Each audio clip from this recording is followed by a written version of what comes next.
Although it might depend on a day.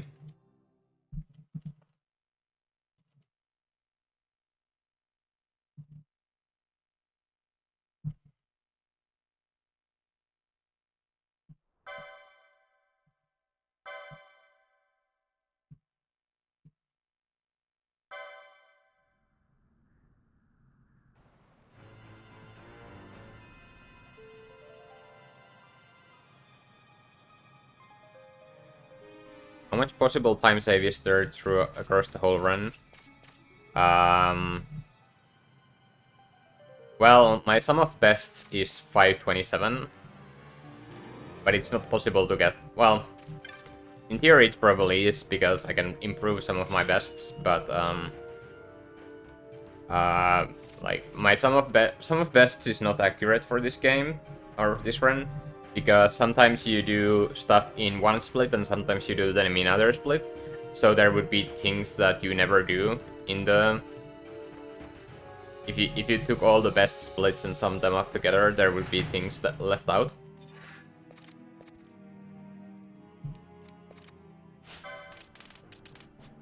I mean, a 530 is probably more reasonable, like some of best, but it's not like that kind of run is ever gonna happen without a new route or something.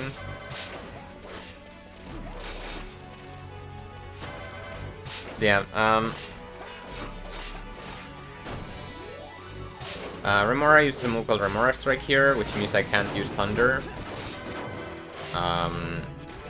while the animation is going on, so I used 3 Thunders before the first Remora Strike, then attack during the Remora Strike, and then Thunder between the 2 Remora Strikes.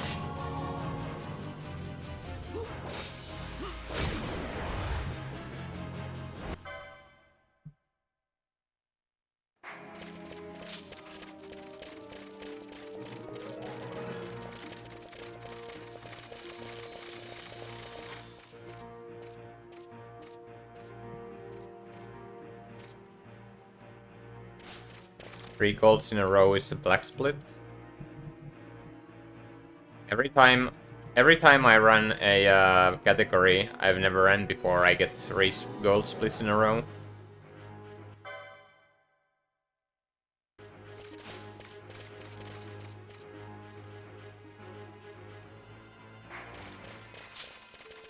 Anyway, a life split doesn't recognize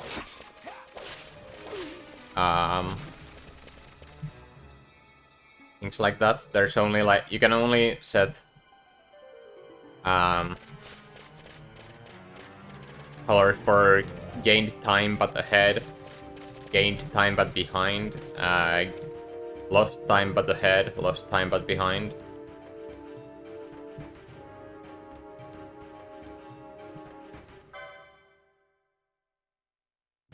I've been thinking of a gold emote, and like sticking to the theme, it would probably be a golden Caxuar. Hit the low roll on the first card here, or second card here, so I'm thundering, and I hit a high roll here, so I can attack this guy. That was a minimum roll in the last second hit, so but because I got the maximum roll in the first attack, then it died anyway.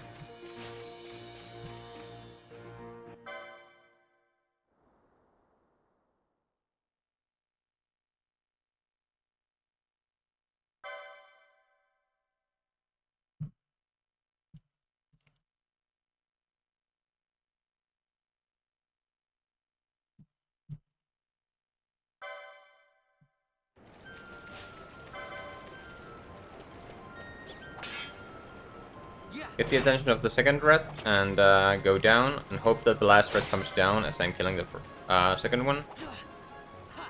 He's not coming down, is it? My movement was a little bit awkward because of the block.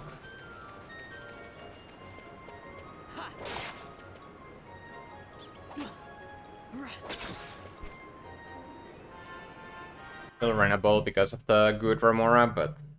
or decent Remora, but whatever.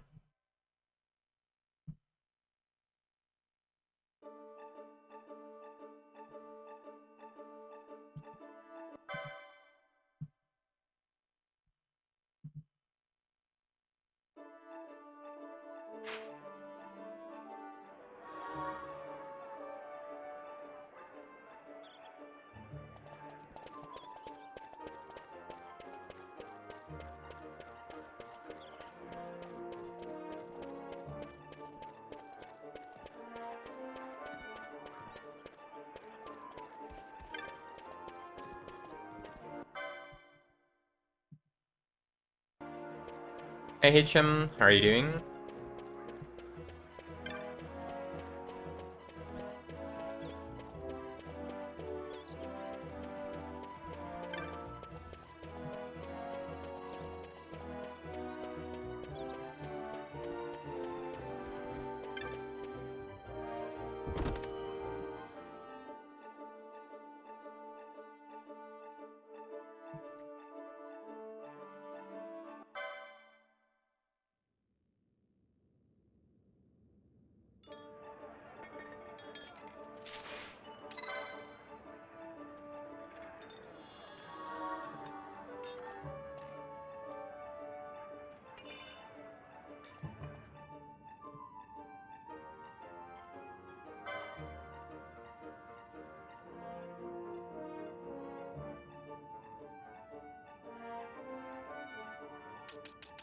Yeah, FF12 is probably one of the hardest Final Fantasies as a speedrun. Mostly due to bosses not giving any XP. Um, which means you have to get, which means you're to be able to go fast. We want to do, or we need to get XP somewhere, but we want to be as efficient as we can and get through the game with getting as few levels, or well, it's optimal to not grind for levels, but it's optimal to grind levels while you're grinding for other things. So we will be getting some levels in this run.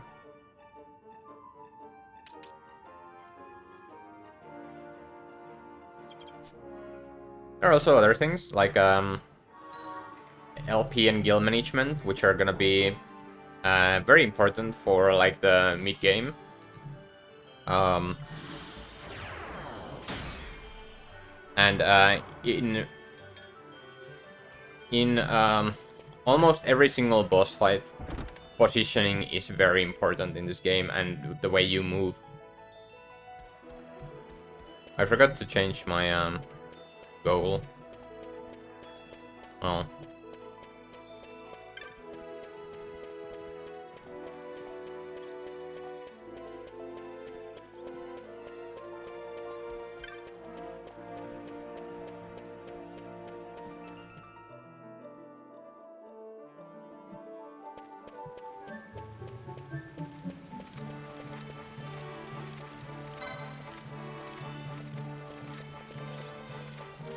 so I pick up the small package here.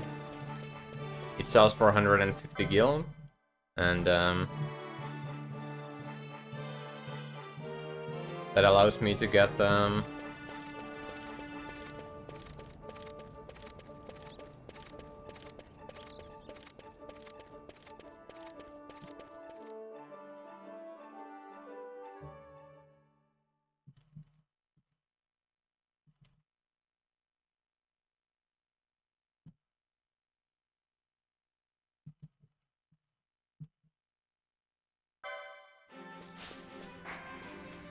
yeah. So Rogue Tomato has two phases. Each phase has 67 HP, and one deals between 18 and 24 damage, which means okay.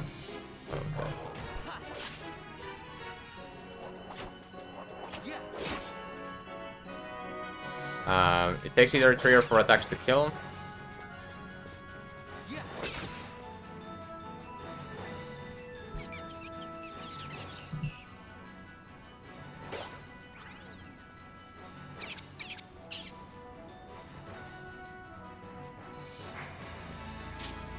Let's see how it goes. Let's go to the second phase.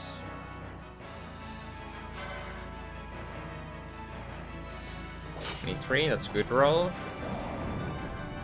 23, come on, give me a 21. I need a block. Or a combo, that works.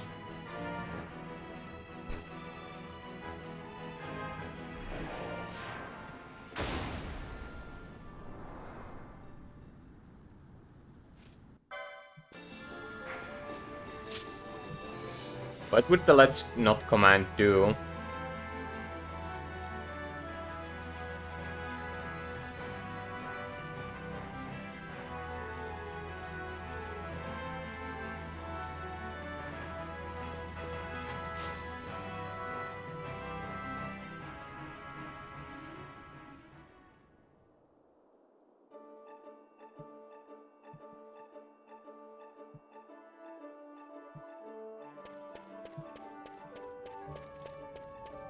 I got really lucky not to die to that rogue tomato.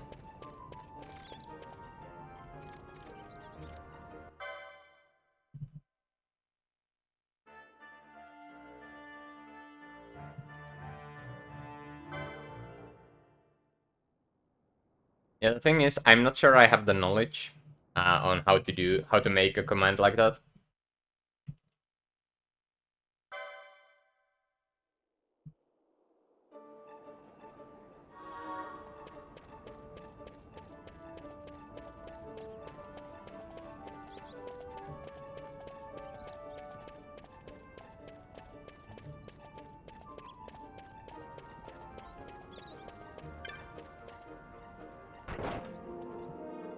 Yeah, I think Edeni did that, or made that command for me.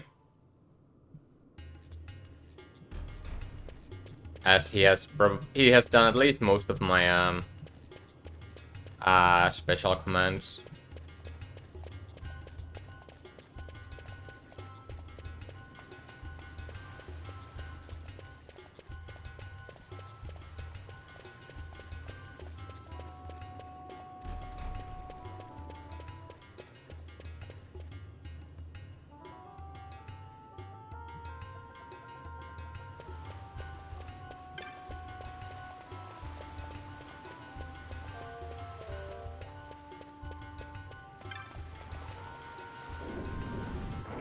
I know, right?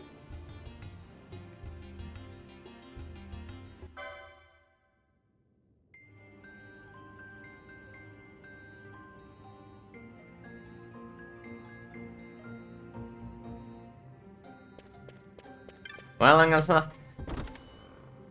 I was really close to resetting there. But one decided that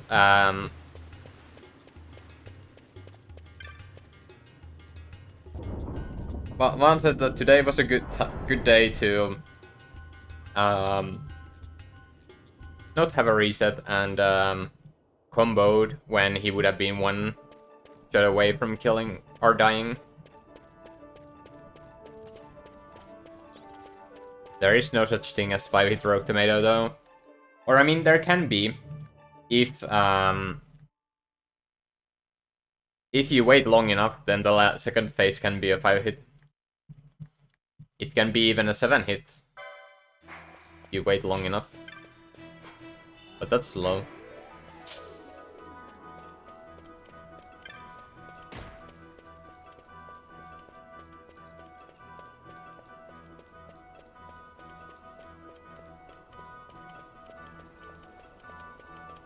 Rogue tomato cannot block.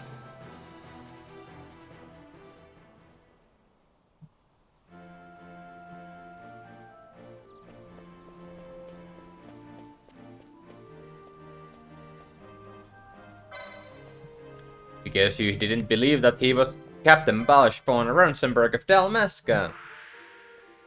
Hey Trento, thanks for the luck, how are you doing?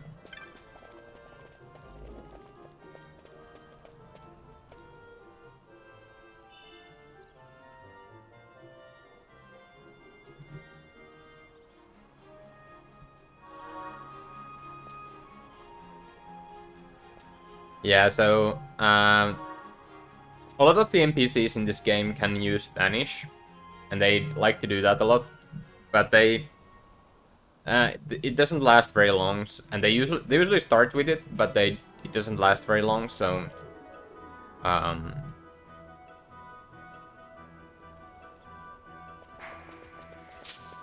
that's the thing. But it's a little bit annoying because you can't talk to them until they become, or their Vanish runs out, and for example, you have to wait a tiny bit for that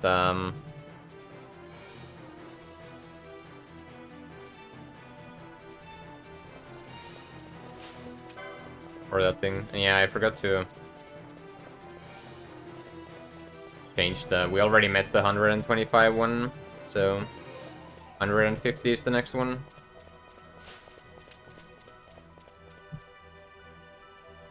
Push to change.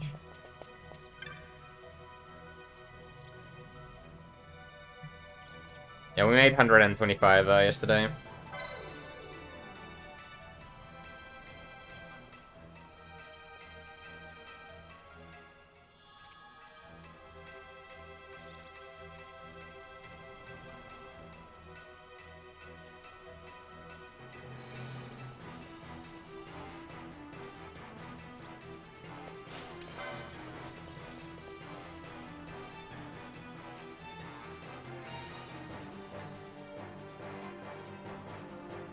So here I need to turn a Shade Stone into a Sunstone. And to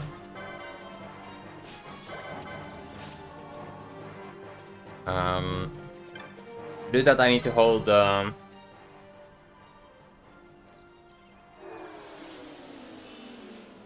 Shade Stone on these Dark Crystals. And they give a random amount of energy between 25 and 55%. And that means it takes either 2, 3, or 4 crystals to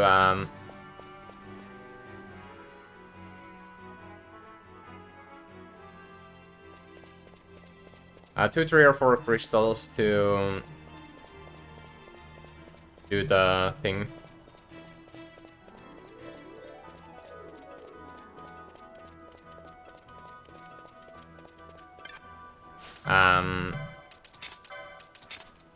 Two crystal would have saved me 40% or 40 seconds, but it didn't happen because I got 38% from the first crystal.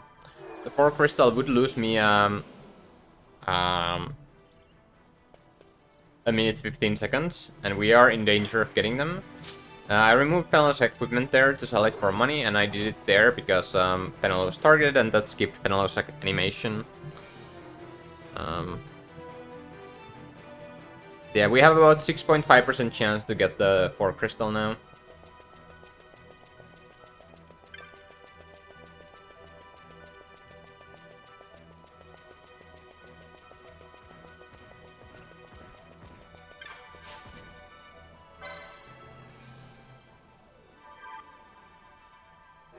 Nice.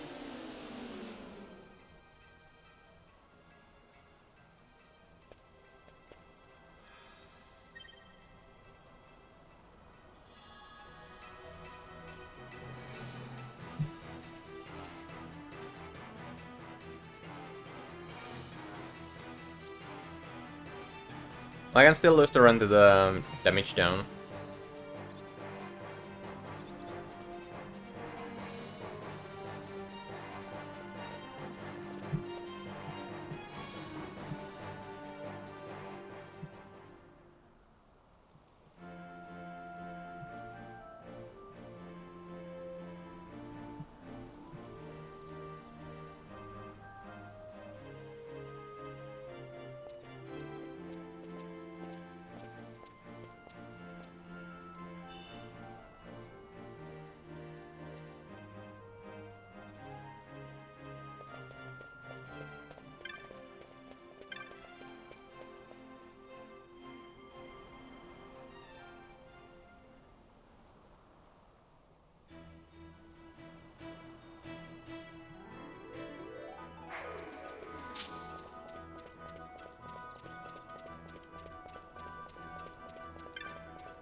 So, now that I'm done with Giza, I'm supposed to go to the Garam Scythe. Well, first I need to visit Old Dallin to get the Christian Stone, but then I need to go to the Royal Palace via Garam Scythe. But, before I enter the Garam Scythe, I'm gonna do my first level grind.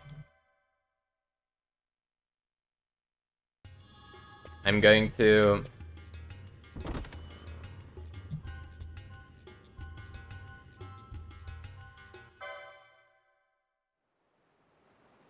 kill 80 Dustia, Wait, and each Dustia gives me 1100 EXP, which means 8 Dustia is gonna give me 8800 EXP. And that's enough to level Vaughn up to level 11.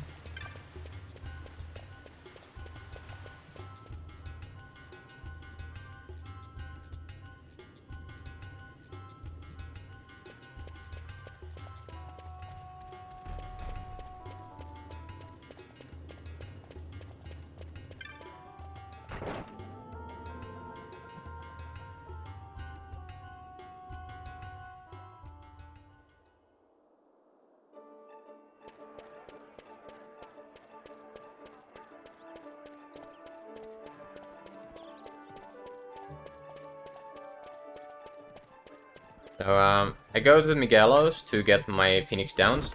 Dusty is an undead enemy who's not immune to instant death, so I can kill him with the Phoenix Down.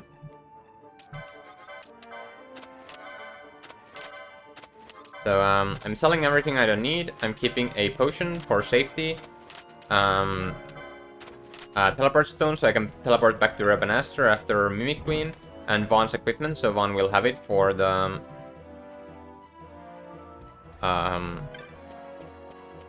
One will have the equipment for the Garensteif and Barheim.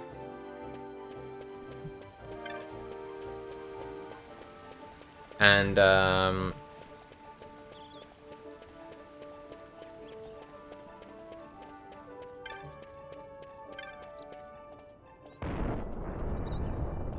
yeah, then I bought the Phoenix Stones. So Destia only spawns when your HP is below 10% of your maximum HP. So that's why I removed Vaughn's armor earlier. And now it's only gonna take 2 sword attacks from Vaughn to get Vaughn to below the 10%. So with the Mithril sword and no armor, Vaughn deals between 41 and 46 damage. And that means 2 attacks are gonna deal between 82 and 92 damage. Now I need to get to 10 HP or below, which means that 82 damage is just enough.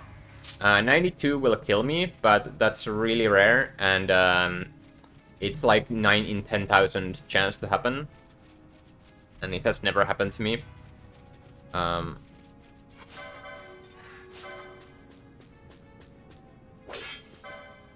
course, if one blocks, then what's gonna happen? And I hit 45, which means I'm safe.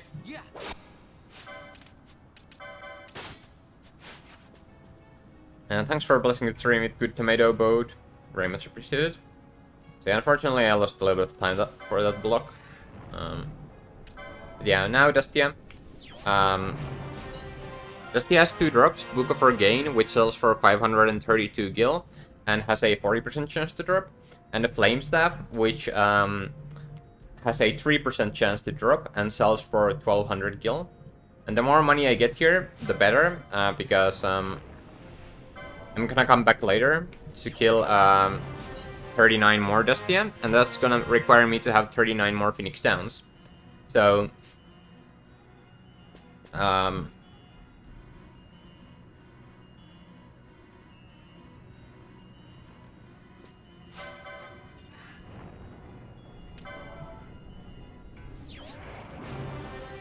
the more money I get here, the less I have to go out of my way to get money before I come back. And I turned the battle speed to slowest because battle speed affects charge time. Let's not do that.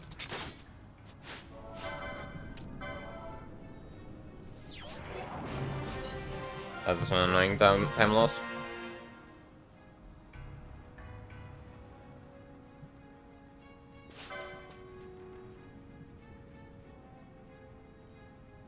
Yeah, I changed Vaughn's equipment there to cancel the Phoenix down. I was gonna throw Vaughn on him, have Vaughn throw on himself, which would have been really bad. Yeah, I was hoping to gain a little bit of time in this split, but not anymore. It's now gonna be like 26-40, I think, maybe even 40. Something. We'll see.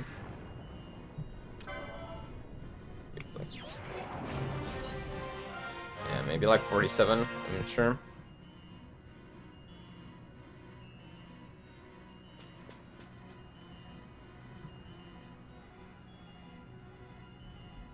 I'll prefer the hidden staff prediction.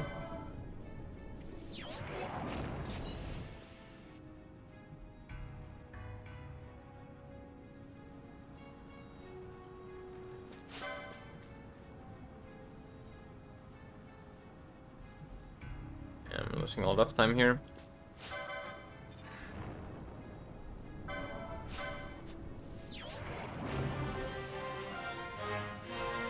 $26.45.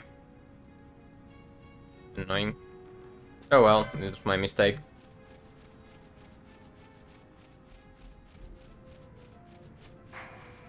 I'm going wide around the wolf, so I don't have the potion. If the wolf had launched me, I would have been dead, but I went around, so it was fine. And that small detour takes less time than the other thing would have. The potioning would have. But yeah,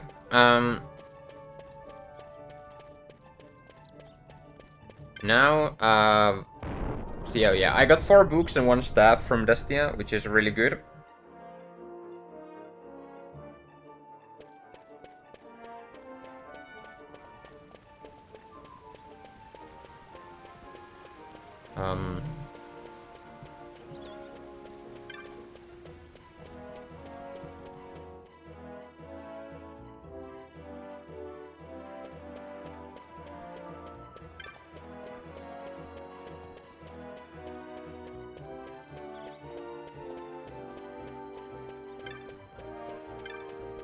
Yeah, it's closed. It was active only for 15 minutes, because, well, at this point, it's almost guaranteed. Well, it's 8 in 9 chance to get the bucket head, and it's not fair if you can make this light. So I timed it so that it would it would close before the Giza crystals.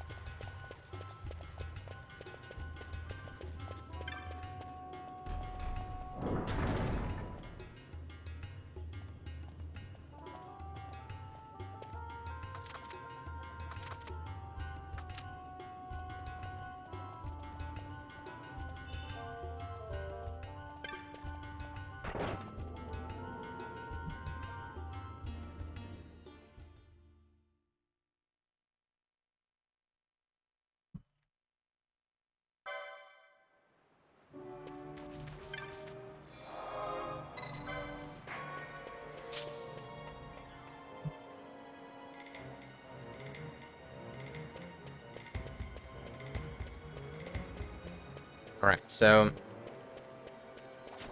But yeah, I got 4 books and 1 staff from Destia, which is very good. Have I ever forgotten to touch that crystal? No, I don't think so, but forgetting to touch it wouldn't be a big deal. Well, I mean, you could just potion instead. It's just to get my HP back to full.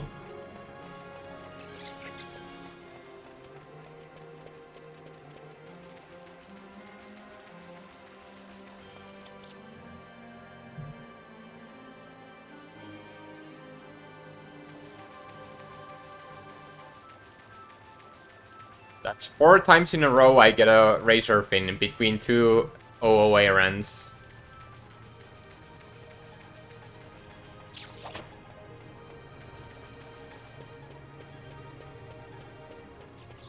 Let's just hope that it carries on to Friday.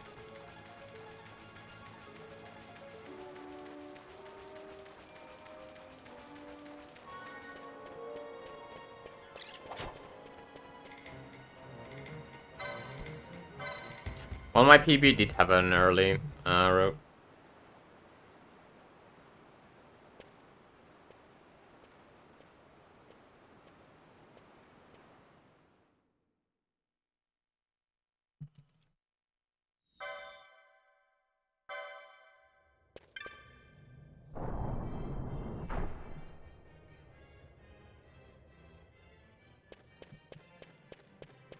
Here.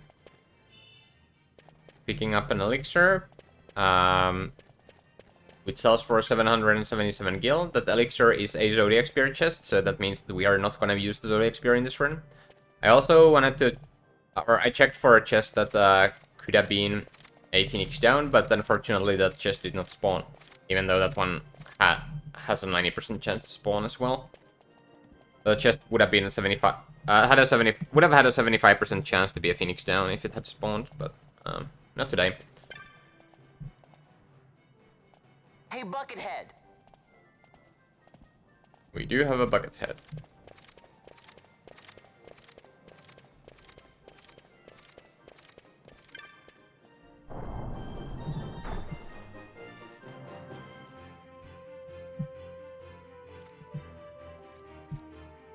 Thanks for the luck, Harvey. How are you doing? Do I have any approximation when I will start the run Friday?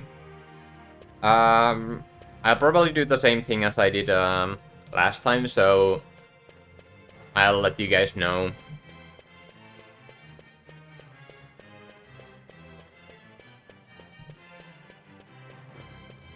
Over here.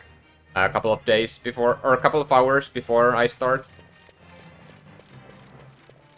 But it's probably gonna be like approximately Hey, Buckethead. same time as usual.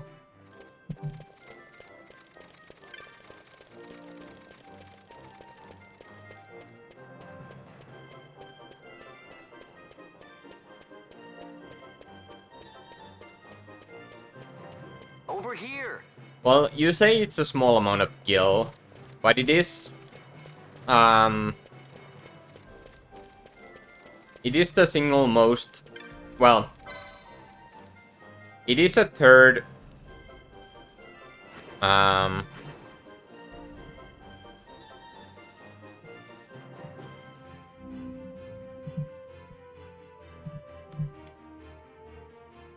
it is the third most, well, if we don't count the, well, yeah. It is the third most valuable thing we can get.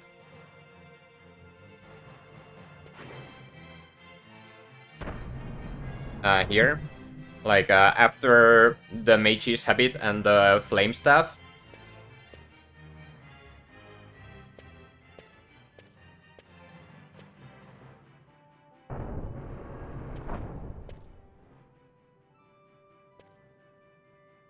But yeah, I once counted the license points you would have to spend, or the amount of LP you would have to spend to get the Zodiac Spear, and it's more than 500 LP you would have to get.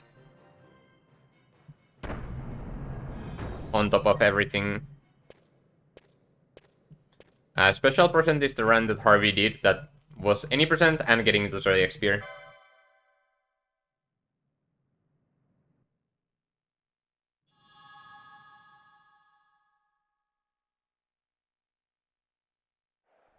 But I mean, didn't you die like 3 times to King Bomb? When you did that, or something like that?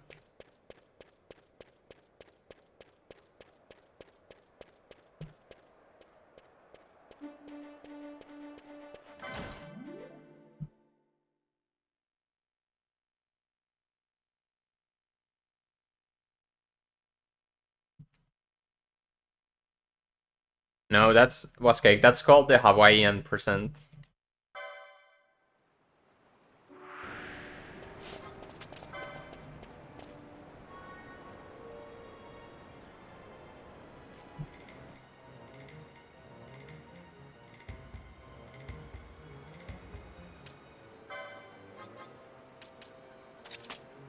Anyway, my money is really good.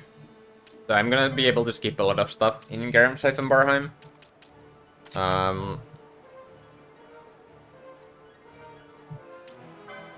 So, assuming Firemain behaves, I should have a... I should have relatively fast, or I should have a very fast times here.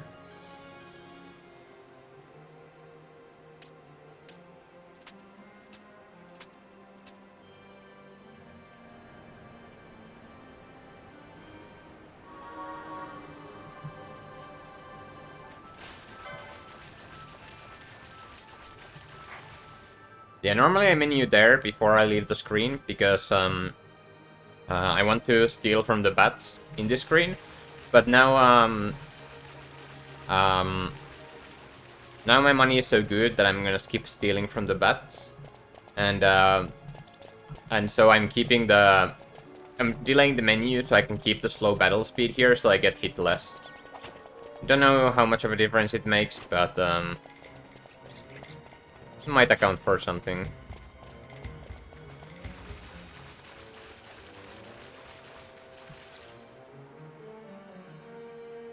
But now I do the menu because I want to start killing stuff. I'm gonna put the battle speed to fastest so that I can kill enemies faster. And I'm gonna license Black Magic 1 on Vaughn. That's so that Vaughn can use Fire and Blizzard. Then I'm gonna do some gambits. I'm gonna give Vaughn Fonier's Visible Phoenix Down gambit, so I can do Dastia farming with gambits. I'm deleting Fran and Balfir's initial first gambit, and then giving Balfir full party leaders target steal. So Balfir will steal from the enemies I'm killing with Vaughn and Fran. That's also why Balfir's gambits are on and Vaughn and Fran's are off. So killing the Gigantode for LP. Checking the chests, 25 gil, Escutcheon. Escutcheon sells for 150 gil.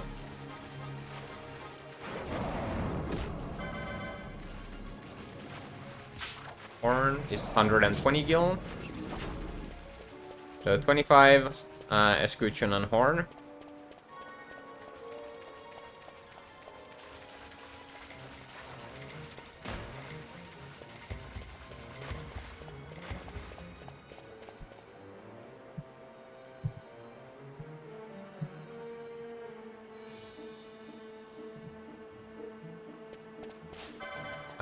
There is no TCA OOA, but there is TCA Platinum percent, and my first TCA Platinum percent run time was 9 hours and 51 minutes.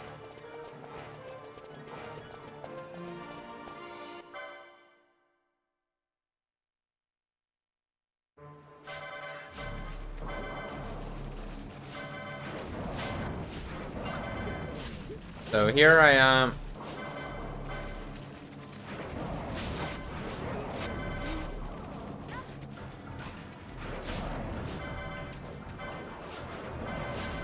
I'm trying to avoid Amalia getting any kills, because if she does, I don't get any LP from the enemy that she kills.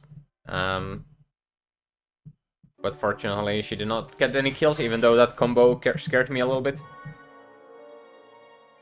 The situation requires I accept such help as I find. Why such a time difference between the games? Because TCA has a 4x speed up button. We find my companions no longer. Let's think of her And as citing threats. Unlike Fran or myself, our guest probably won't be taking orders from anyone anytime soon, and she'll leave when she pleases. So we keep to our Yeah, affairs and faster feet loading on times too. I doubt we'll find her wanting in valor, being such an upstanding member of the insurgents. Resistance.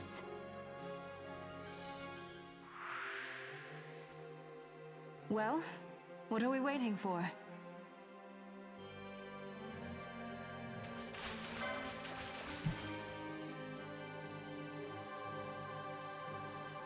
Yeah, I'm gonna have Fran throw eye drops here so that she stands still while I go and check this chest, which has a 50% chance to be a leather shield, which would have sold for 300 gil. The high potion is only 105.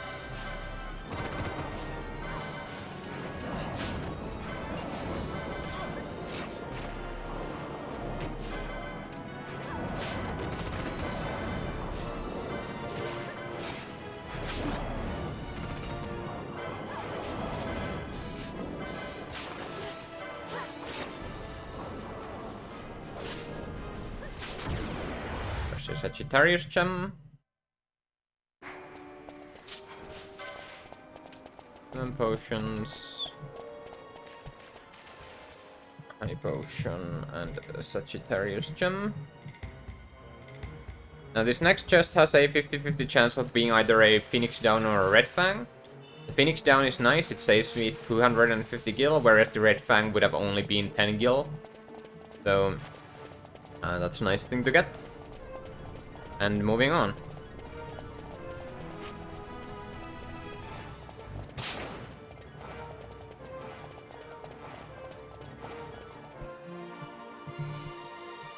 Oh, for my first playthrough, I also randomized my jobs. I ended up with no one in my party being able to cast this spell, which was a little bit awkward, but it was a good challenge.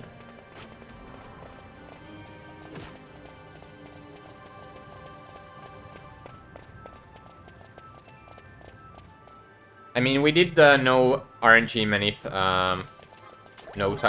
we did no RNG manip thingies, the random job races before.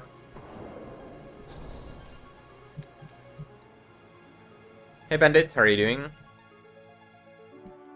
Yeah, here Fireman takes more, or Fireman has lower defense when on the water, so Vaughn, Fran, and Amalia deal more damage when Fireman is in water, so I'll try to keep Fireman there as much as possible.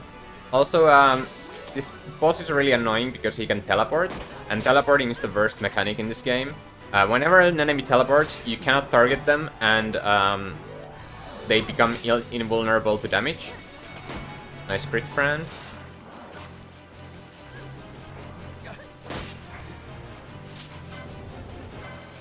And this guy uses bushfire, and the annoying part is sometimes this guy just teleports for no reason.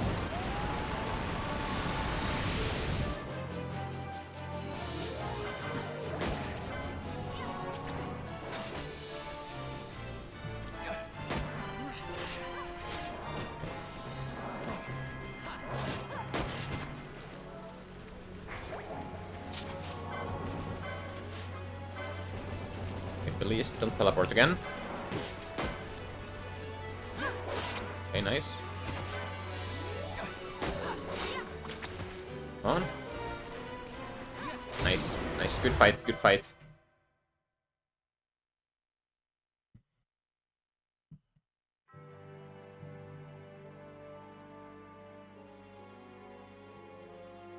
Is it worth using your own potions to keep Amalia from not attacking? I think some people do that. Like, I know Rooster used to do that, at least. I personally don't, because every potion you use is for 35 gil, and it's 35 more gil you have to get. And that costs more time as well. It can be worth it. But the difference between Amalia's and Balthior's attacks are quite big. But still, I probably wouldn't do it.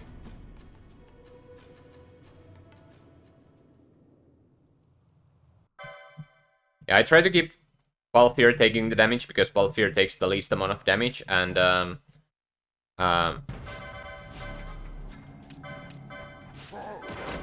that way Amalia has the potion less, but it gets really annoying because especially if you get a lot of poisons from bushfire.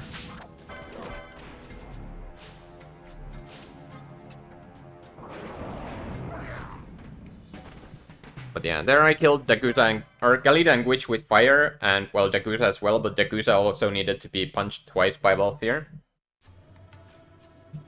Well, I think Amalia might take less damage, but I think Balthior has more HP than Amalia does, so... And you can't control Amalia.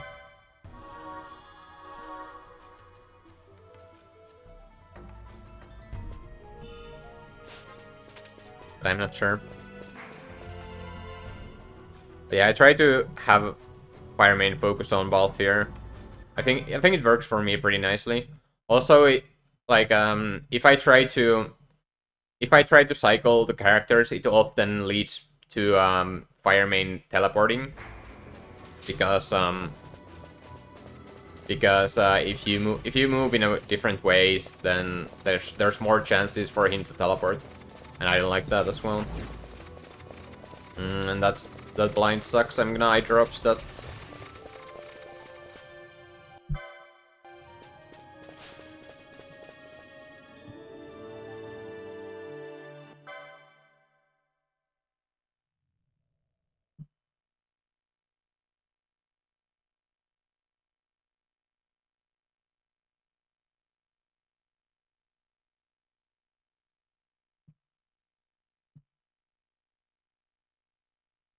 So in this next screen, there are 3 guild chests.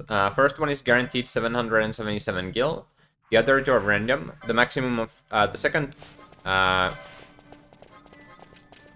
gil chest is 333, and the last one is max 555. 156,301.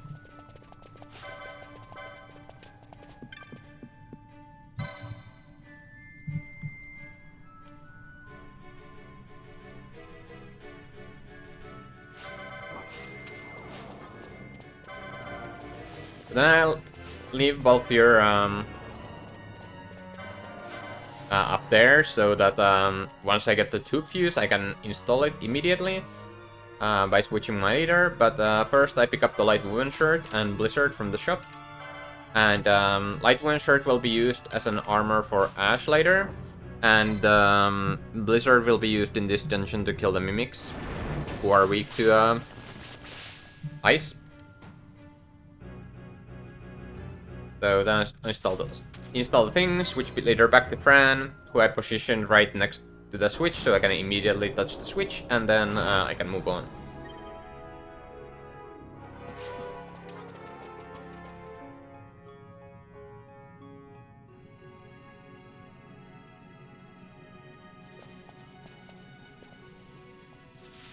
So I still need about 2,000 gil from Barheim, which is I've heard of these. pretty free. Mimics. I need to have really bad luck to not get to 2,000 gil, and I'm probably gonna skip like most of the stuff here anyway, and still get enough gil. So, Like even 3,000 gil would be okay usually. To be 3,000 gil short here, but I'm only 2,000, so And it's worse in the dark. so that's nice. Much worse. So let them get too close to one of those conduits. So here I've tried to keep the charge up because at below 50% undead enemies start to spawn and I don't want to deal with them. The battery mimics and plants have pretty nice drops, so I'll kill and steal from them. First I kill the zombie though, because the zombie can poison me and poison is annoying.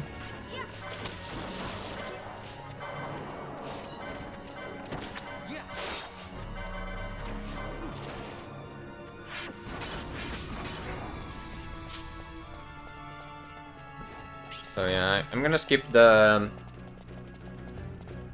stealing from this guy and the chest here, because my money is so good. I got Darkstone, Foul Flesh, and an Alarm Clock.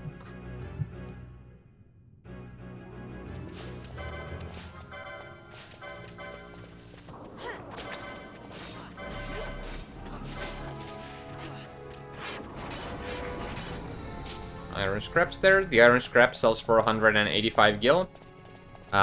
It is the common steel from the battery mix, and also the uncommon drop. But I'm not gonna. I'm not expecting to pick up many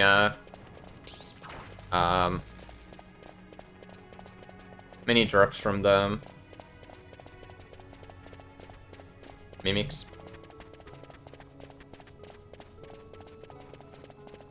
Yeah, I normally steal from these guys, but my money is so good that I'm not going to bother.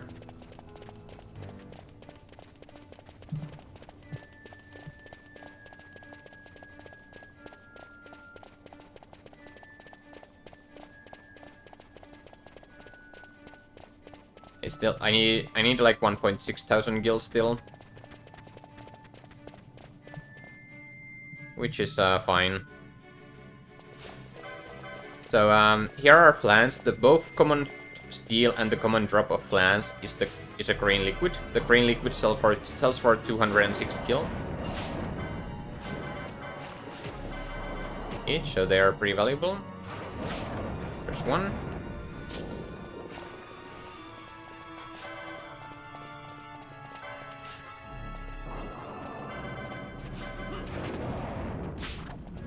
Two.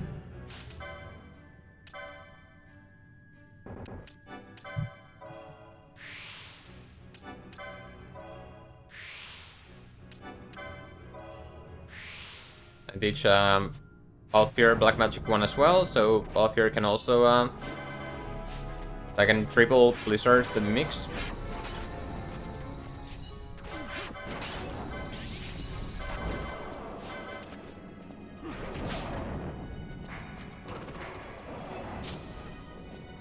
That's Phoenix down to green liquids.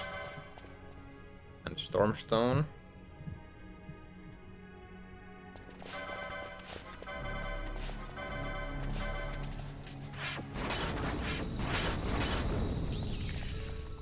Taking this chest for a potential buckler, which would have sold for 500 gil, but Phoenix down is okay as well. Another green liquid. And I leave bulk here at the beginning of this screen.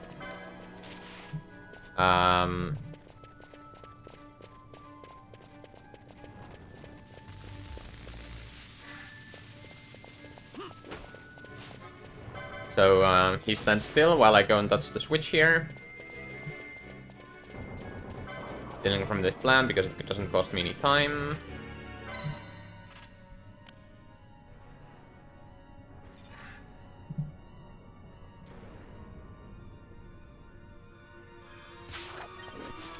Another green liquid, and that means that I do have enough gil now. Might have had even before that, I'm not sure. Yeah, I did have an eye drops drop, so that... Well, I was 4 gil short before that green liquid.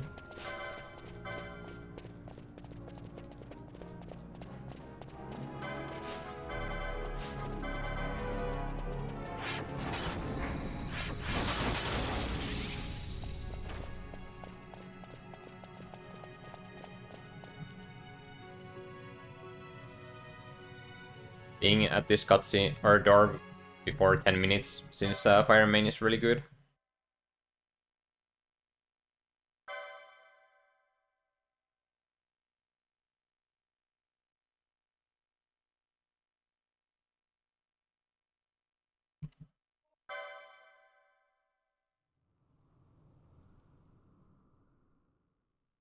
Thanks for the luck, Vitarian.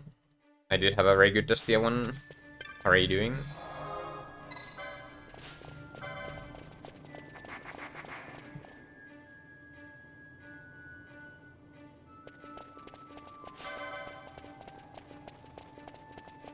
Now Bosch gained his weapon, which means that I can now kill the mimics with 2 blizzards and they attack.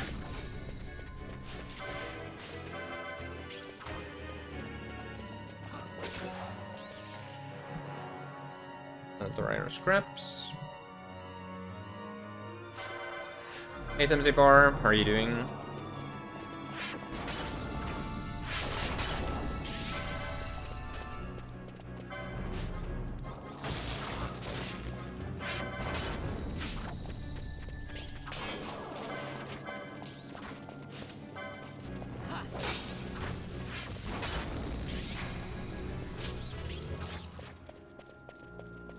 I think I had another iron scraps here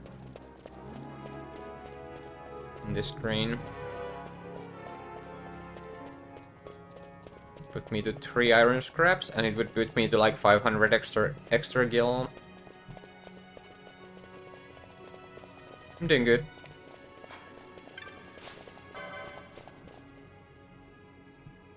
$572 extra gil.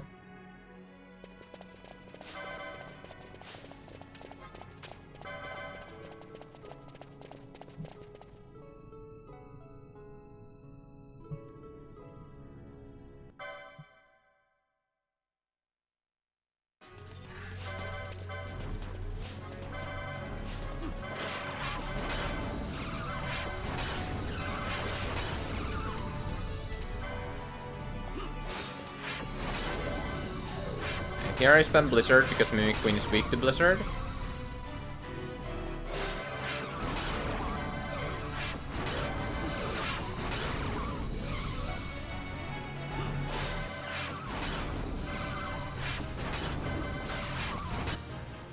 Then I remove 2 equipment so I can sell them for money and to remove the cooldown. no combo. Use that man.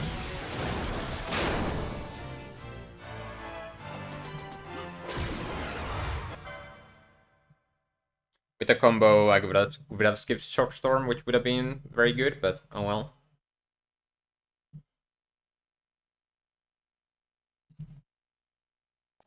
Okay, let's see my guild. So if I do that, and those, and that, I'm still nowhere near.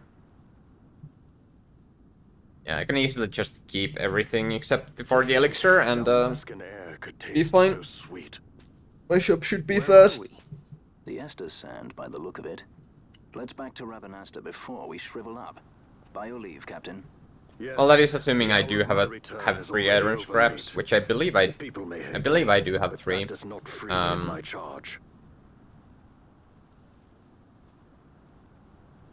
I got one from the second battery mimic I killed, so the first one of the second room, and I got one.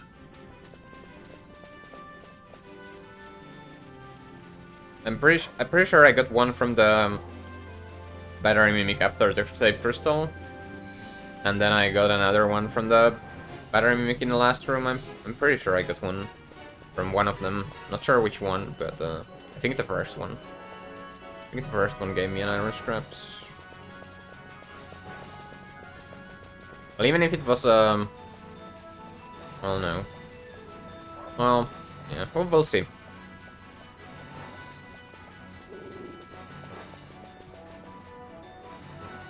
Hey Soup, thanks for the luck, how are you doing?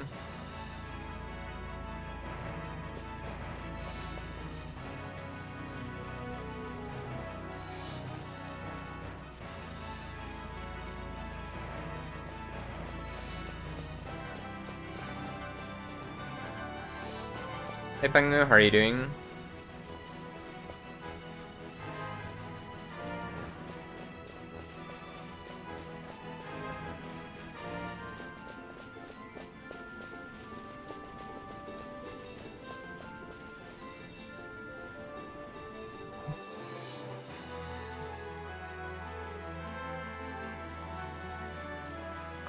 Let's go.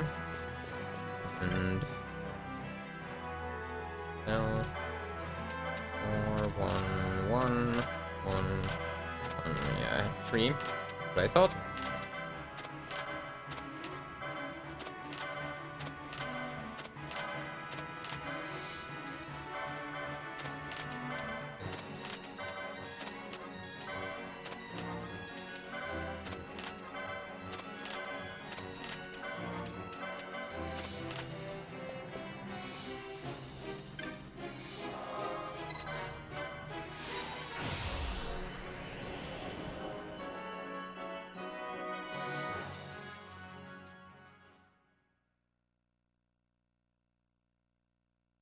I wonder if cockatrice tastes good.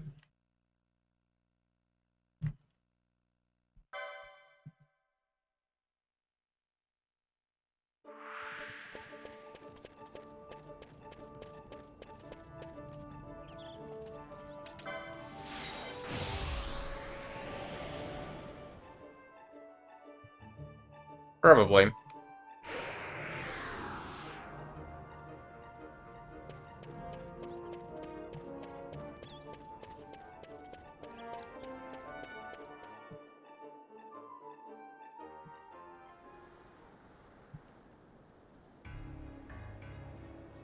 Only if you have the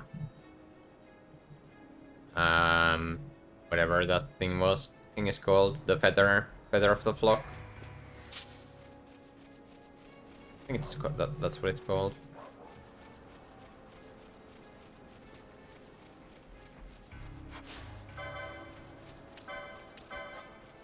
So gonna have bonfire.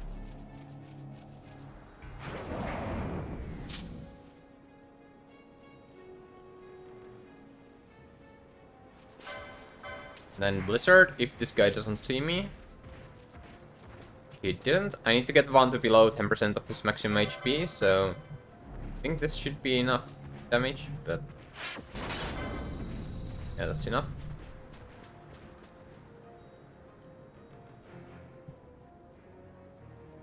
Yeah, we'll see.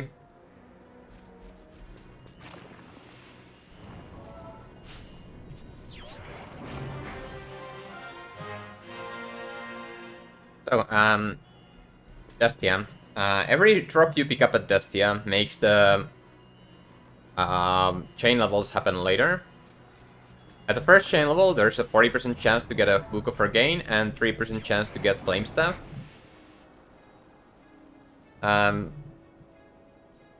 And every time I pick up a drop, the next chain level comes one hill later.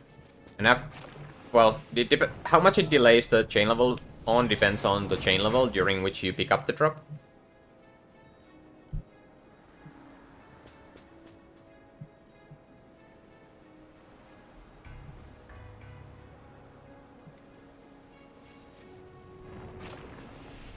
So first they delayed by 1, then after the first chain level they delayed by 2, and so on. After the second chain level they delayed by 3.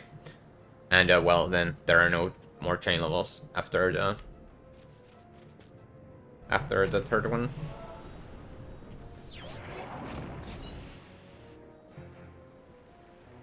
Thanks for the luck, Thornsol. How are you doing?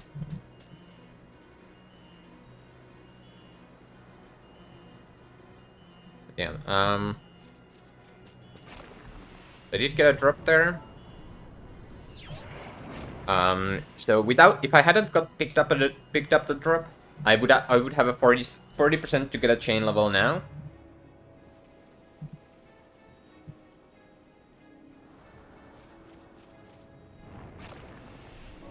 But I don't have a chance because I did get a drop. But now I did not get a drop, so now I have a 40% chance to get a chain level.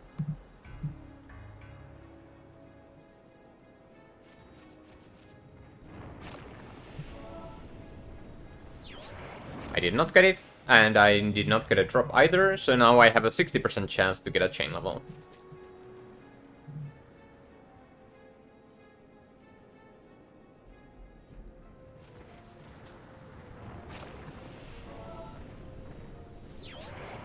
I did not get it, and I did not get a drop, so now I have an 80% chance to get a chain level at the next kill.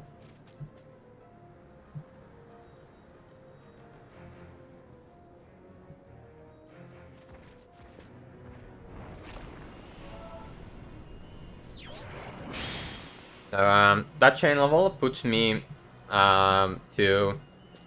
makes the Book of Regain chance to go from 40% to 45%, and the Flame Staff drop chance from 3% to 6%. And starting from this kill, I have a chance to get double books. So whenever I get a Book of Regain drop now, it's a 35% chance to be 2 books instead of 1.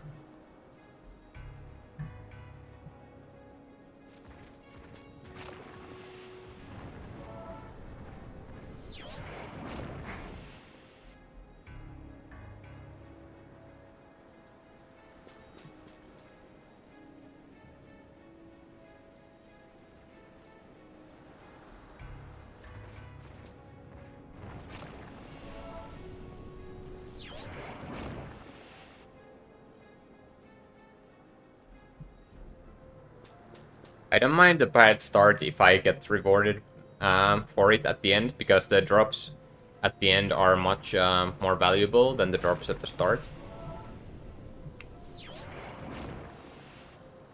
Hold on, I got the chain level at kill 10, I think. Yes, so 10. I have now a 20% chance to get a chain level, I think. No, sorry, it's at this next kill, it's no, yeah.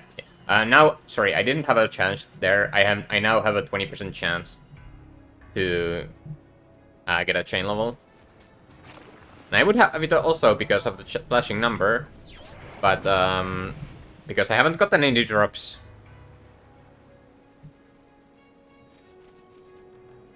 But oh well. Thanks for blessing the stream with good tomato, Carvas. Thanks for the luck, Chowster. How are you doing? There's the chain level.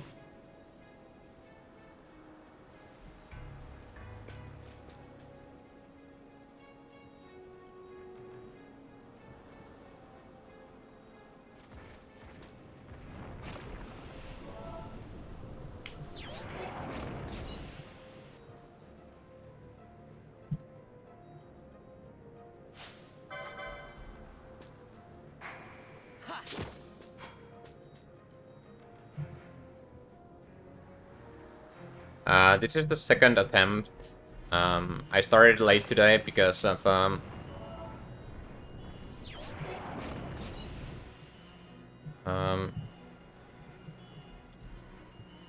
because our groceries came late today because there were no earlier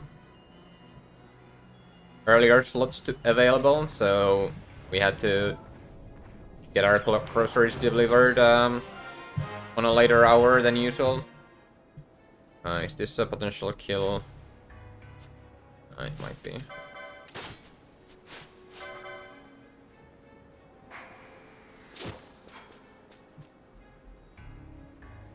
Thanks for the luck, Zool. How are you doing? Yeah, now I have a chance to get triple books and double staves. So whenever I get books of regain now, it's a 50% chance to be 2 books, 30% chance to be 1 book, and 20% chance to be 3 books. And whenever I get staves, it's 20%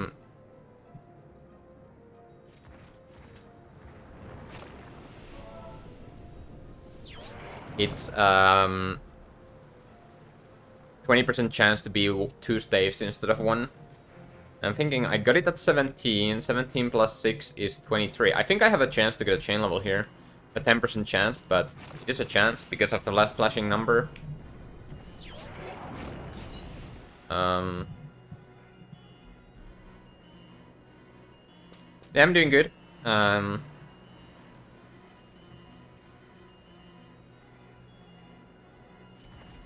Thanks for the luck, bro enough. How are you doing? Did not get it and lost the flashing numbers, which means no chain level until the next flashing numbers, probably.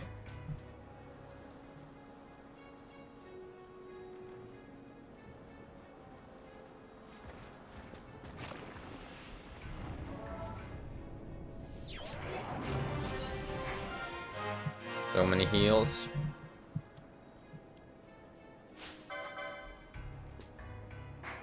Yeah.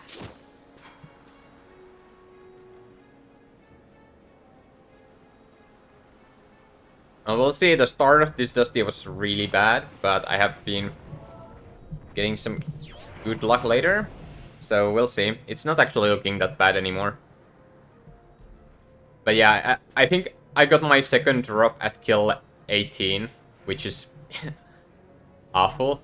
But ever since that, I've been getting drops almost every Dustia, so now it's looking good again.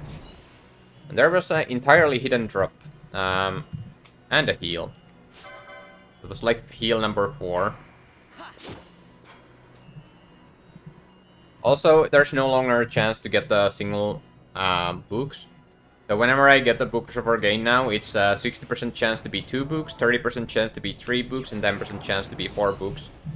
And whenever I get staves, it's now a 60% chance to be 1 staff, 25% chance to be 2 staves, 10% chance to be 3 staves, and 5% chance to be 4 staves.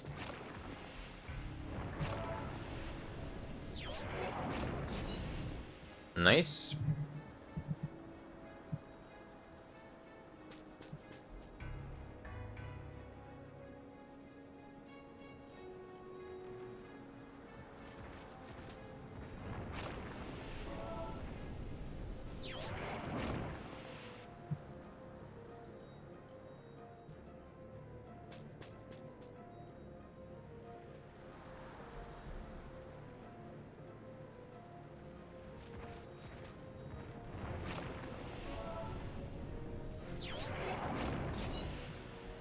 Make it 4.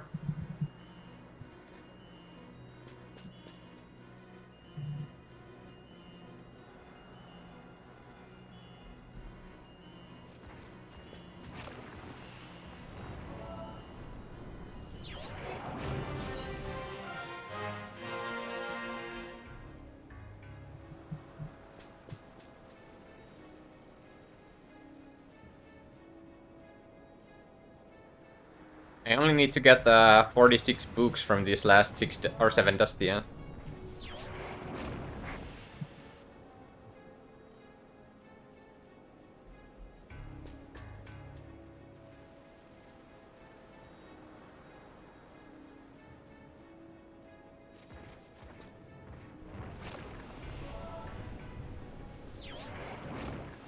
crit. The most I can get anymore is 20, so 41 is the max I can reach now.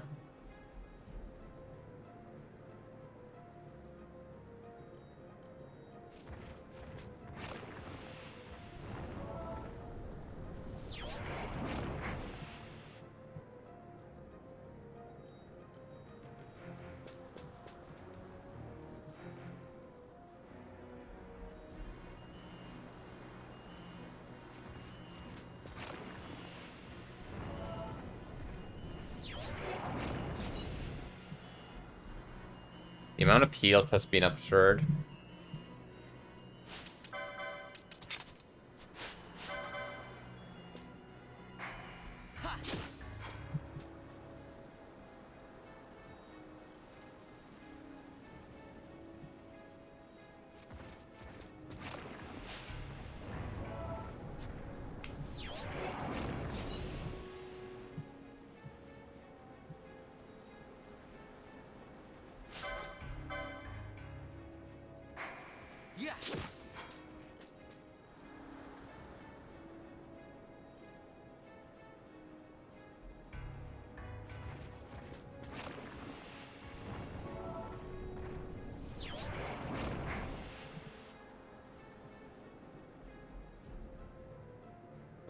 Is the last STM?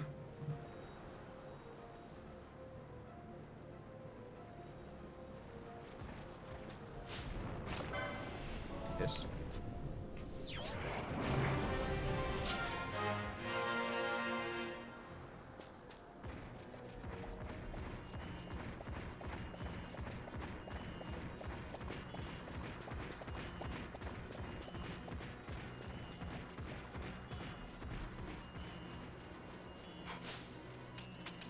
Not gonna lie, that was not totally safe.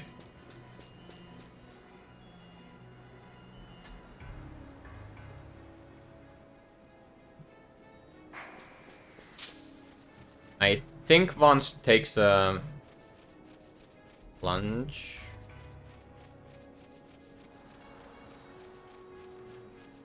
Maybe not, because I'm not wearing the armor. I think it would have been a damage roll to kill. He had lunged.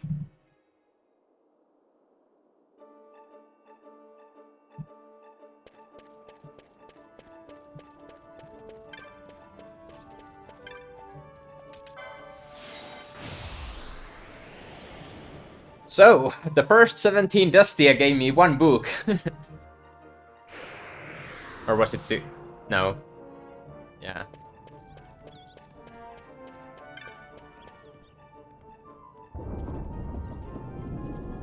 And then it turned out to be okay.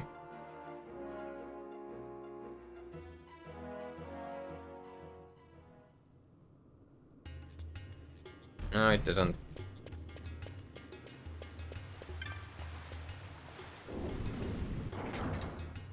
Oh yeah, definitely would have been Rick Run if that happened. If those 8 Dustia had happened at Dustia 1.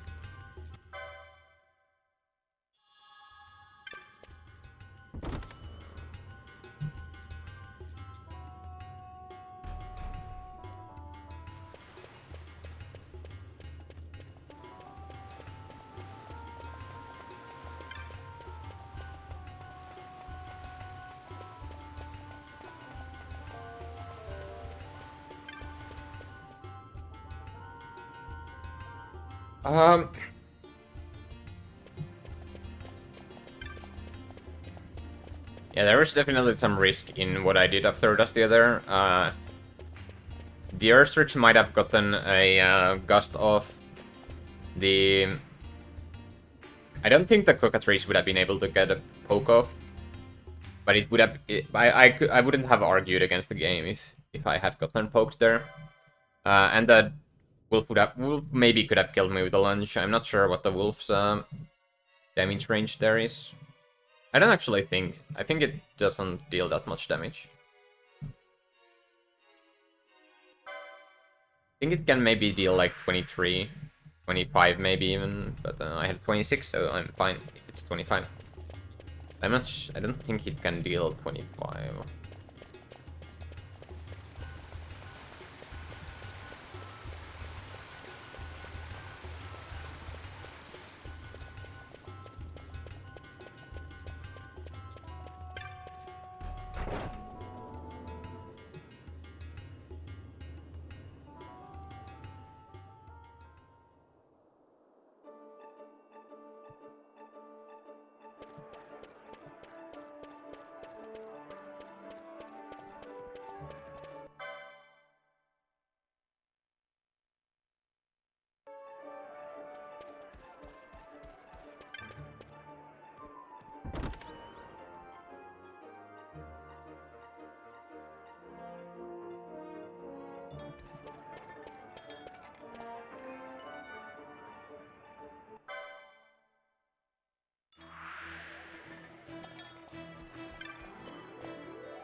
But yeah,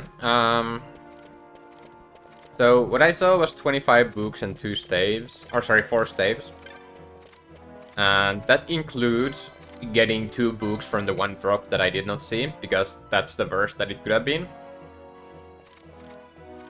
There are a total of 12 chances for hidden staves, one before my first chain level, and 11 at the highest, or the yellow chain level.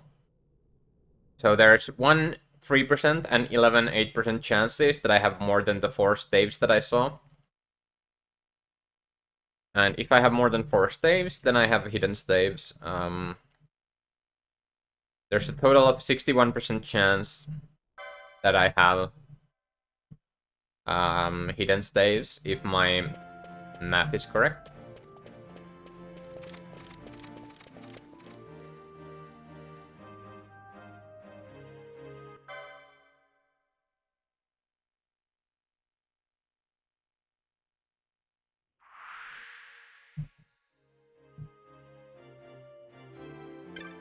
Yeah, so the worst I can have is 15.7 thousand gil, or really 15.8, because I had 100 gil left over, or I had more than 100 gil left over from Dusty 1. But 15.7 should be okay. It means I cannot buy a red cap unless I get lucky with chests. But I would be okay with that money. But let's hope that we have some more. Some hidden staves would be nice, or if the hidden drop was like 4 books, that would work as well. That would be pretty nice as well. But we'll find out once I get to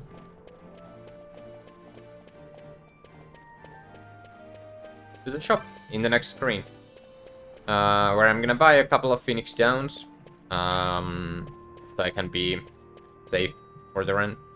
But we'll see.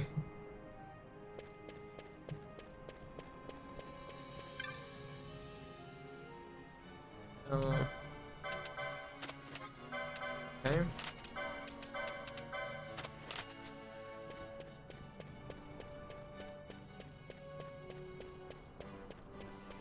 I think that is red cap money.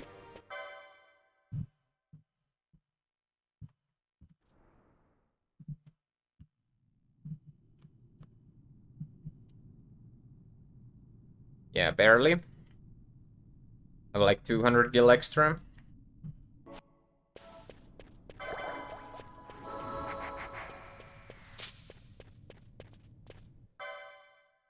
There was 1 hidden staff and 1 hidden book. Or the hidden drop was 3 books. And then there was a hidden staff somewhere. It might have been in the hidden drop, but it probably was in some other drop. Some other drop.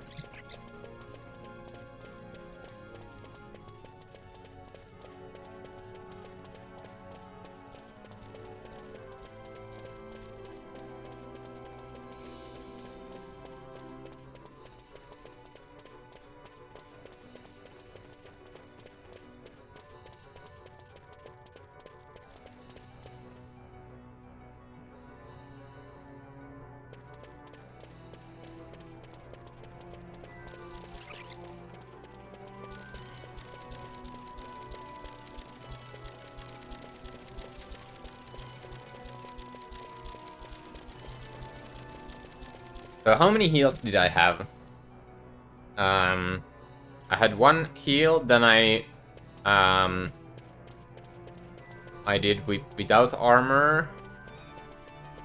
Then I put the armor on, and I think I got 3 heals with the armor on. At least 2. Then I took the armor off and got at least 2 more heals. So I had at least 5 heals. I would say I had between 5 and 7 heals in that Dustium.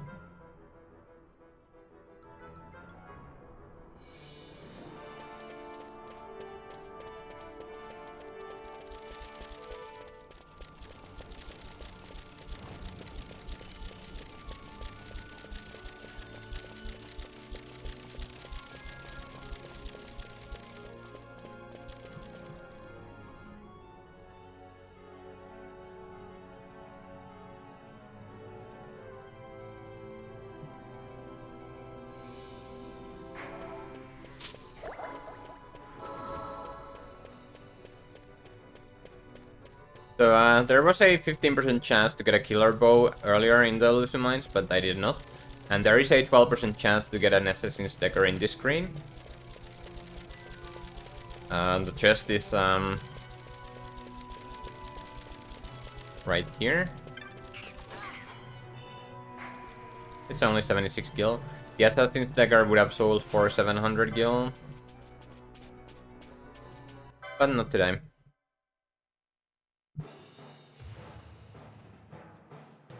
Hey, wait up! We'll not be able to take them all. Fight who we must, leave the rest.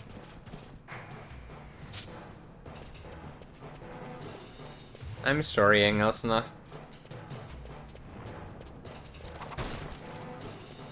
Oh, I forgot to make a 2-shout prediction. I'll make that soon, but it will have to only have a 2-minute timer. Wow. Imagine Vaughn dying here.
Yeah, now I need to get my notoriety to 100%, and the fastest way to do that is by doing only 2 Testifies. And the first one is relatively easy, but the second one is pretty tight positioning. 2 years ago. If news of my survival were to spread, Let's see how this Marcus may find goes. his position compromised. The men he's been funding bear little love for the Empire. They won't be thrilled to discover that rumors of your death were, in fact, greatly exaggerated. If we were to raise a clamor to that effect, we might just get their attention. Nothing to it. I'll just go around town spreading the word. How about this?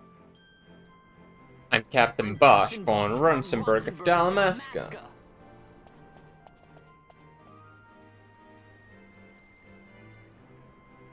111 viewers heed my What do you words. think? That certainly qualifies as a clamor. All right, Vaughn, get to it. For the girls' sake, eh? Oh, and the more people around to witness your little performance, the better. If we're going to reach the Marquis, it's up to you. We'll be waiting here if you need us.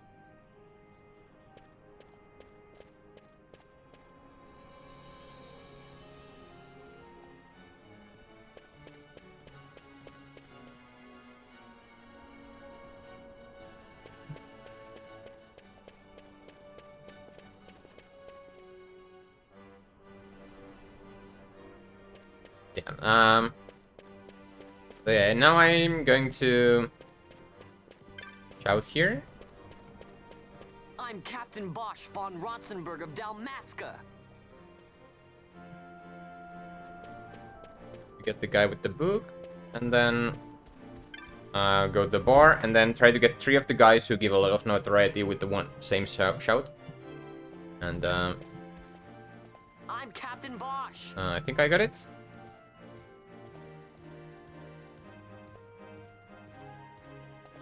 Nice.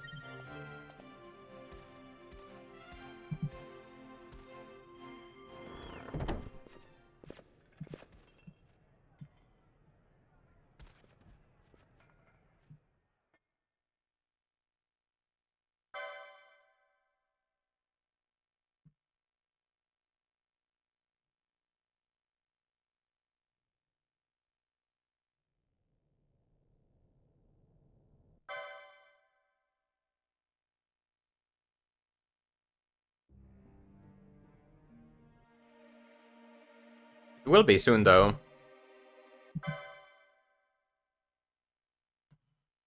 Seems like it's a Saturday.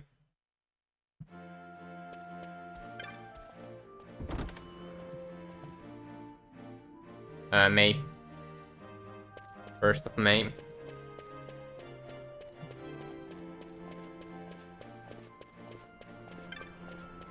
Alright, so now I put Balthier and Bosch in the party. I'm gonna license. Give Grey Magic 1 for Vaughn, so Vaughn can cast Protect later.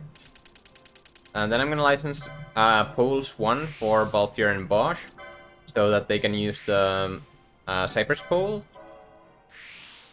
against Tiamat. And then I license Staves 2 for Bosch, so Bosch can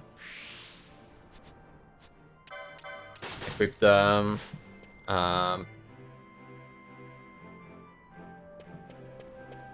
Flame Staff.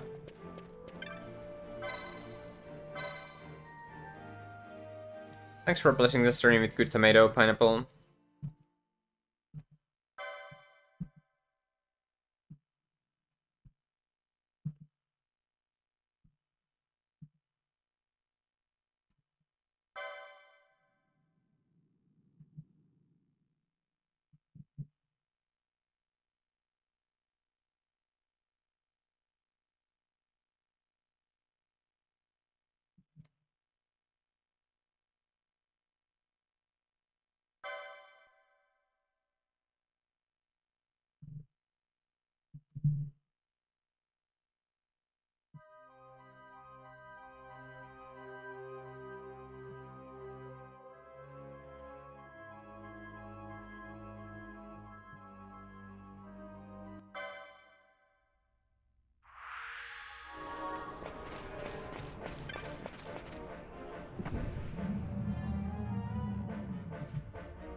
Wait.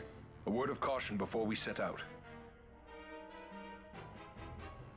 See that red web of light spanning the passageway? It is a mechanism to detect intruders within the ship.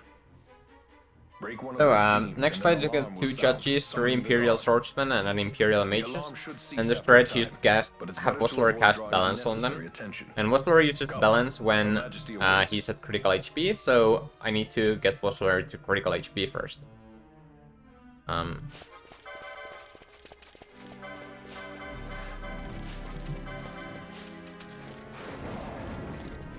Where is Vossler?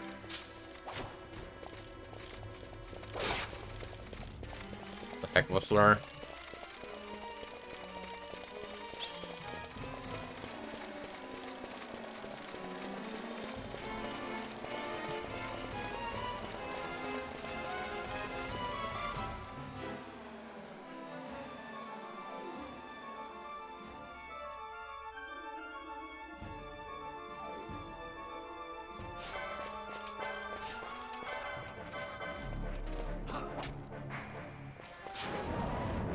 So, balance deals damage equal to the difference between the caster's current and maximum HP. And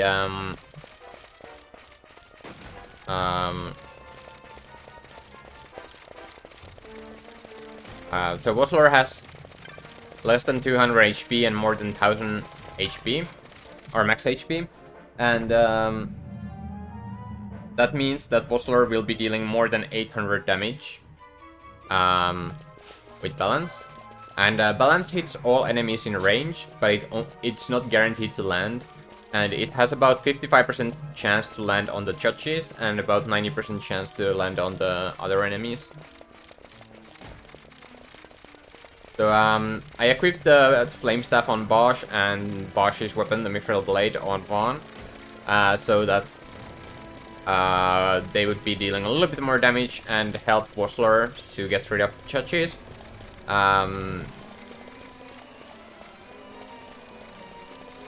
Because yeah, balance. You need 3 balances to land on each of the judges to kill them. I'm hitting the judges with 1695 damage, which I believe is pretty close to their actual max HP. Take down the leaders and the others will follow.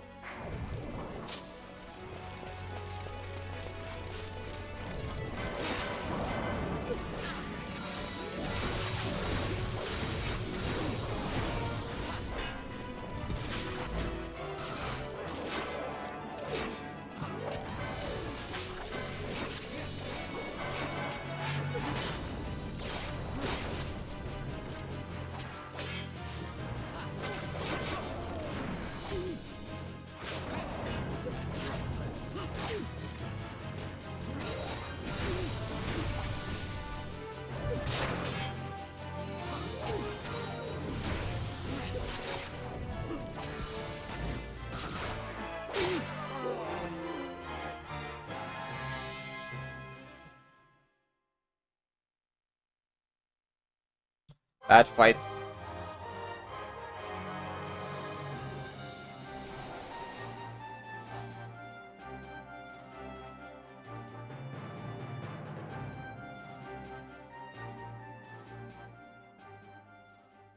Wondering if I should potion.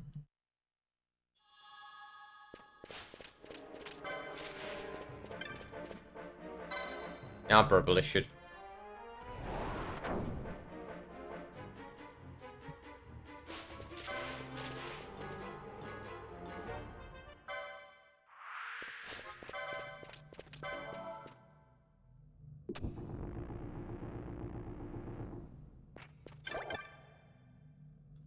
So, I'll buy a Cherry Staff here, and a Topkapi hat, and a Killing Weave shirt. Then I'll buy a Dark, Protect, Reflect, and Immobilize.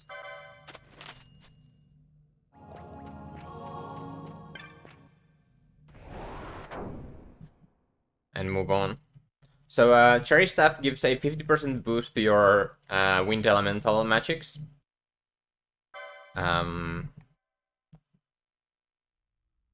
Which I'm gonna take advantage of later. And Topkapi hat and Killing Weave shirt are gonna be equipped on Penelo to give Penelo more magic. So Penelo will deal more damage with magic spells. Then I bought Dark, which will be used as the damaging spell in the next couple of fights. I bought Protect, which will be used to make my characters take less physical damage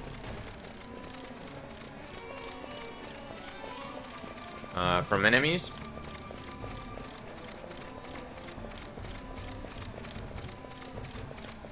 And then I bought Immobilize, which will be used to do some movement tricks and also to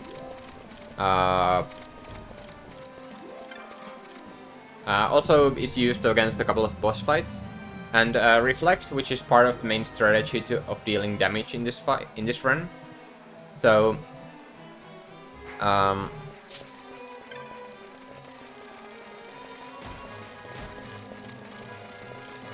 long as this gunner doesn't shoot me, I'm fine.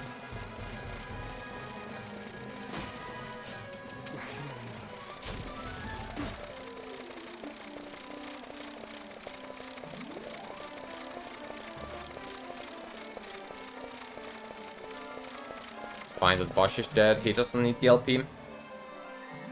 Cost me a little bit of time to switch my leader to Vaughn.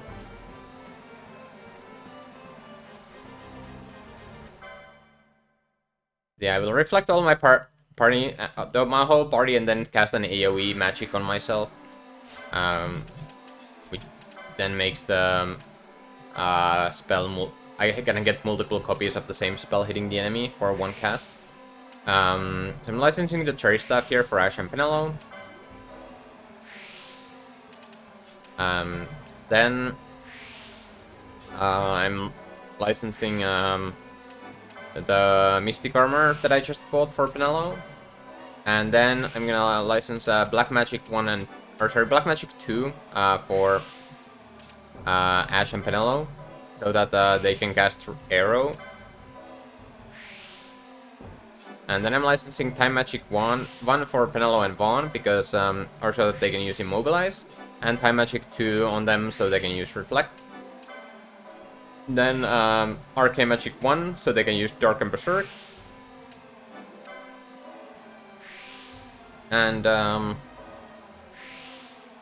I'm gonna license Augment Cold Spellbreaker for Penelo. Spellbreaker makes you deal double magic damage when on critical HP. And I'm gonna get that for both Penelo and Ash. And then get them to critical HP, but Ash doesn't have LP for it yet. But she will eventually. Then I equip Cherry Staff on Cherry Staff on Ash and the Topkapi Hat and Killing Me shirt on Penelo, and I reflect everyone. So Reflect makes makes a magic spell that would hit the closest enemy to the character instead. So I will hit myself with spell that would hit all Vaughn, Ash, and Penelo, and instead of hitting them, it will reflect out of all of them to the nearest enemy, which will be the boss. So Penelo casts Dark once, and 3 Darks will hit the boss. And but first I need to get rid of the Imperial Swordsman, because they can cast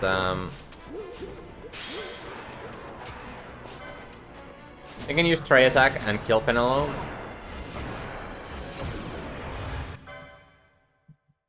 So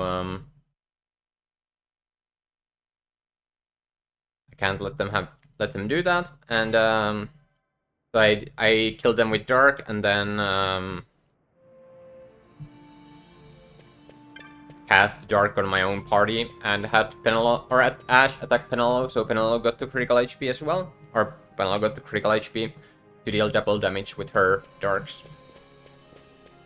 So there were 3 Vaughn's Darks and 3 Penelo's Darks hitting the boss, because they reflected out of all Vaughn, Ash, and Penelo, so that made 6 copies of Dark hit the boss, and half of those spells were double powered, because Penelo has the Spellbreaker, and she was at critical HP.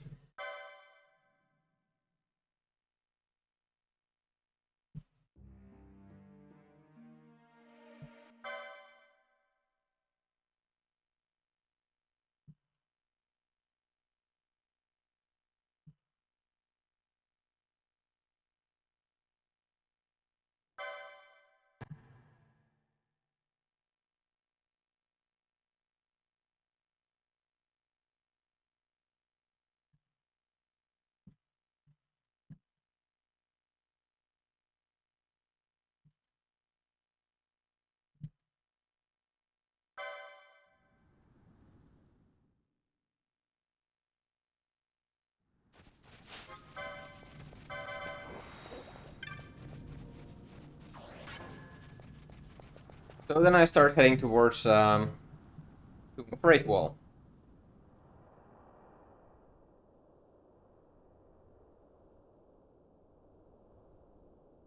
But where exactly is the tomb? Does anyone in the chat know where the Tomb of Great Wall is?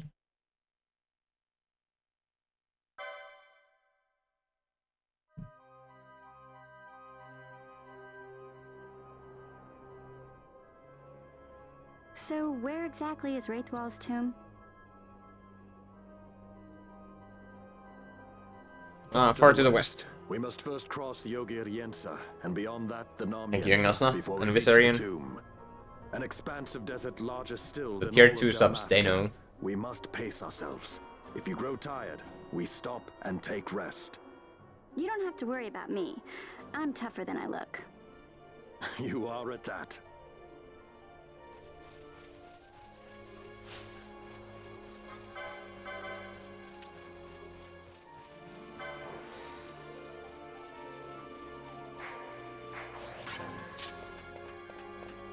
Then I cast Protect on Penelope so she doesn't take as much damage here. Protect reduces the damage you take by 30%. So, instead of dealing like 50 damage like these usually do, now they deal like 30.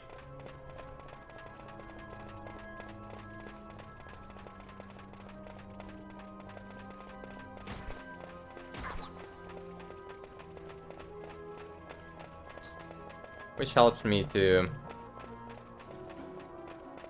keep alive a little bit better.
They reflected Penelope so that the enemies can't cast sleep on her.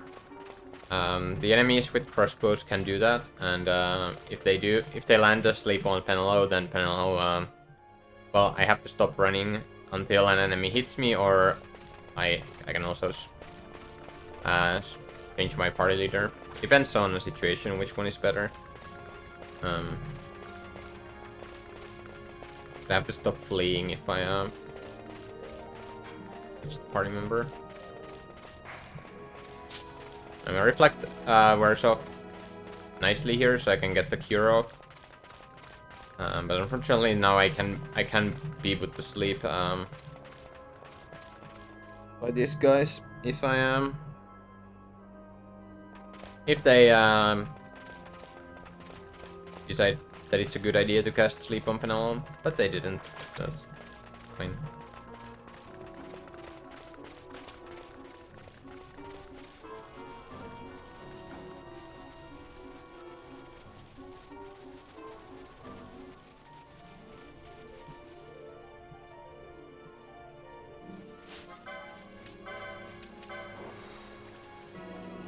I have Ash Cure there and Van Protect Penelope. So that Penelope takes a little, well, has more HP and takes a little bit less damage in the first couple of screens of Namienza. So Penelope can still die, but I think it requires Penelope to get try attacked 3 times, which is very unlikely.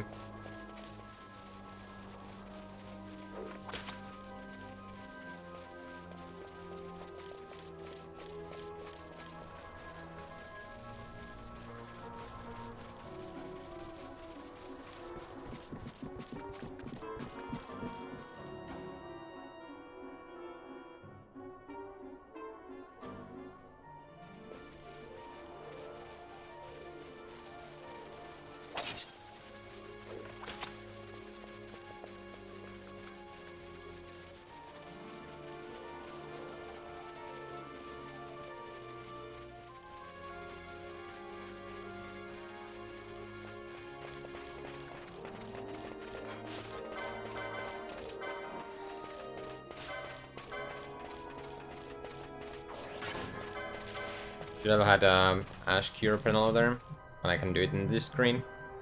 Yeah, refresh the protect and then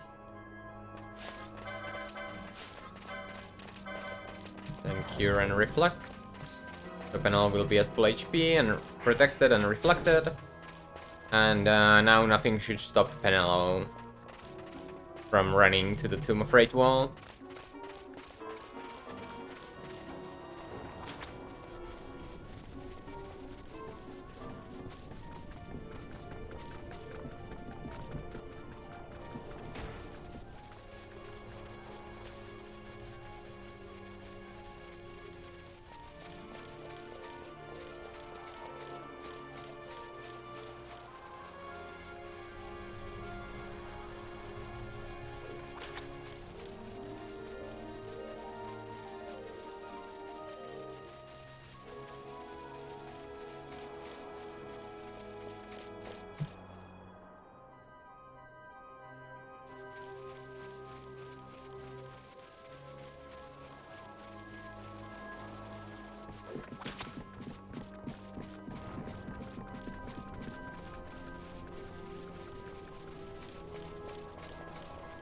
So now I start preparing for Tomb of Freight wall. So I'm having Vaughn cast Reflect on himself, so that his Reflect will last long enough for Garuda, but will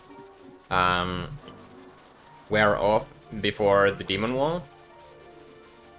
So that I can recast buffs on Vaughn during Demon Wall.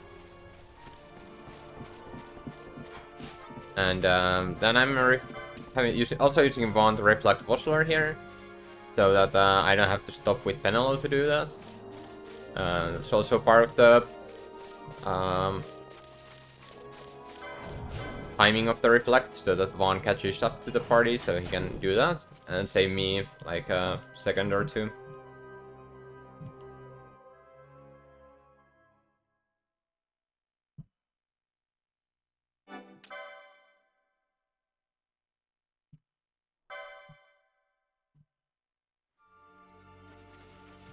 Then I need to get Penelo to critical HP, so that she deals double damage against Garuda with the Spellbreaker. I mean, Ash also get hit by the Dark, so she can get to critical HP as well during the fight. And now we enter the fight. I'm moving in a way that Vossler is the closest party member to Garuda, because Garuda always targets closest. And then I do the darks to kill. Unfortunately, Ash did not get into critical HP there. So I have to remove her weapon to do that. At break, I'm gonna have one after Vossler.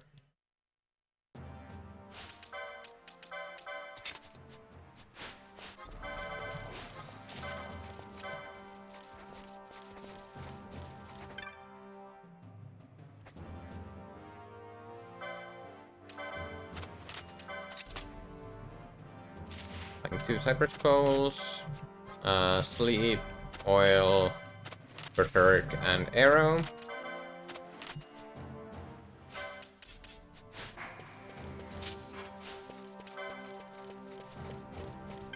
So the Cypress Poles are going to be used against Tiamat.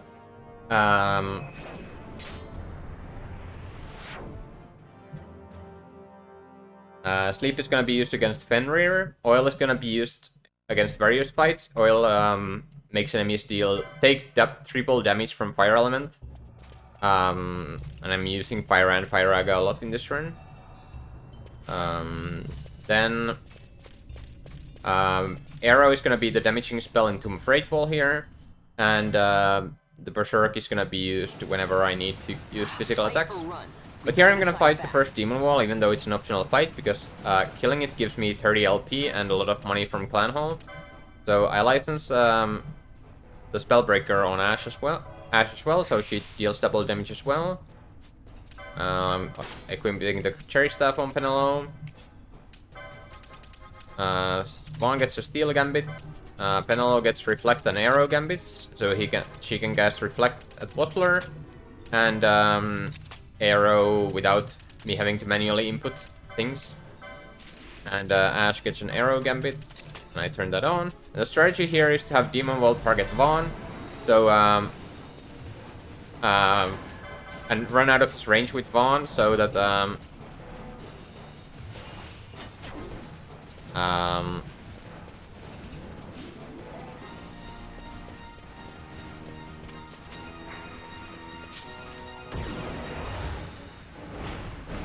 I run out of his range with Vaughn, so that the girls don't get targeted and can kill Demon Wall, while Demon Wall is stuck targeting one and can't reach him. The wall comes. We must be quick. And Together we can bring it then down. the second Demon Wall.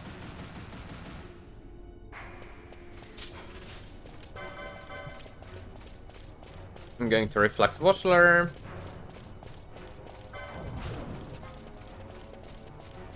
And then turn on the gambits while during the animation, so that Vaughn doesn't take his weapon out.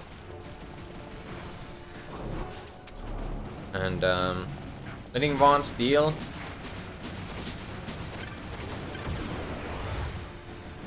While Ash and Penelo kill. I lost a little bit of time because I had to punch Ash to critical. Oh well.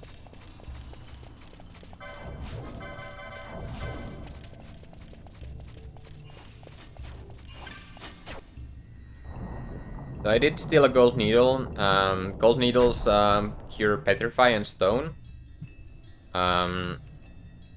Curing petrify can be really useful at times, so I would have bought a gold needle before the Tiamat fight at the latest. Well, I would have bought it before the Tiamat fight. So I would have had a gold needle in case I get petrified in that fight. But now I don't need to, because well, I stole one. You can also steal one from the plants in Barheim, but I didn't get a gold needle steal there. So yeah, it saves me 100 gil and a little bit of menuing time to steal that. You can also steal a solid stone or a quality stone from the Demon Wall, which are worth more money. But even the golden needle, I'll take that. It's a free steal. And I guess you could have Vaughn also deal damage, but the difference is like the chance for a quality stone steal, which would sell for 1400 gil, is good enough reason to steal rather than deal damage with Vaughn. So now I need to go through the Tomb of Freight Wall, and here I need to go through both of these paths to unlock the way to Belias.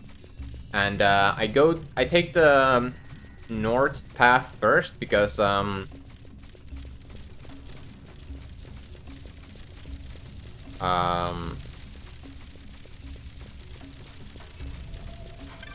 or sorry, the south path first because the north path leads you to close to a chest that contains an elixir, and I want to pick up that chest.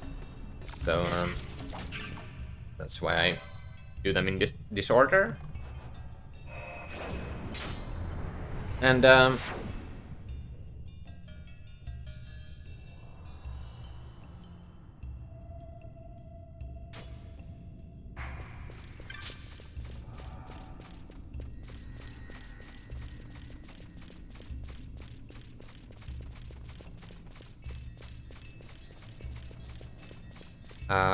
so yeah, next fight is Belias. Belias takes 3 rounds of arrows to kill, and there we have our first critical ATB reset. ATB reset is the trick where you change your equipment to get rid of the rest of the animation. And Belias at 50% HP, Belias uses first Crater Barrier and then Fyracha. And in order to get my last round of arrows in before Fyracha, I need to do an ATB reset. So what I do is, after the second round of arrows, after Belias has taken all the damage from it, I'm gonna go to my equipment and change anything there. And that's gonna allow me to, well, change anything in everyone's, or all the main party's equipment there. And then they can start charging for the last round of arrows immediately without waiting for the arrow cooldown to go to finish. So that way I can get my last round of arrows in before Fire Raja happens. Yeah, here I swap my party back to my main party, and because there are no more enemies, and then I go to fight Belias. So Belias targets whoever has the most aggro, and I need to make sure that the girls don't get killed because they are at critical HP. So I need to get more aggro on Vaughn than on the girls. The problem is though that Dark doesn't gain as much aggro as arrows do, but Immobilize does. So even though Belias is immune to Immobilize, I am going to cast Immobilize on my party, or reflect this from my party to Belias, so that 4 Immobilizes from Vaughn hit the...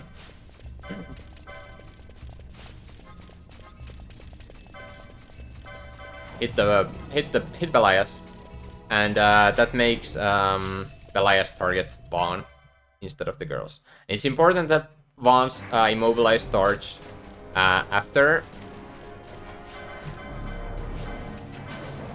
the girls' arrows, because otherwise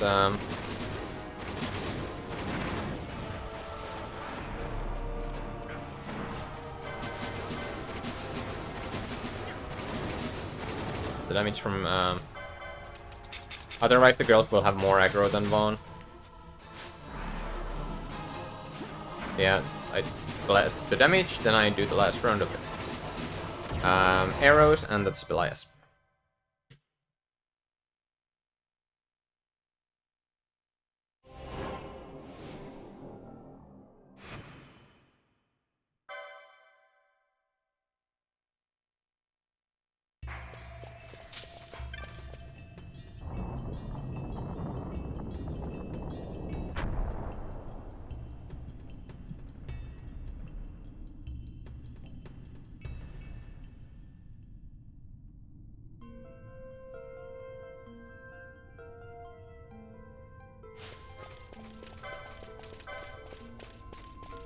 So next fight is against Voshler, and before that fight starts, my buffs get reset, which means that even if I cast Reflects before the fight, I will still start the fight without Reflects. So I will have to do the buffing during the fight, and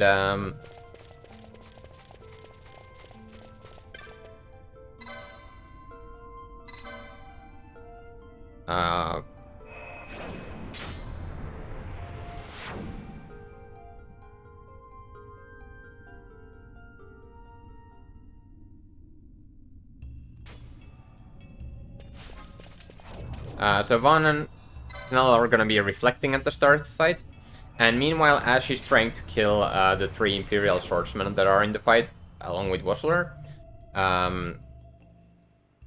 Saying trying to because she's not guaranteed to one-shot them, and they can also block the spell. So let's just hope that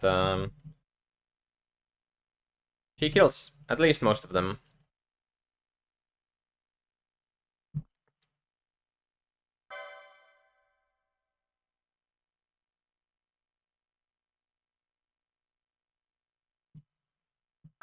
But yeah,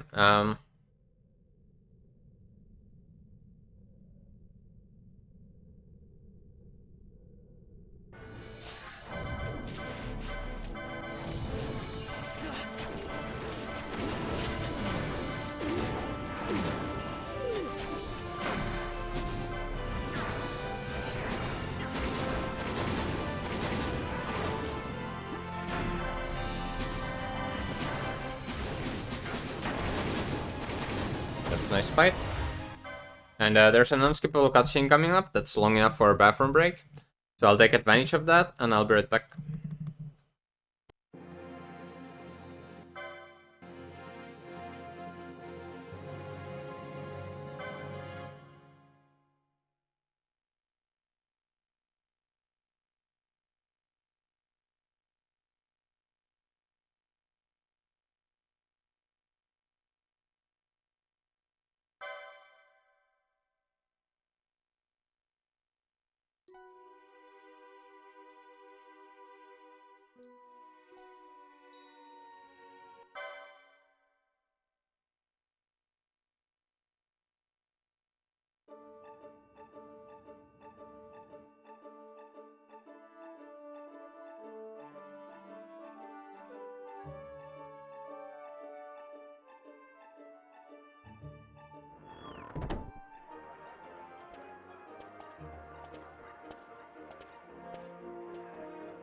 The Gareth are said to dwell in Kirwan.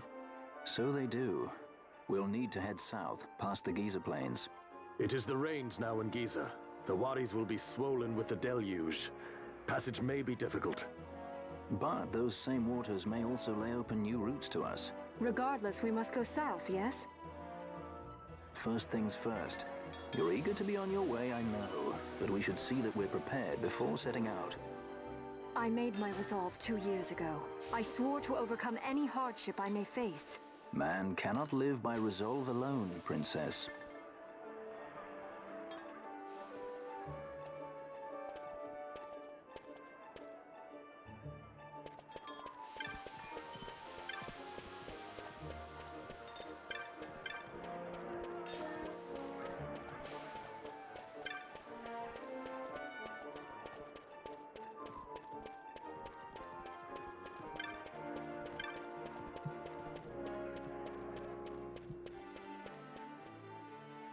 Yeah, as Harvey pointed out, Vossler has more than 9,000 HP. As the boss, which is less than Belias. Belias has 15k.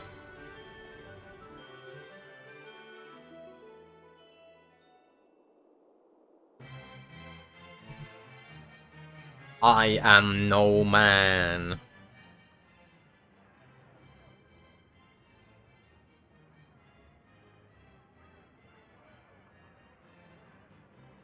Or that's what she said, at least.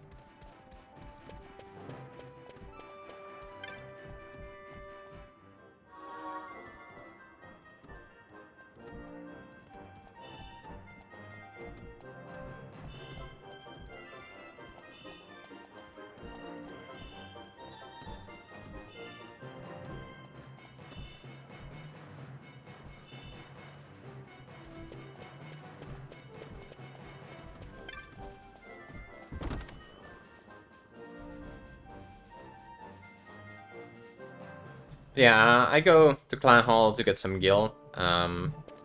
You get like 6,000 gil after you beat... Well, you get 5,000 gil for beating the first demon wall, and then that makes gil total to be about 6,000. And I got the warp mode and a couple of teleport stones there as well. And, well, some potions as well. And now I go to the... technique shop to buy a technique called Traveler. And Traveler deals damage based on the number of steps you've taken since the last time you used it, or if you have never used it from the beginning of the run. And I've been paying attention to my steps, and I know that I don't have to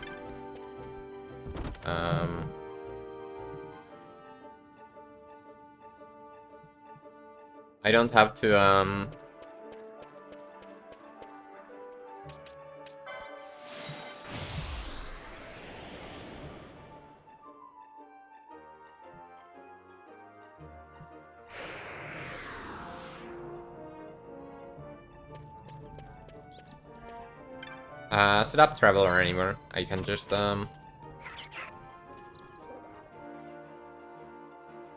I've been keeping track of my steps, and I should be like there's a 10-step window every 1,000 steps, where you deal almost 10,000 damage with Traveler, and I have run in circles during some boss fights so that my steps are or will be I will reach that 10-step window during the Tiamat fight. Did you miss something crazy?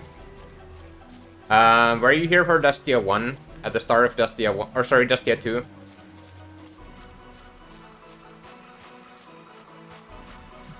If you were, then you did miss something crazy.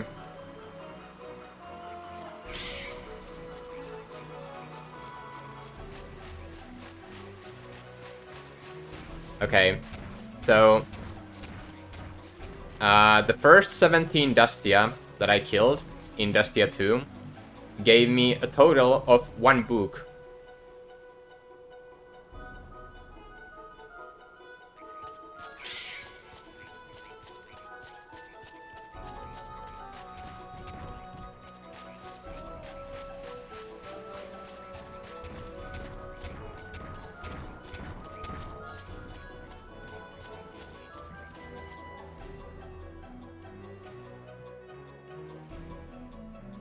Yeah, and then I got like between 5 and 7 heals, something like that. After that.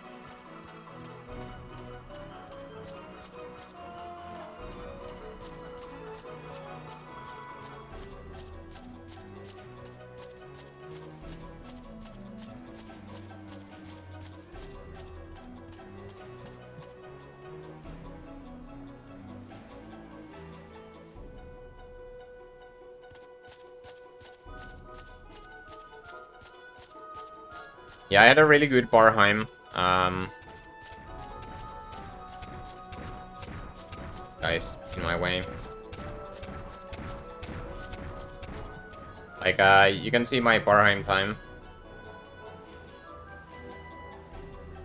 Then I lost 20 seconds to Dustia and another 20 seconds to Chalice.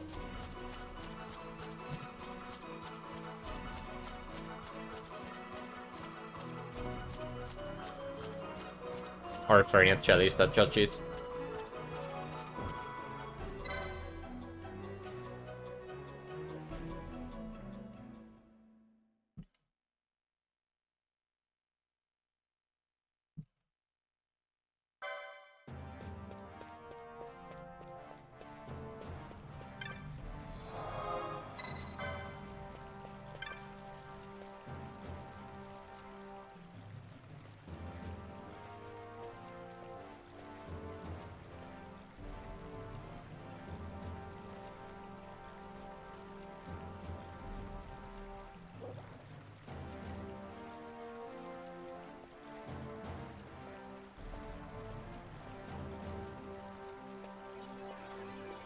Thank you for subscribing, Ravina.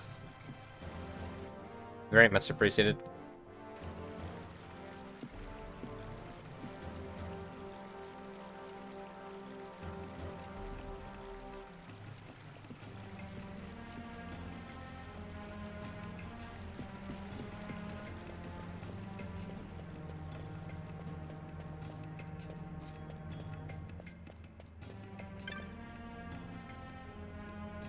Yeah, the next fight is against Tiamat.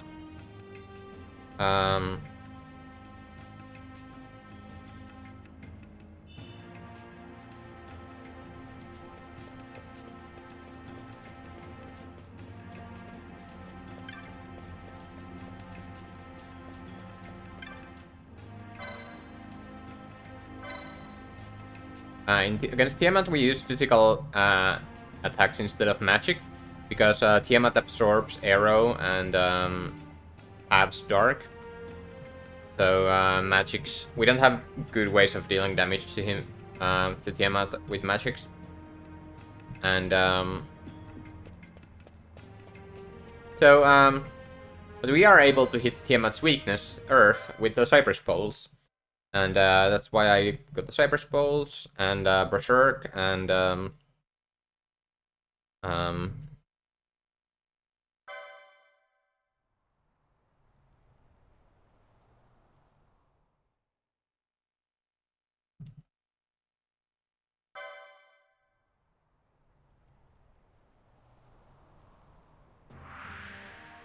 And I can beat Tiamat still fairly fast. So, at critical HP, Tiamat's defenses go way up. And Tiamat starts... well, the last 20% of HP of Tiamat would take about a minute to kill with physicals. However, I can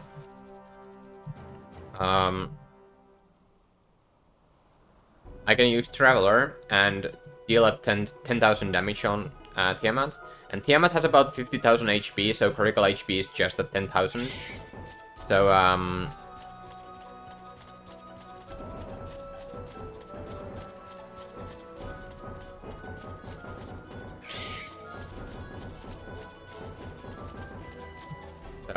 that's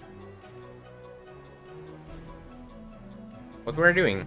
But first, I'm going to check these two chests here. First has a 10% chance to be a golden amulet. The second one has a 15% chance to be a red cap.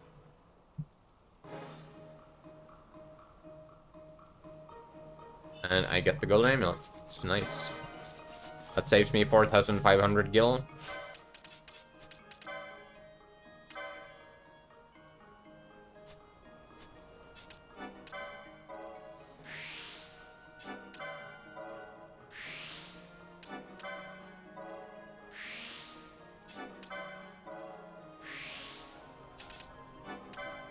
What's my favorite music of channel? Not quite sure what you're asking.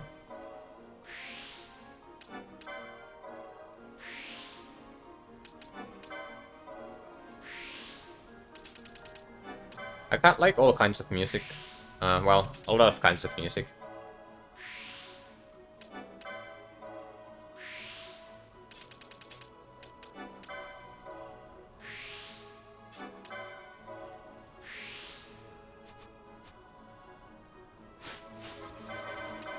Let's try the Berserk Bosch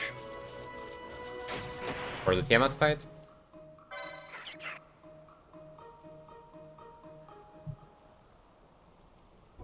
And then we keep going. Did I come to a conclusion for Nekota's run? No, I just looked at some things, like I mostly looked into it like I was just wondering how I wonder how much time do I lose to turbo, and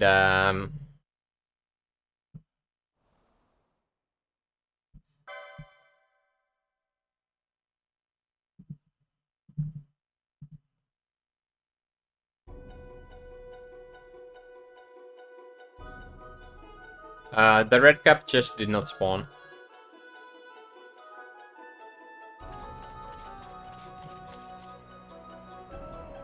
But yeah, I was just trying this. I was wondering how much time the turbo gains when I.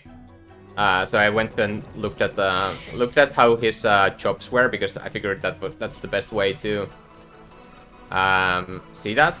I was just wondering, like, out of curiosity, and then I saw what happened in that split, and well, first I looked at the time. I was like, wait, how did he lose 2 minutes on me in at SID split, or 2 minutes against my gold? And then I looked at the split and I'm like, what happened here? And then I see that he lost a minute to choosing the wrong option.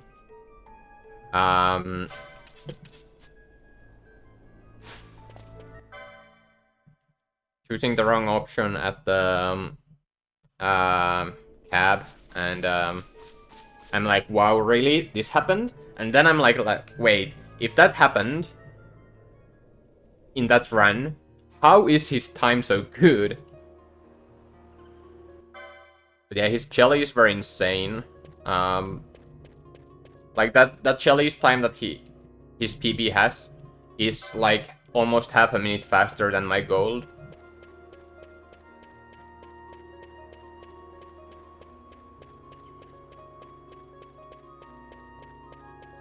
And yeah, he was able to afford 3 golden amulets before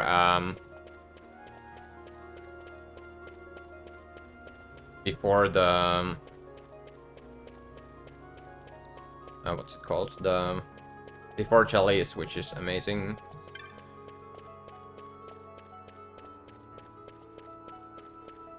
Although he did yeah, he did do one Chali. And he did gain some time. But I mean, even for me, I guess he doesn't buy the... Like, for me to be able to buy 3 golden amulets, that would require for me to get... Oh, I guess it makes sense because, well, he's using Brigandine and only one Cypress pole. I guess that makes sense. Yeah, I'm starting to feel like it's more realistic now. Yeah. Now I'm understanding. I forgot about I didn't realize the effect of Brigandine because I always keep thinking, oh, Brigandine doesn't save kill because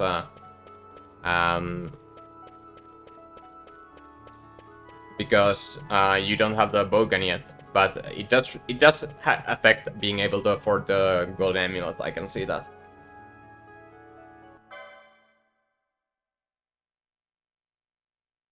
I don't know what Tinkano's threats are. Or what you refer to with Tinkano's threats.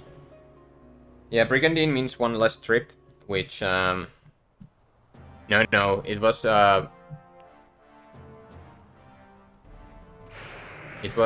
just regular Dustia.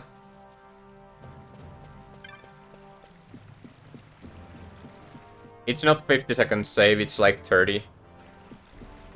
Because you still have to do the shop.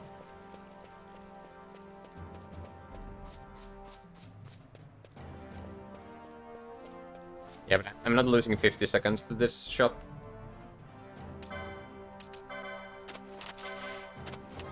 Scutcheon. Tourmaline Ring and Bangle. The Elixir can go. That can go. Then I buy a Shielded Armor. I buy a Red Cap. And a Phoenix Stone.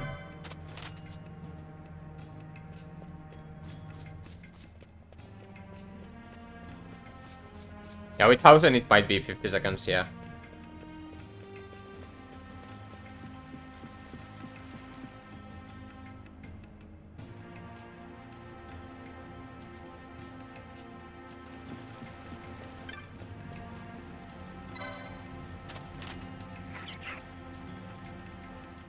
But yeah,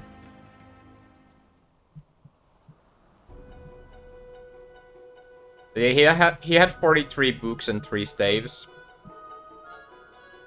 which is about 24,000, I think.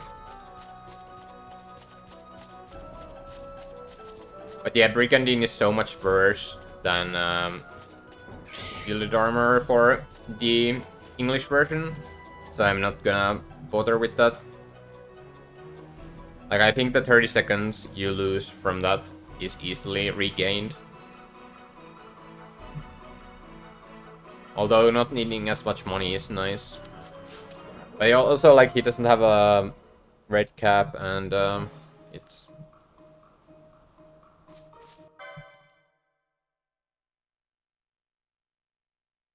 It is a thing.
It's Berserk Bosch or Balthier there, but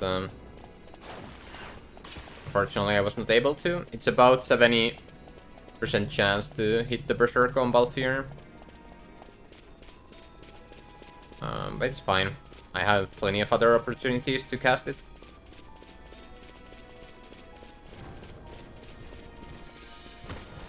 And that's right.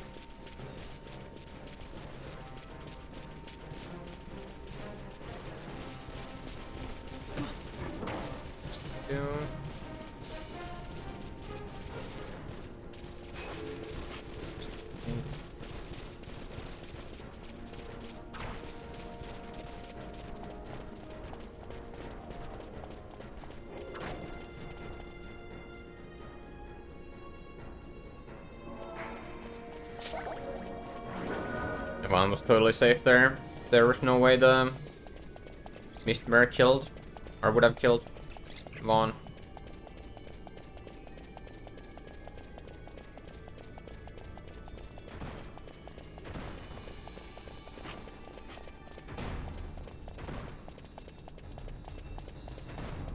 Rick kinda low.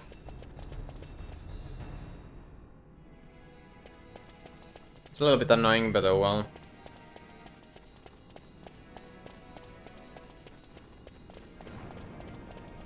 Means I can't...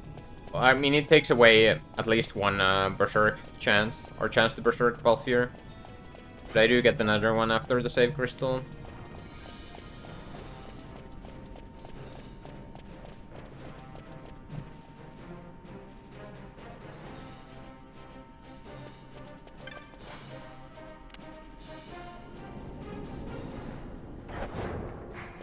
Yeah, Tiamat always targets whoever's closest.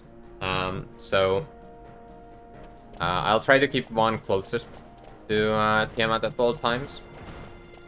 And I'm also except when Tiamat is using Disable Gun, and the person with most aggro gets targeted by Disable Gun. So I've tried to have Vaughn be the character with most aggro, and to do that I'm gonna have Vaughn throw 2 Phoenix Downs at Tiamat. That way, if Tiamat uses Disable Guy, it will target Vaughn. And I'll have Vaughn also cast a couple of darks on Tiamat, so that Tiamat would start casting Reflect and waste time using Reflect rather than using Disable Gun. Tiamat also uses moves called Arrow and Berserk, or sorry, Arrow and Breath, which are elemental moves. So I'll try to I'll equip Vaughn with the Manifect and Nephesite, which halves the elemental damage.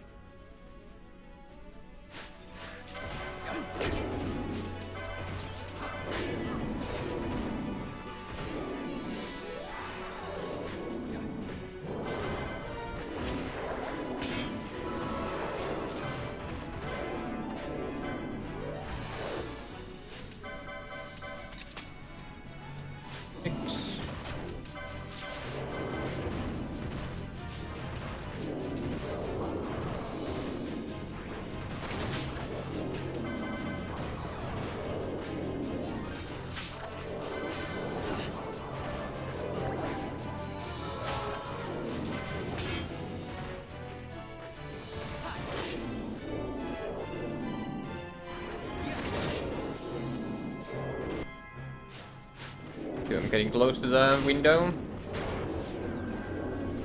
Stabled, which is annoying.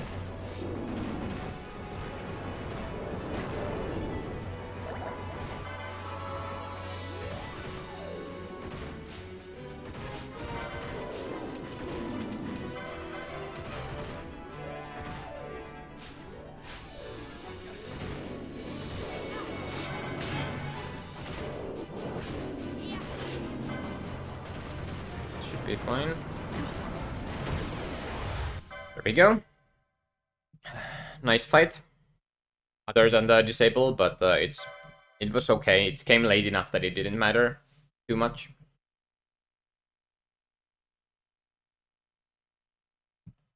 It is possible to combo on Tiamat.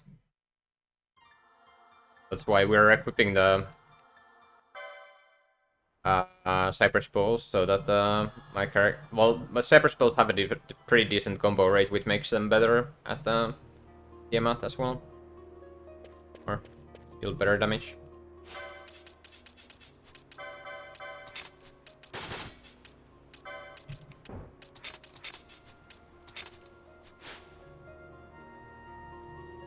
So now I sell the Mithril Blade, the Cypress Poles, leather clothing, bronze helms, bronze armor, and then I buy Fire, a couple of Phoenix Downs, and some smelling salts. And give Vaughn a smelling salt gambit. And Penelo and Ash a Fonier's visible fire gambit.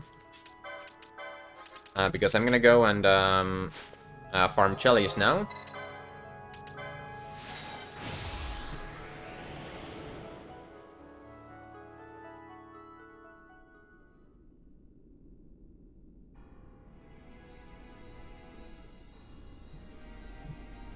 And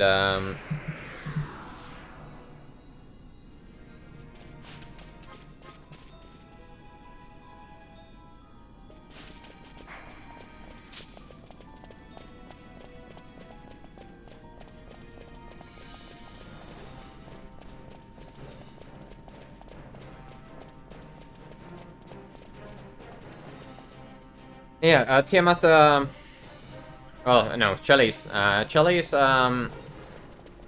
drop yellow liquid, which sell for 531 gil each. And they drop teleport stones, which, well, I need to be able to process. I need to do some teleports. And they drop float modes, which I also need to use. Float modes allow me to cast float, which allows me to avoid traps and be immune to earth elemental attacks. And it's 500 gil steal.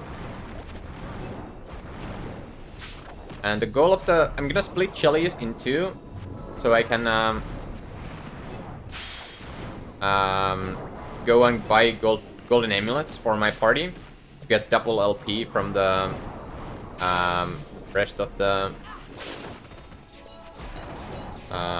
Chalice. And before I go, I need to get enough money to buy the golden amulets, and I need to get 2 teleport stones so I can teleport back to I can teleport to Eruit and back. So I got 4 yellow liquids there. I need about 26 before I can leave. But it's alright. Or well, 26 yellow liquids and 2 teleport stones is what I need. But I also need to get the LP for Ash and Penelo to be able to license the yellow or the golden amulets, so that they can actually equip them. I need well, I need 56 kills for Penelo to be able to afford the license for the golden amulet.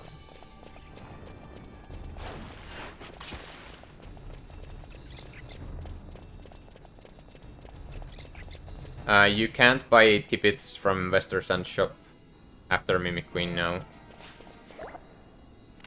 The only place where you can buy embroidered tippets is, or the earliest place at least, is at Old Arcades.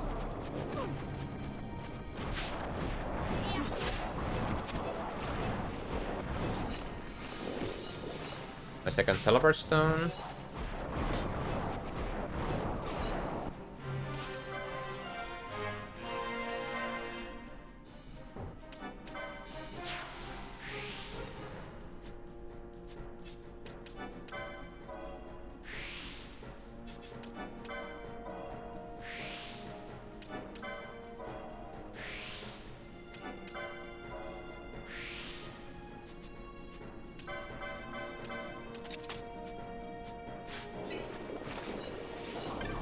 5, 6.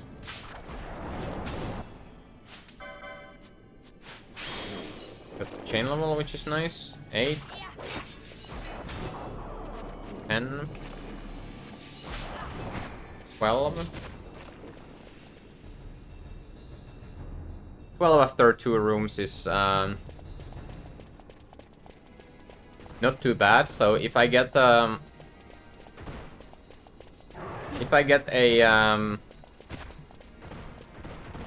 average room or better in the next room, I can leave after the next room to buy the golden amulets.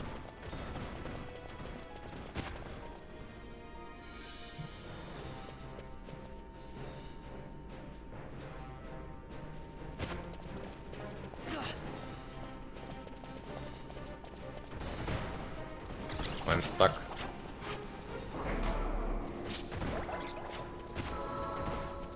It's maybe not. Larsa might die though.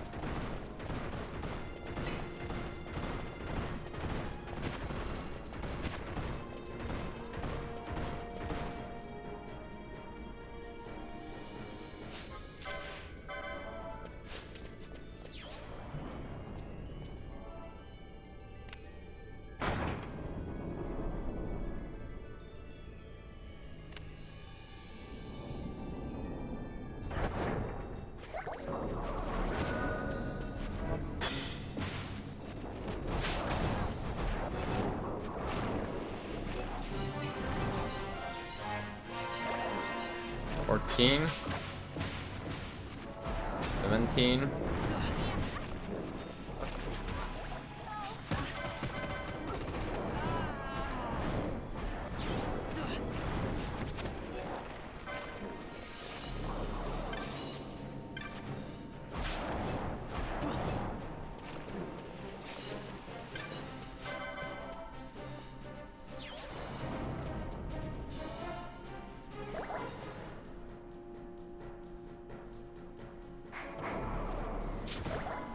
That was a really bad room, so I have to do another.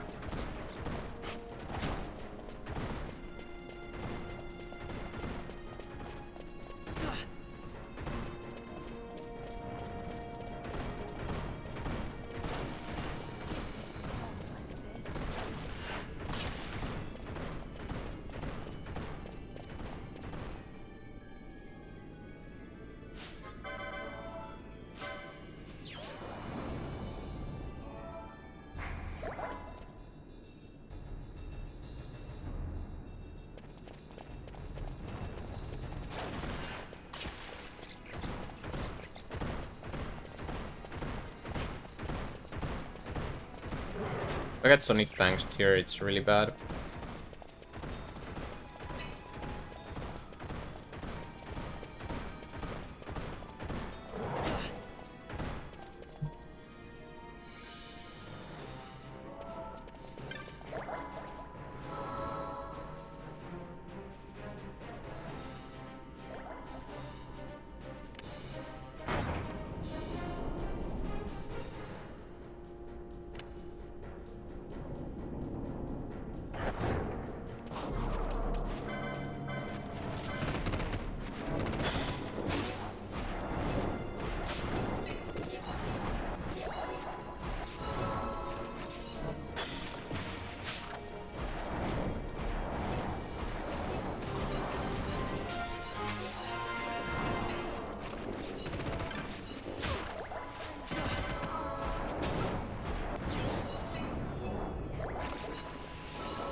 This room was really good. Or at least it felt like it. I wasn't counting actually.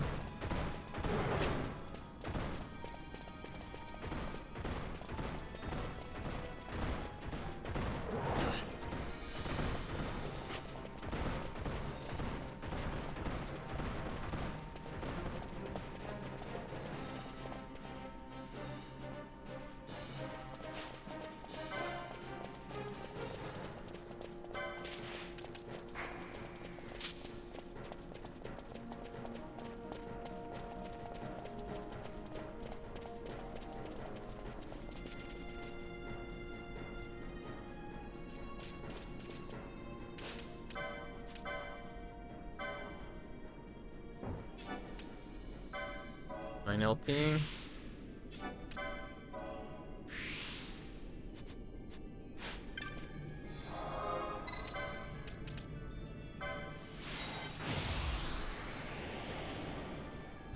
Yeah, green circle is shell. The panel has 9 LP, which means I need to kill 4 less than usual. 72 yellow, 72 chilies, or 72 kills I need for Penalo's LP.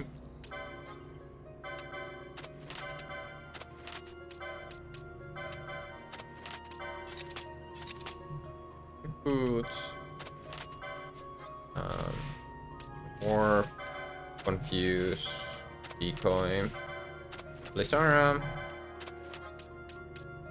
High potions, Phoenix Downs.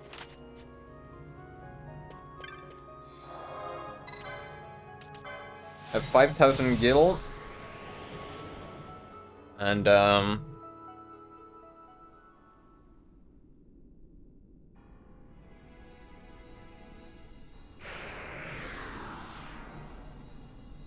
I need 70, well hold on, 5,000 gil I have. So 45k minus 2.5 is 42.5k. Is 42.5 gets 3,000 gil less, so that's like 6 liquids less than that, so it's 63 liquids approximately that I need.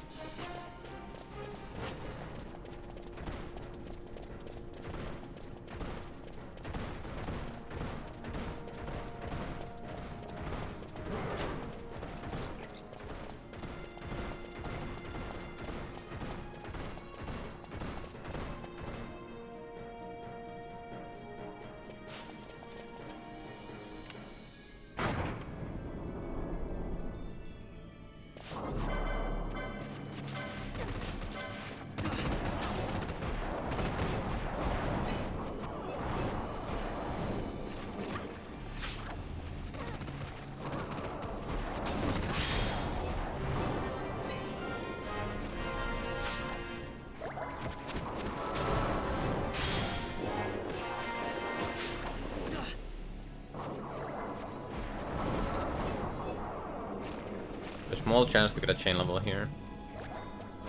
Nice. Third dream. 3, 4, 5. That's really good. Second time ever that happens to me.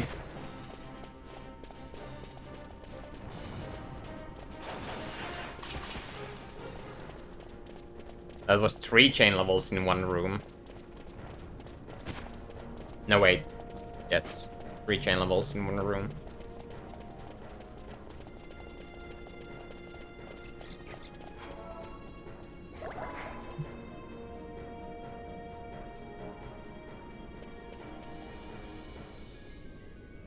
Alright. And that was the first room, so, and I reached the highest chain level.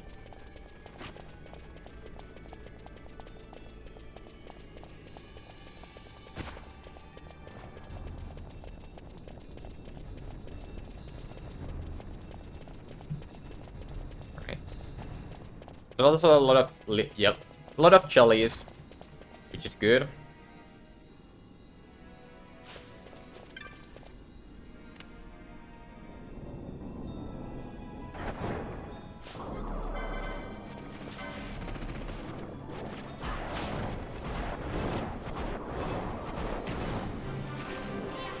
Six, 8.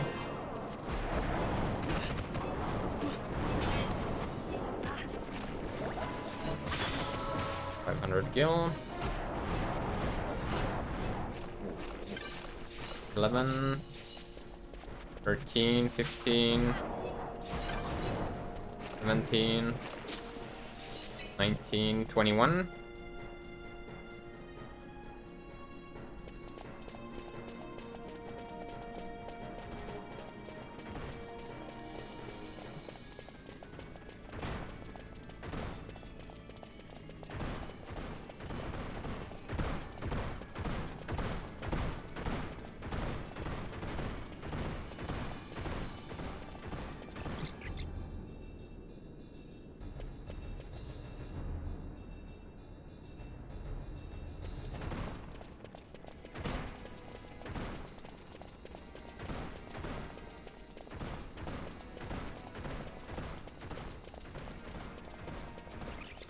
21 after 2 rooms is good.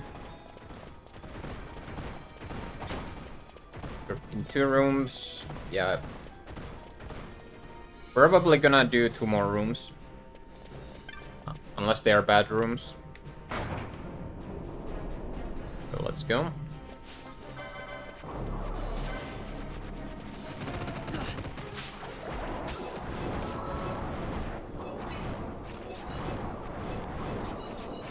Four, 26, 28, 31,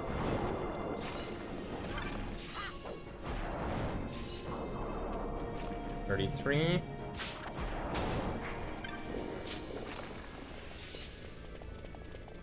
'kay. Not the greatest. But with a good room I will leave.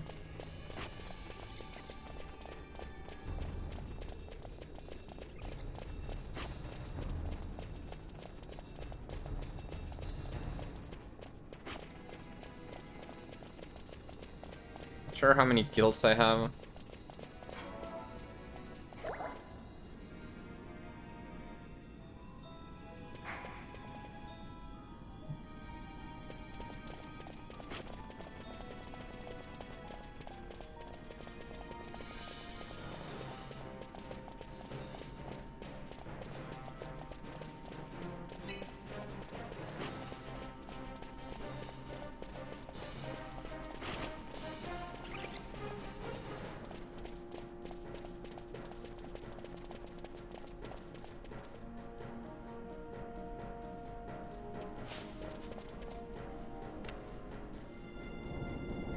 Any yellow liquids I'm definitely leaving.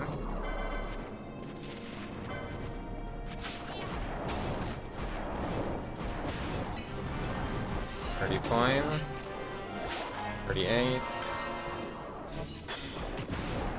40, 43, 45, 47, 49,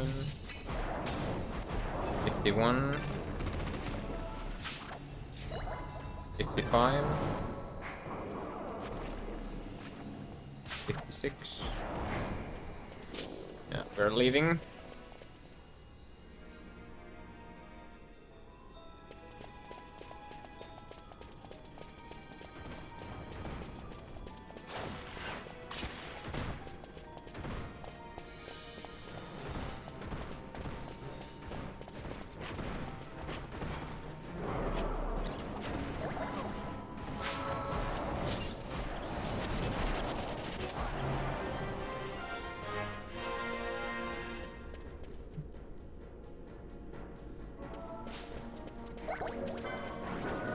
Float mode.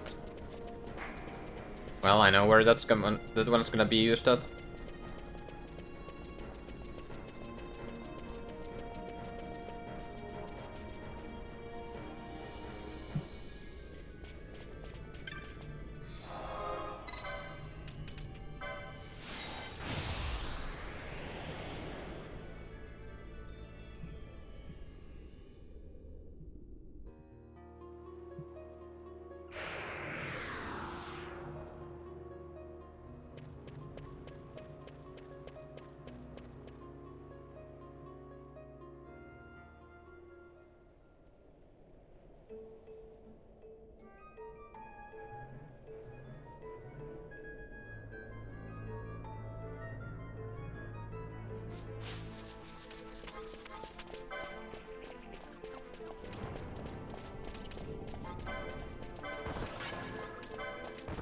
Um,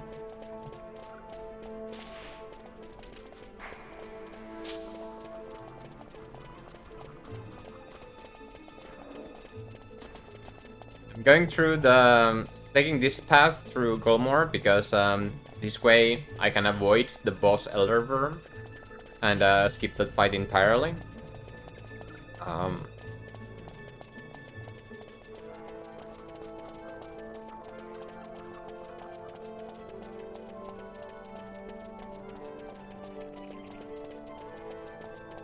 Thanks for the luck, Gapler. How are you doing?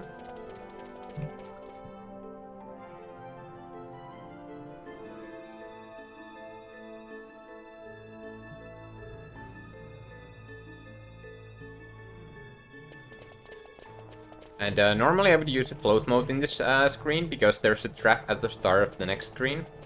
But I only have one float mode, so I can't afford to use one here. So I'll have to manually avoid the trap, which is alright.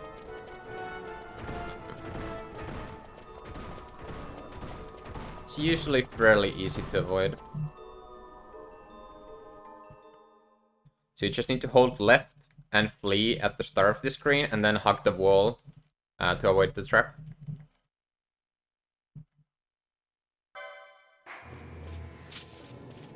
There we go. These guys deal a lot of damage because these are high-level enemies, and I'm not supposed to go through this path. But it allows me to skip the boss, so I'm running past them, and they didn't hit me, so that's fine. And in this next screen, there's a chance for there's 10% chance to get an ice shield and 12.5% chance to get a glacial staff. Although I think I'm skipping the ice shield because it's a little bit out of the way and only worth like 1050 gil. And it did not spawn anyway. Oh, the Jedi is right here. I hate the trap here, but wait, what? I think actually the Jedi helped me to avoid the trap there. That's pretty nice. But there's a 12.5% chance to get a glacial staff from the chest ahead of me. And because it's spawned, it's now a 25% chance to get the glacial staff. But it's 29 gil. The glacial staff would have helped me save 2400 gil. How is it possible to get 3 minutes on Jelly by doing 2 less rooms than in my PB? In my PB I had to do 10 rooms of jellies to get enough money, and this time I only had to do 8, so that's how I saved the money, or saved the time. I'm very low on LP now, but it's fine. I have a plan for low LP, or this low LP, so it's fine. What's the least jelly rooms I've done in a run? 8. I think 7 is technically possible. Well, I think 6 even is technically possible, but that's probably never gonna happen. But I could see 7 room jellies sometimes happening, but you need to get really good luck to get enough LP from those rooms.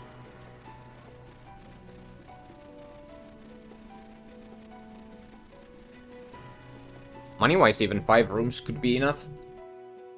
If you have very good Destia, but it's never gonna be enough for LP. I don't think. Maybe in TAS.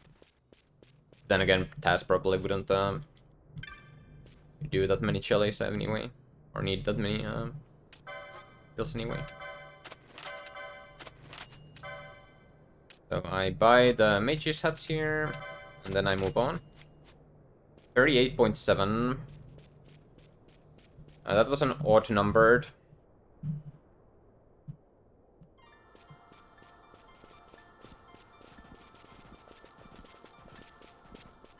Gil is actually not that bad. I'm a little bit short, but I can make up. Getting the Mega Elixir would be very nice, but we shall see. Speaking of Mega Elixir,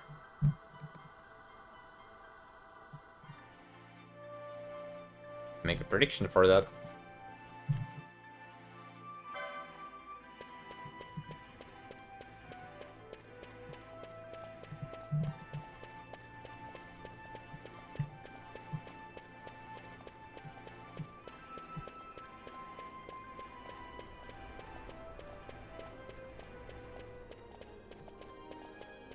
It was 8 rooms, yeah. 93 total liquids, I guess. Why is there...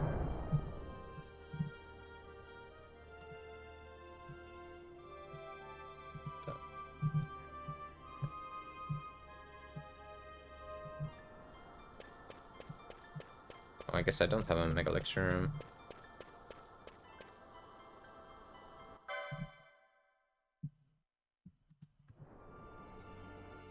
Prediction here.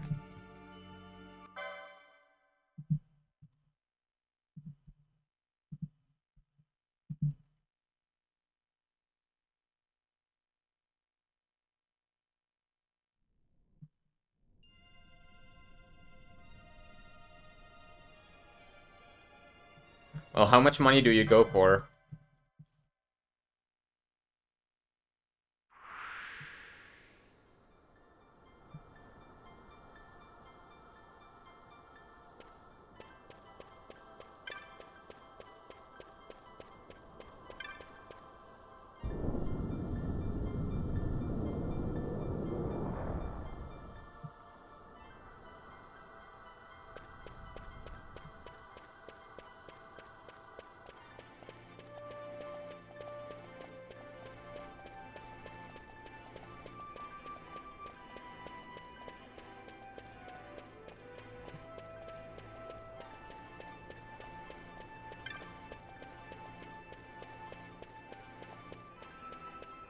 Yeah, Deathless is basically one less room. Well, not really. Yeah, it is, because you have the elixirs you can sell. That you can count on.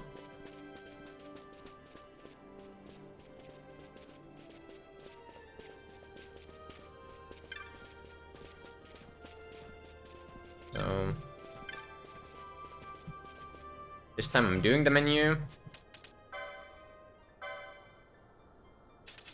She's 1 LP short of being able to afford decoy in this menu. Whatever.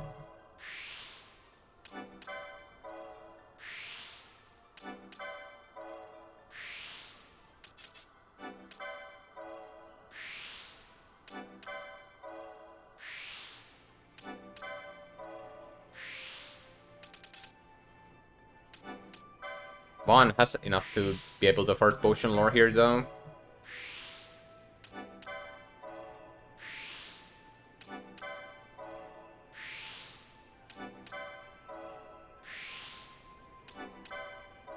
So I'll go for it.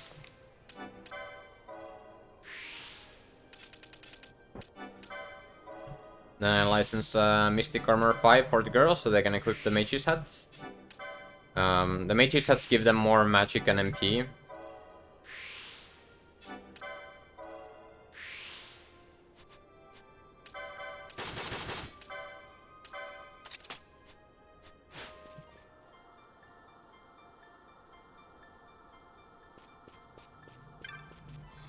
And touching the crystals, I can teleport back to...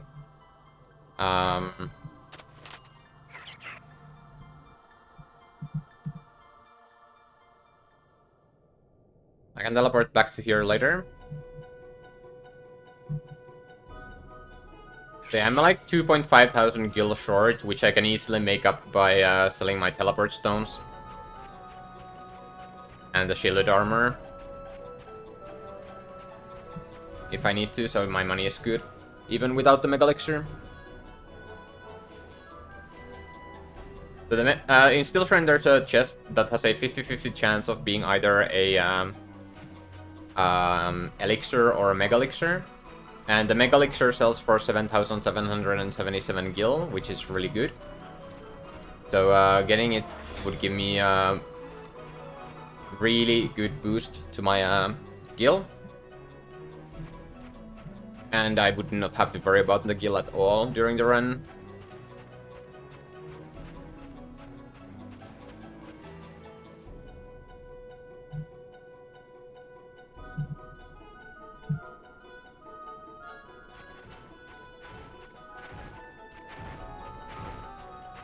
So let's see if the Emperor AV spawns today. I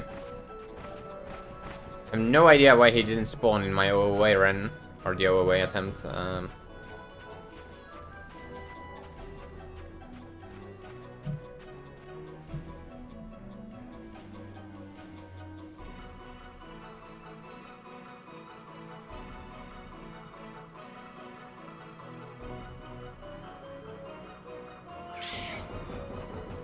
There he is.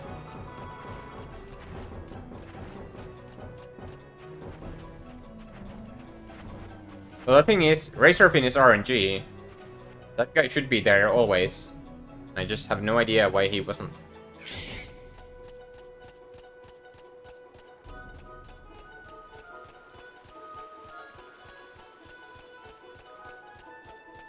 Anyway, I equipped the Dawn Shard on Bosch because I need, in order to operate the pedestals of Dawn in Steel Shrine, I need to have a Dawn Shard on my party leader, and well, I said that Bosch will be my party leader.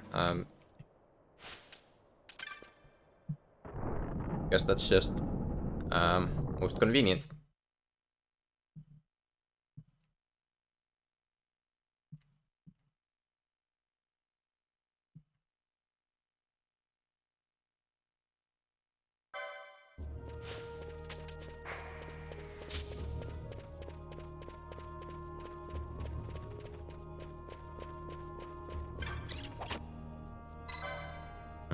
Poison is annoying.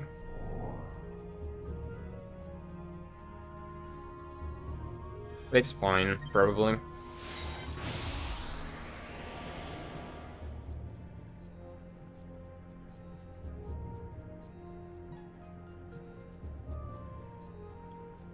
Let's see, here's the chest. I'm going to set up Traveler on this guy, so...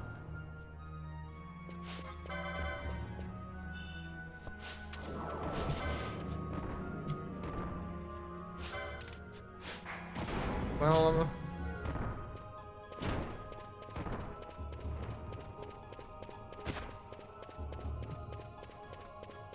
so it's in preparation for Bergen.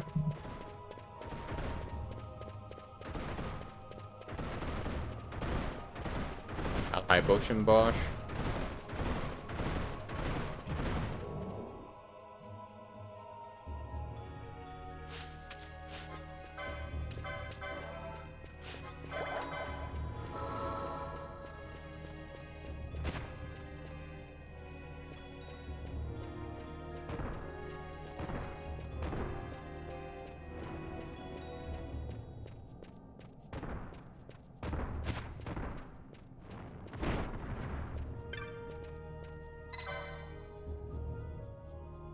Yeah, I did get the Mega Lecture, so that's nice.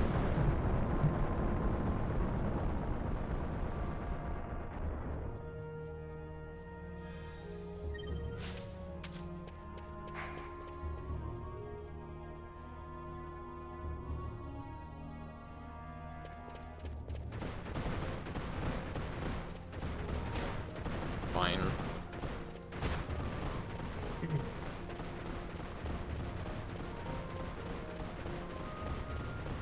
Yeah, that's looking good so far, but there's a lot of run remaining.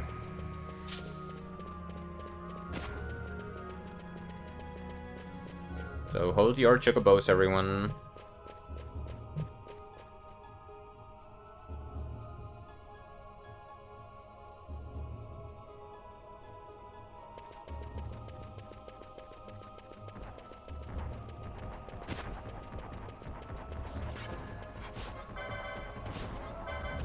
Leaving Bosch behind because I need to touch this sword with Vaughn.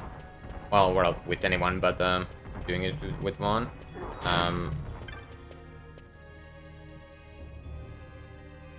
Which opens the door, and I left Bosch pretty close to that door, so...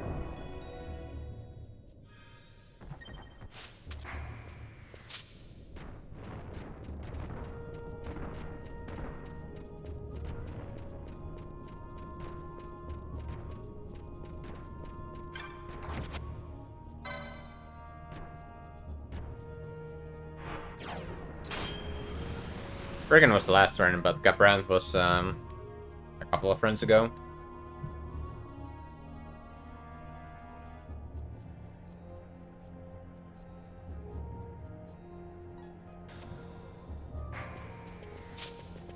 So Bosch can survive an attack. Or ignore. Okay, Bosch is safe now because none of the first two did anything. And Vaughn has high enough HP that I don't need to high potion him, which is good. And Bosch didn't get hit here either, which is also good. Okay. Oh, I definitely pressed down before pressing the X there. Whatever. So,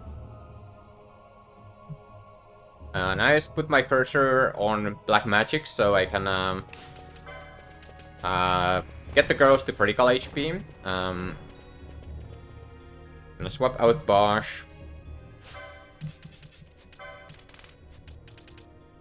And give Reflect and Fire Gambits to the girls.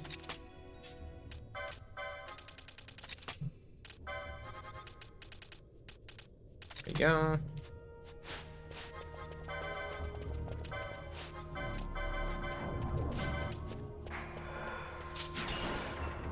Reflecting and immobilizing the girls, I can do some immobilize despawning and that they're in critical HP.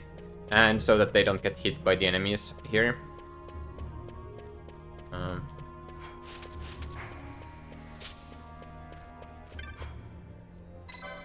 So rotate. So I need to turn all these statues facing the middle.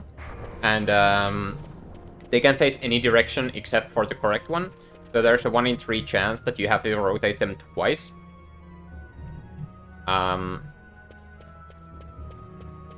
Which would cost me some time, but it's okay.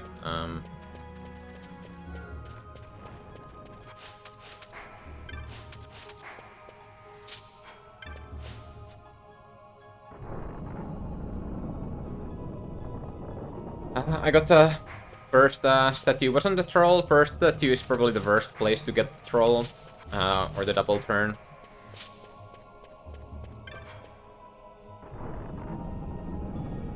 I already did touch the crystal before the menu, so... But thanks for the...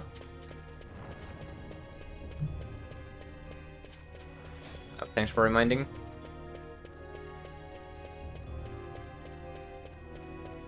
Oh, next time, yeah, sure.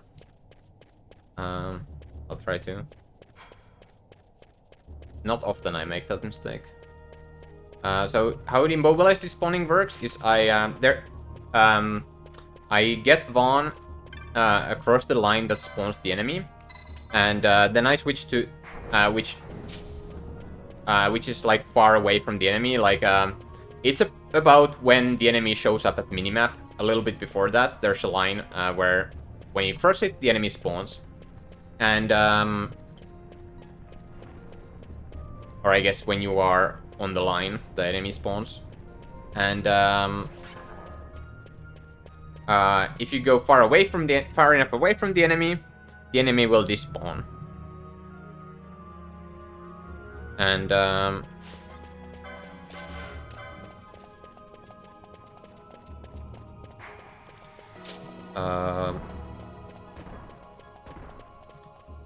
so yeah, I will so I get Vaughn close enough, then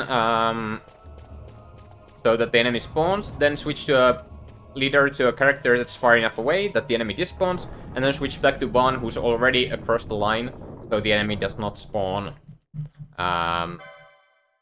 anymore, because I am not crossing the line, I'm already past the line.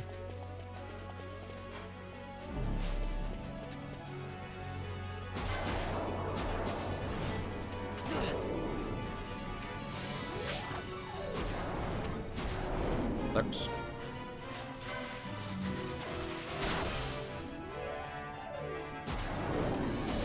Whatever.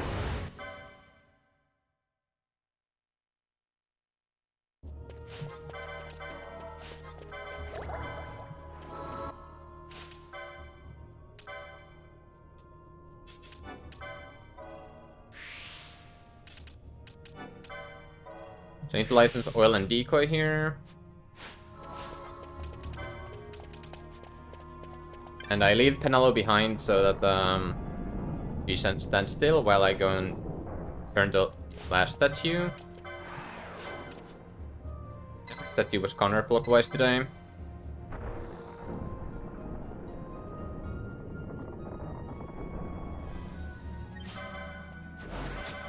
I'll Penelo want to cast Reflect on himself and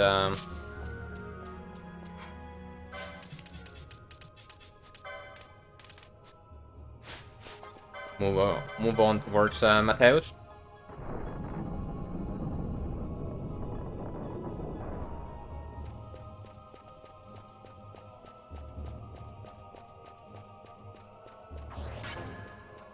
I probably should have I think I'll throw a potion at Bosch. I think that's good. I have a lot of potions, so I can do that.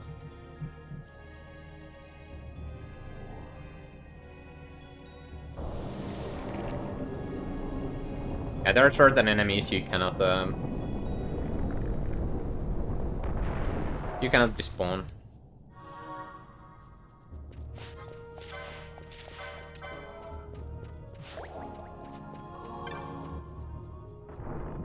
I think now Bosch can survive 2 attacks. I will high potion if Bosch gets hit here in this screen, probably. Well, depending on how much damage it does.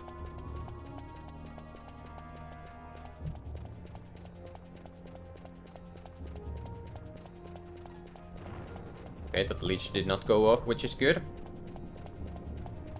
That guy did not attack, which is good. Okay, I don't need to potion.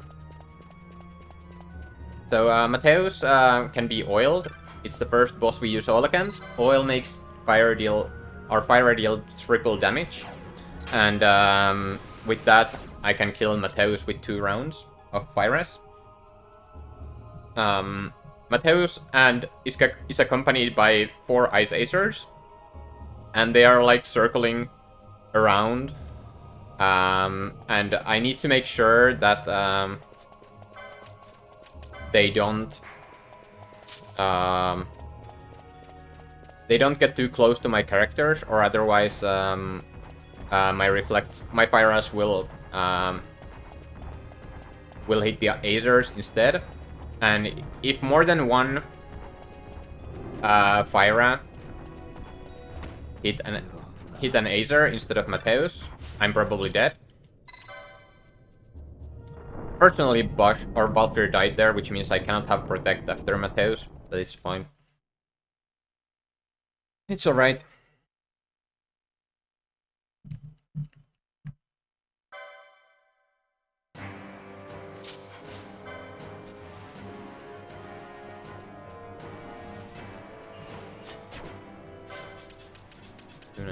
I'll equip the Dawn Shard on Vaughn so Vaughn doesn't take as much damage from magic.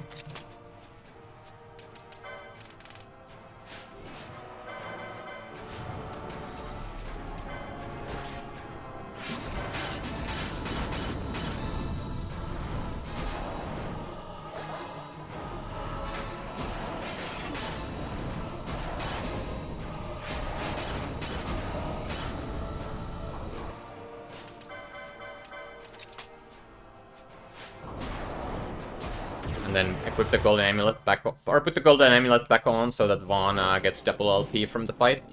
And that's Mateus.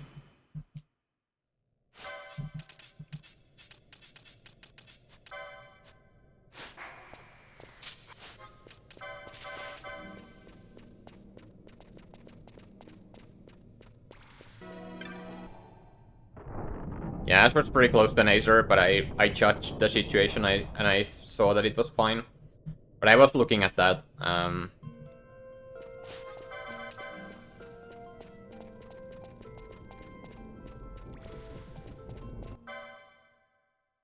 Closely. I think Bosch can survive 2 attacks after 2 cures. Even without Protect.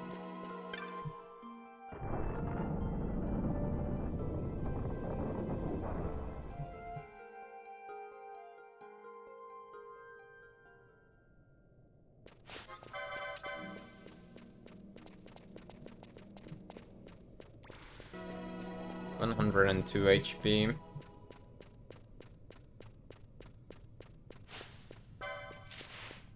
I hope that will be fine.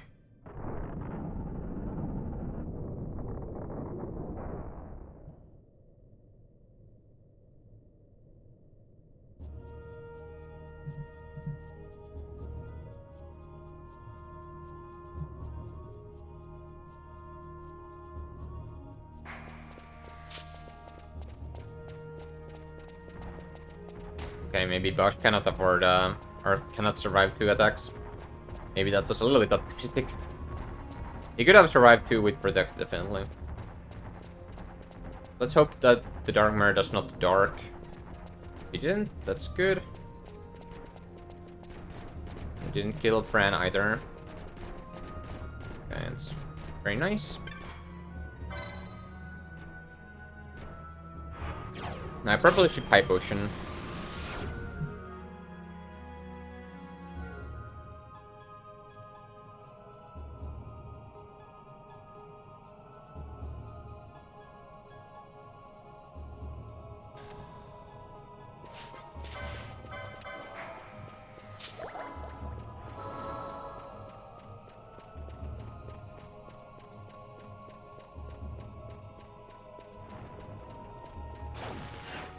Yep, could have been dead without the High Potion.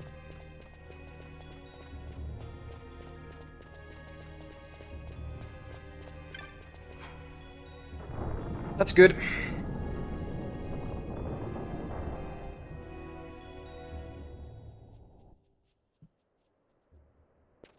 I have 8 remaining. I might need to buy more at Fawn Coast. Although I might steal one from Bergen. We'll see.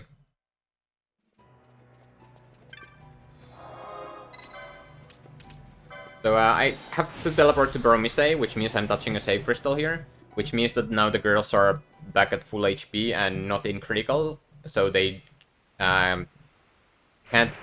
Or Spellbreaker is not in effect in this next fight. But that's fine. Bergen doesn't have too much HP anyway, and I can use Traveler to deal more damage. Bergen, the issue with Bergen is that Bergen can block magics, and if he blocks too many, I'm not killing in time. I can... 2 blocks is fine, but if I get more than 2... I think 3 blocks is a damage roll, and then 4 blocks is just not killing.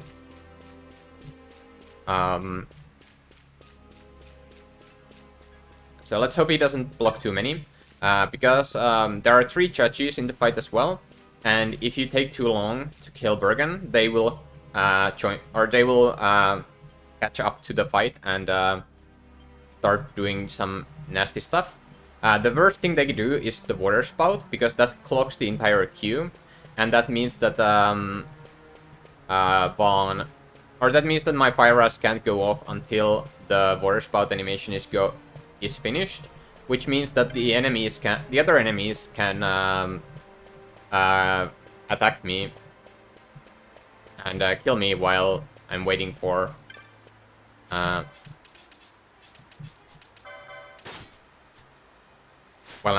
the water spout animation to finish. So this can be a really dangerous fight, but we'll see how it goes.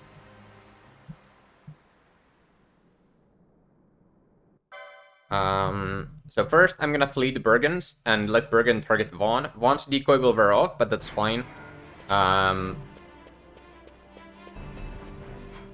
Because the girls are not in critical HP, they can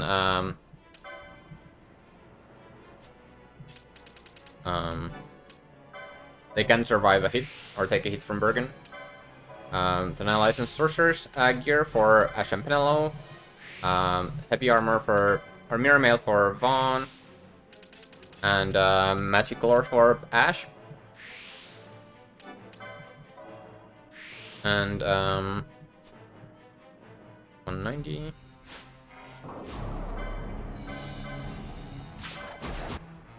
Fine.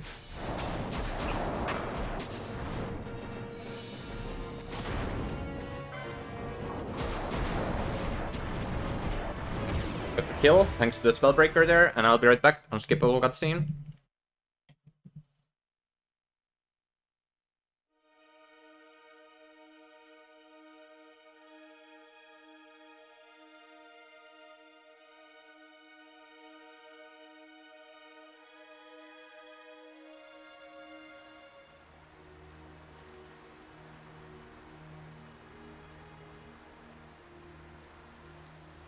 How do you propose we reach Arcades?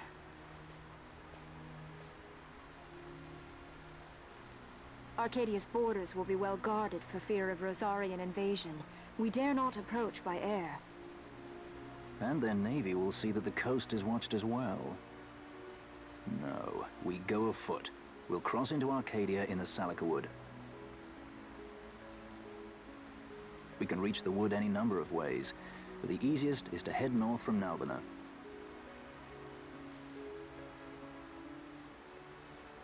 There's a hunter's camp just beyond the Silika Wood. The camp sits within Arcadia's borders, so Imperial patrols there should be sparse. Getting that far should be half the fun.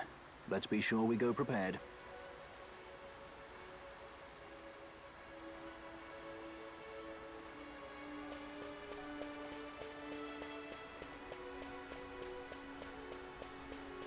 Alright,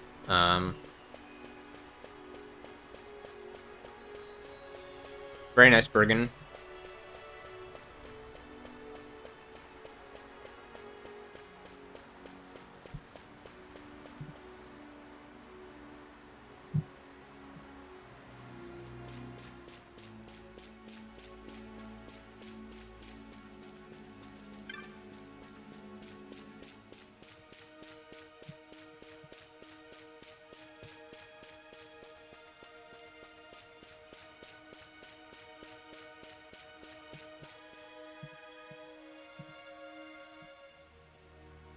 Alright, so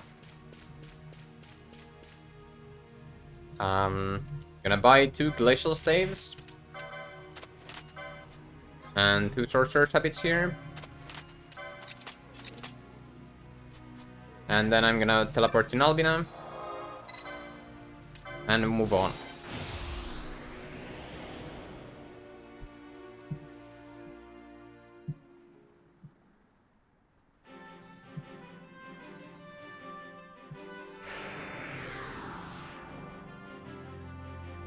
So yeah, Burgunder blocked quite a few spells, but he did hit Benelo to critical HP, which meant that Benelo's last fire eye dealt double damage, and I think that saved me from not getting the kill.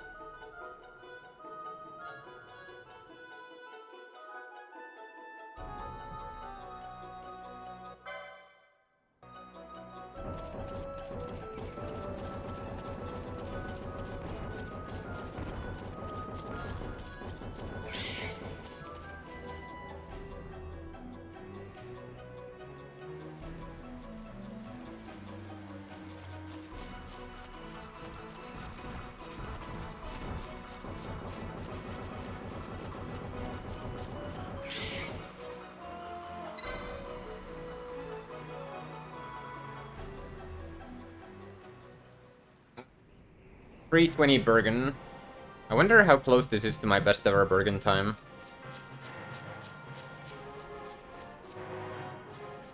Let's see. Or not. Is it a different key? Might be a different key.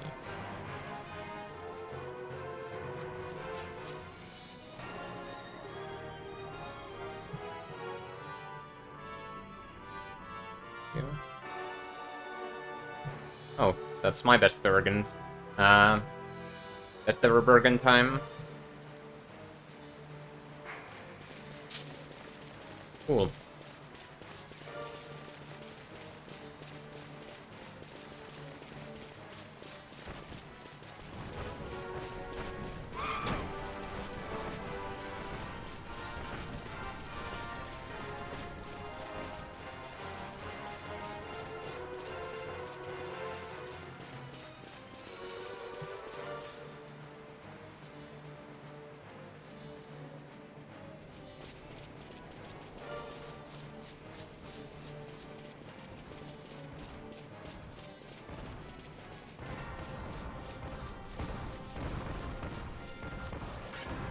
So, now next fight is the Mandy's, and at Mandy's there are 5 enemies. All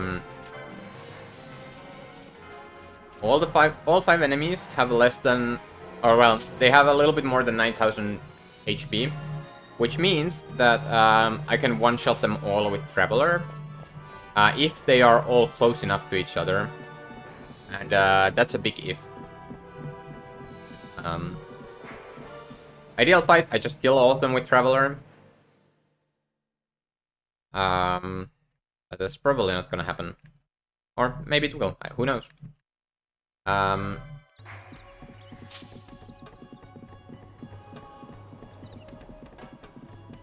So, the Mandy's, how Mandy's work is that they all, the battle arena is square-shaped, and each of them at the start fight, or they start grouped up at the middle, but immediately each of them picks a random corner of the room and starts running towards that corner. And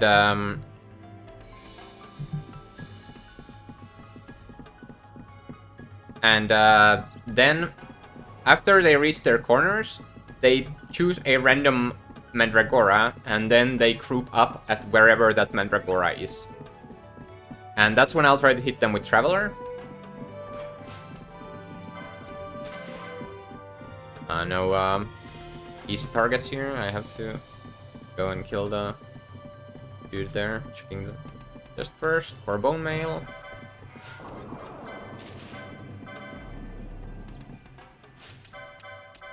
Seven, 7-3.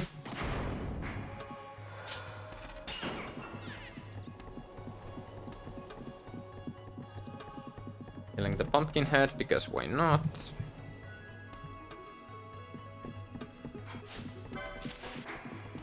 Yeah.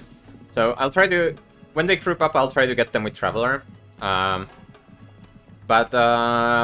you have to move pretty carefully because if you get too close to the Mandys that are running towards the corner, they stop running to the corner and come after you instead. And if you get too close to the corner before all the Mandys are there, the Mandys who are running towards the corner stop running towards that corner and go back to the corners where they were running from. And the Mandys in the corner might come after you.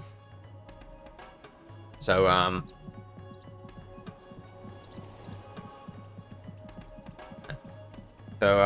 you have to be careful, and it doesn't help that I need to hit the 10-step window to deal the damage with Traveler. So, I have a limited amount of steps I can use to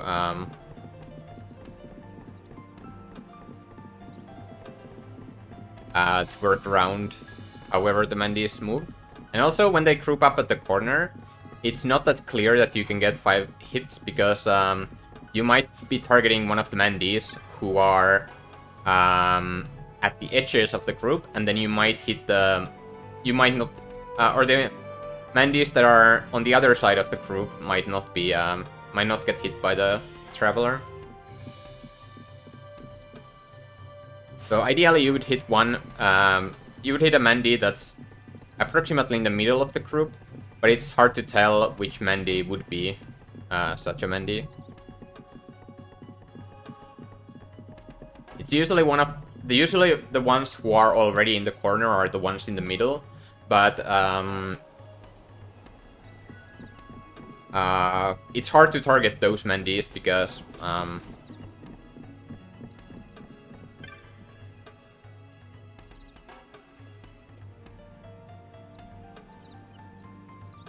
well, it's hard to target them.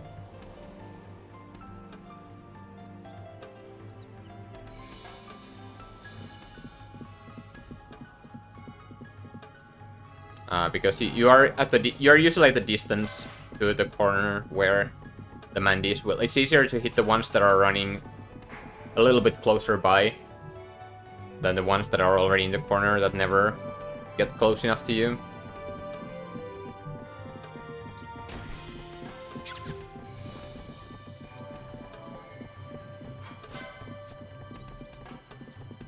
Yeah, now I need to get the girls to critical HP.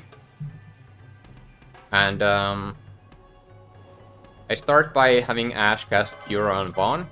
Also, not only to heal Vaughn, but also so that she stays behind. And I'm gonna wait until she catches up, and then I'm gonna start casting Fyra, and then both Penelo and Ash will be in range of the Fyra when it happens.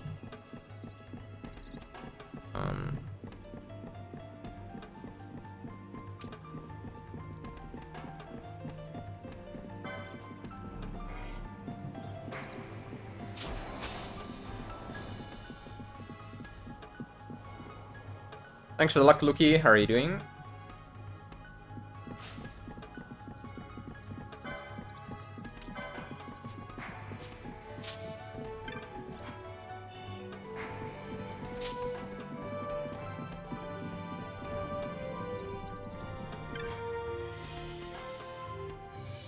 Unfortunately, the Marlboro did see me.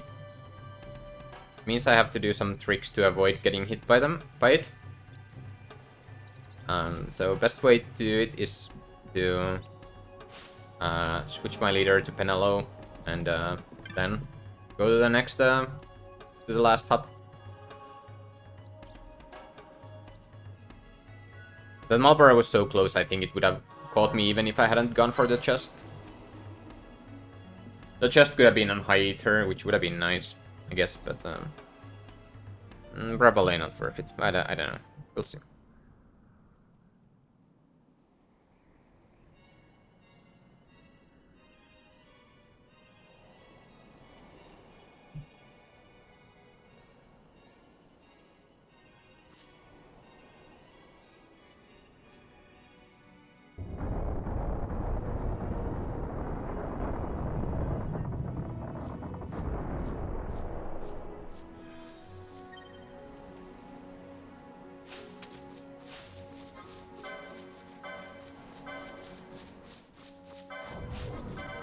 Then I reflect Ash and Penelo before the end of this screen. And then I remove them from party, so they don't get attacked, and that they will have fresh reflects for the Shochinkei Palace.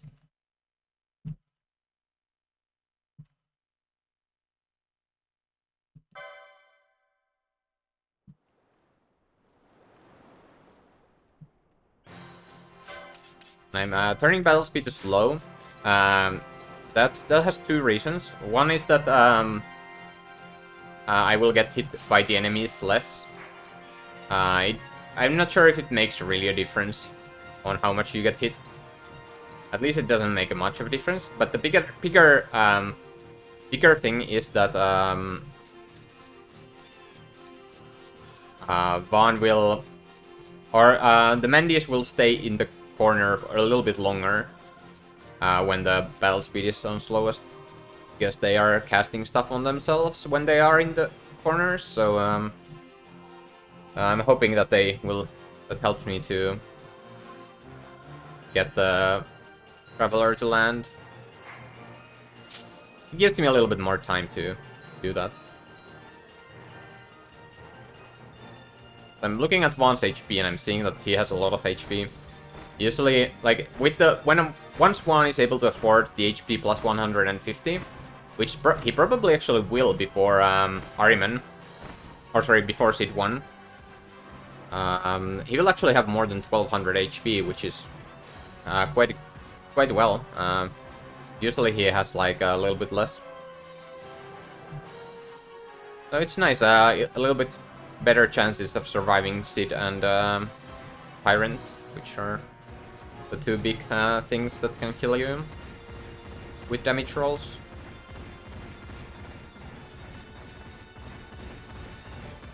Hey Hedex, my favorite as well.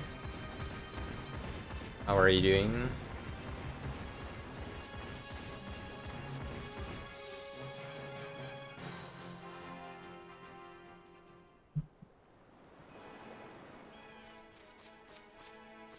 Yeah, if I don't kill all the Mandius with Traveler, I will kill the rest of them with Reflected Magics, but they do have some nasty attacks like Pollen and Scream.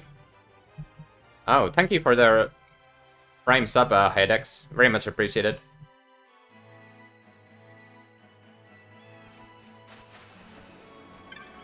Here, I'm gonna sell... Sorry, I'm gonna buy Mirror Mail, which has the Auto Reflect, which is very good. And Bio and Dispel. And I'm gonna buy 3 remedies, and I'm gonna sell the Mega Elixir. And then move on towards Cheetah Uplands.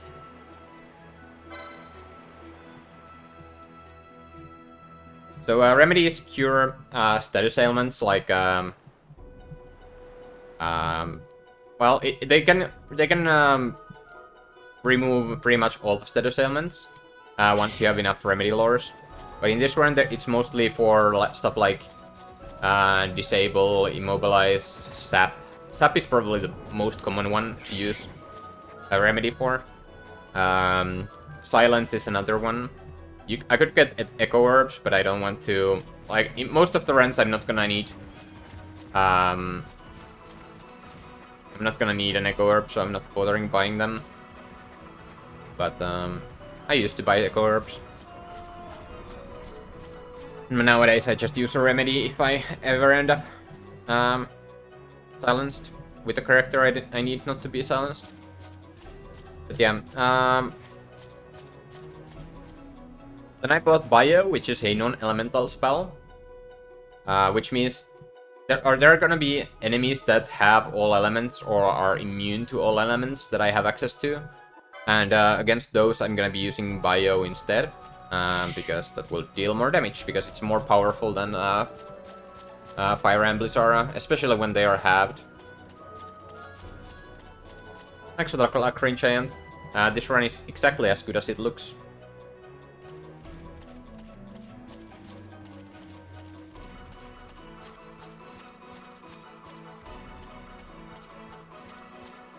How are you doing?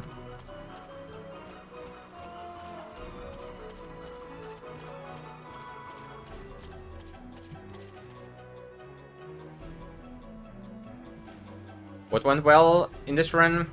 I got the golden amulet from the chest, which allowed me to. I got the golden amulet from chests and pretty good Shelly luck, which allowed me to skip a lot of.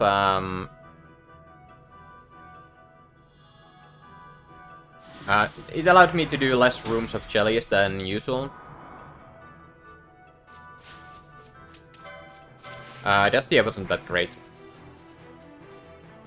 It was about average, I would say, but it definitely the start of Dastia was awful.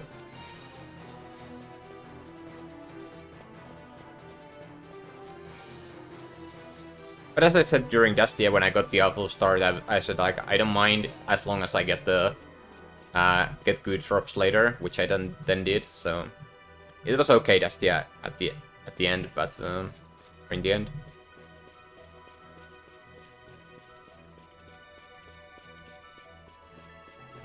Alright, it's definitely Dastia I was satisfied with, but it was not like a great Justia or anything like that. And then everything else just went pretty smoothly. I had a lot of heals at Dastia, and my Judge's fight was pretty bad. Other than that, the fight has been pretty good, or has been pretty good. And I'm set for Gil because I got the Mega Elixir in the Steel Shrine, and I got decent money from Jellies as well. So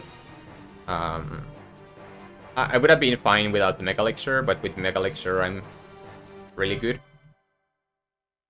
A lot of jellies dropping and getting a lot of yellow liquids from them.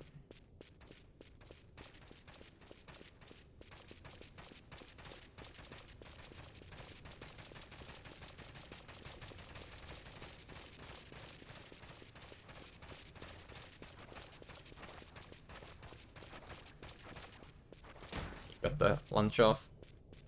I'm probably gonna high potion at the start of the fight here.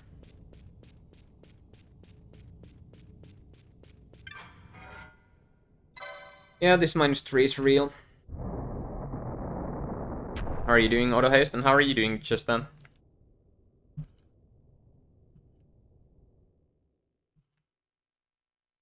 $773. Thanks for the luck.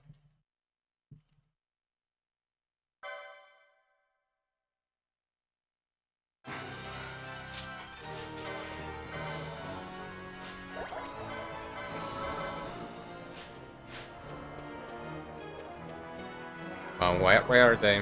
Okay. It can be fine though.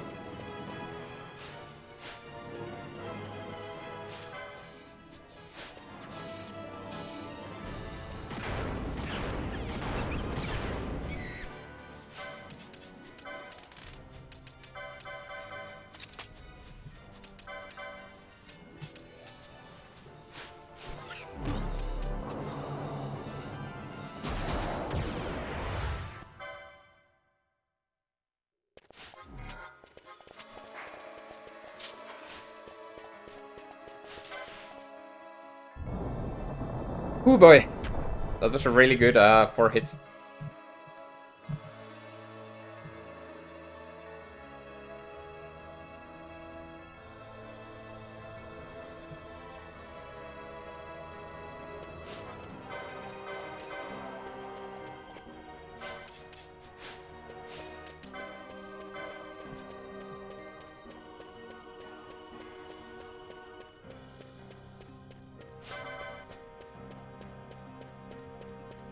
It was like that was pretty much perfect 4-hit. It was a really fast because I made 4 Chellies or 4 Mandys come out of the corner towards me very quickly, and the last one that survived was the Mandragora Prince, who's weak to fire, so he went down really quick. So that was a really good 4-hit, and he was like right there as well. I didn't have to go for him or anything. Okay. So my traveler number for seat is 985.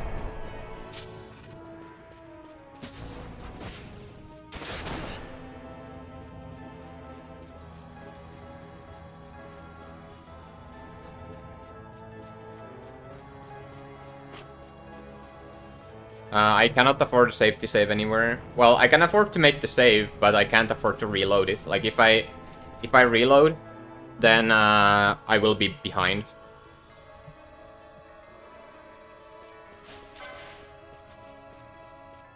Checking the chest, it can have a officer's hat. High potion is okay as well.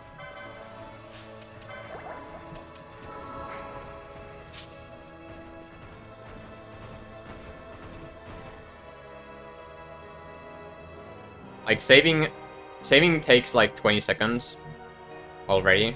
And then if I have to reload the save, I lose all the time between the save and the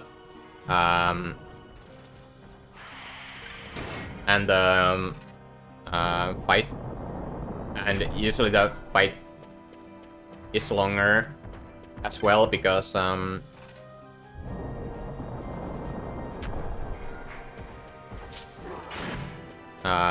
if things go wrong, I try to rather save the fight than to reload.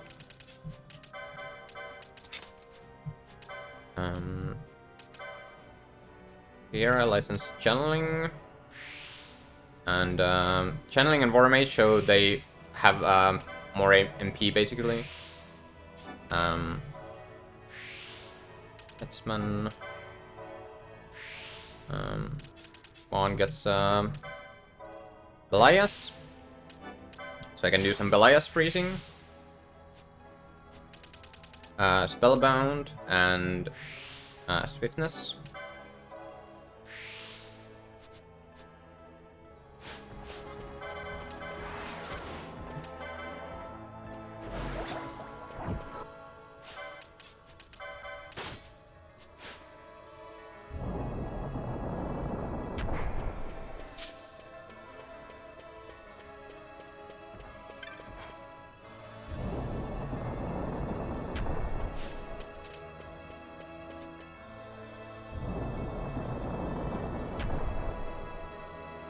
Let's see. Hey Yominax, the run is going really well. Let's hope that I don't mess up Ahriman today. So I need to bring Ahriman close to 80% or 60% HP, which is I need about 8 fire rest hit.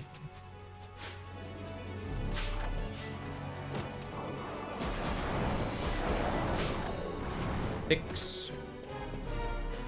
More.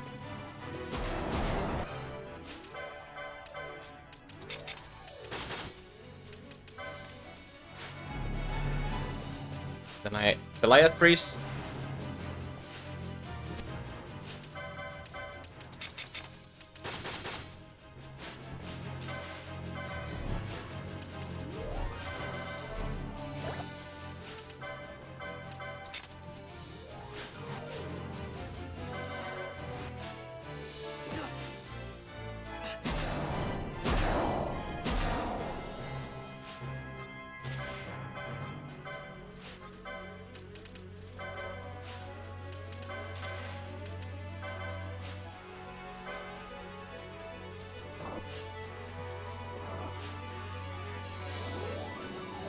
Now I use the warp mode, so Ahriman can't use divide until the warp mode finishes, so I can reach Ahriman before he divides. Which allows me to Belias freeze.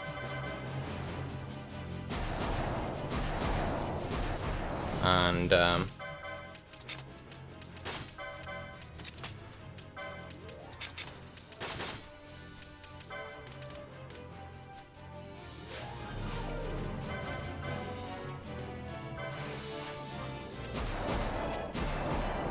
killed. It's good. Fine, Ahriman. It was a little bit slow, but it's fine. No crucial mistake, so Ren leaves. And I can go now and check the chests. Yeah, the only problem was that Ahriman did that one trolley teleport, and then I had to I high potion for safety. And it wasn't really necessary, but yeah, warp mode just clocks the ATB, and I tried to actually not have the warp mode land on Ahriman, because that would make me lose my warp mode, and it's better to have the warp mode. But if Ahriman teleports really far away, you do lose the warp mode. But warp mode has a couple of uses.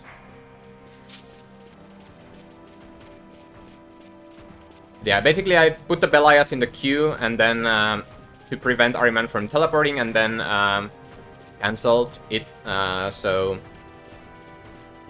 I wouldn't actually summon. And I'm taking this unoptimal path here because there are traps on the way, and I don't want to get hit by the traps. And I successfully managed to avoid all the traps.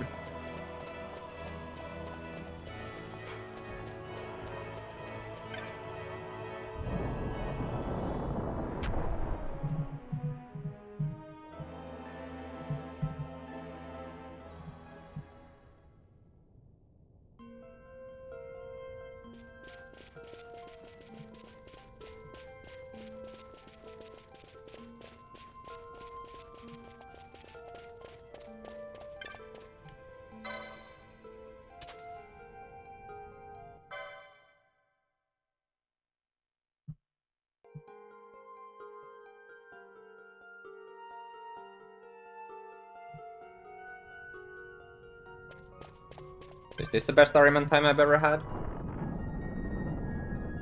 Yeah, barely.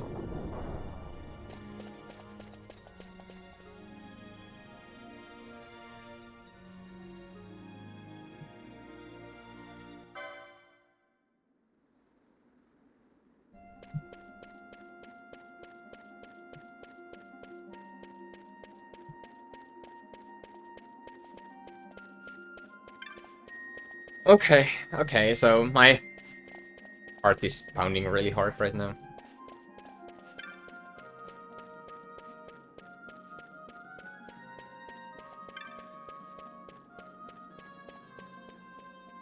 Where are some good skip areas? What do you mean by skip areas? No, I'm 11 seconds ahead of the best Ahriman time I've ever had. Like, I've had better Ahriman. Like, I've been 2.5 minutes before ahead of my PB before at Ahriman, and I'm 11 seconds of that time.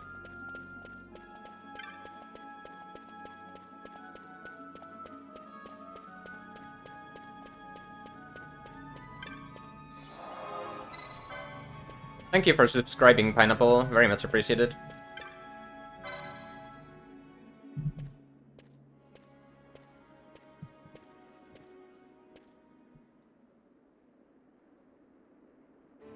Save time spots.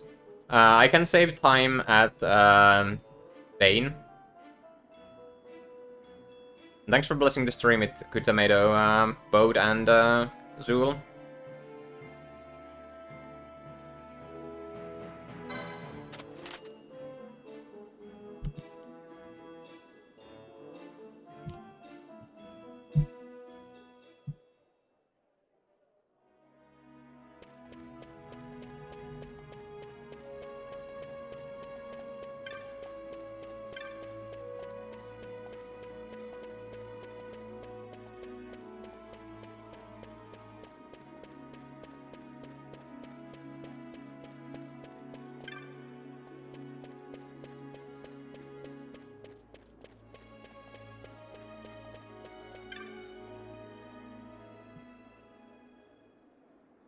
Well, if Sid crits, it's not necessarily a GG. It might make me lose time, and it might actually not even be that bad if Vaughn survives, because I think I can afford the HP plus 150 for Vaughn, which does allow Vaughn to maybe survive a critical from Sid.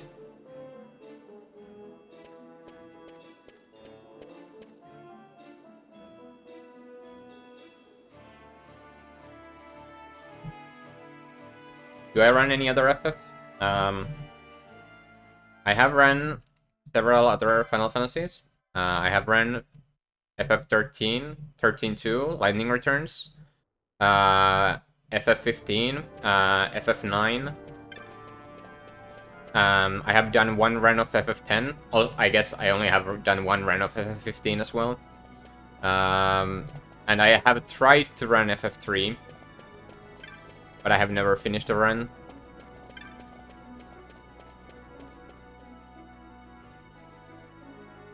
Yeah, I used to run FF9, but then my PS2 started killing my discs. I have at least two broken FF2, FF9 disc 2s. So I have a fresh set of discs for FF9, but I have not dared to use them because I'm afraid my PS2 will break those as well. But yeah, FF9 is my second favorite Final Fantasy as well.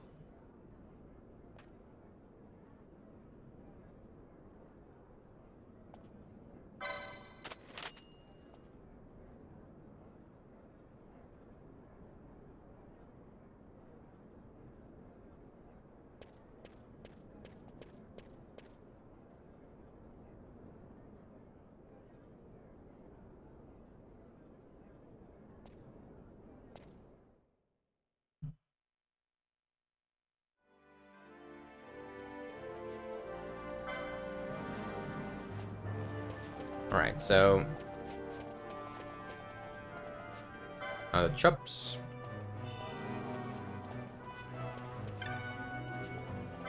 Onlooker. Onto Eager Crier. And then I head to here.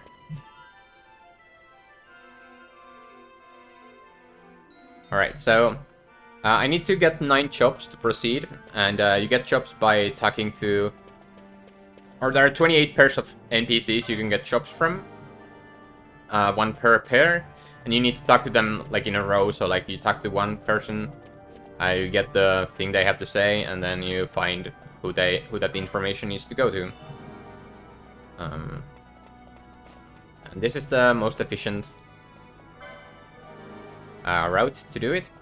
And the NPC positions reset when you zone. And after that they start wandering around. So right now they have wandered quite a long time in this zone. But I'm gonna stop by the magic shop here, and that will reset the NPC positions in this in the previous zone. And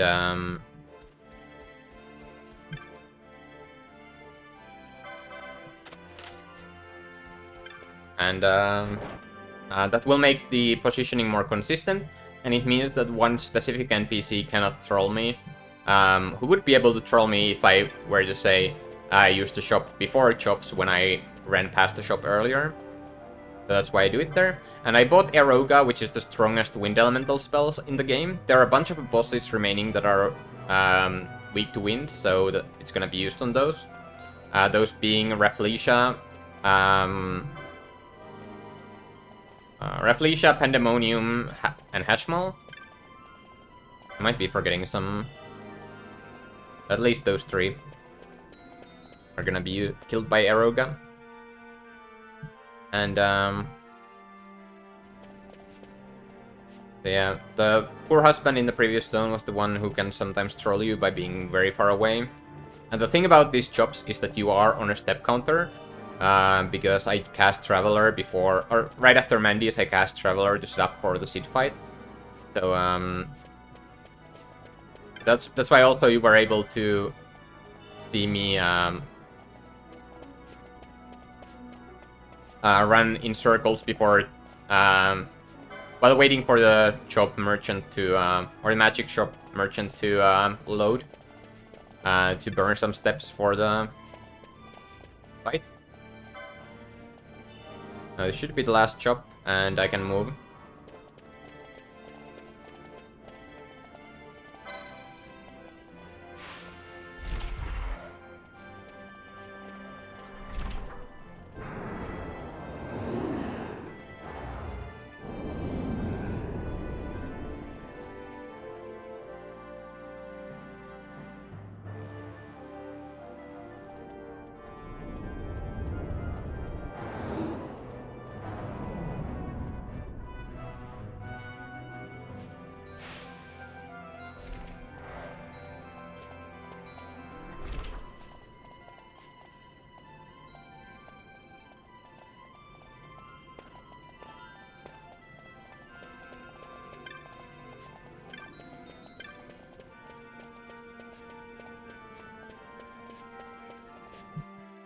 Yeah, I was able to get a glance at my steps at the shop, and they told me that I still had about 36 steps to burn.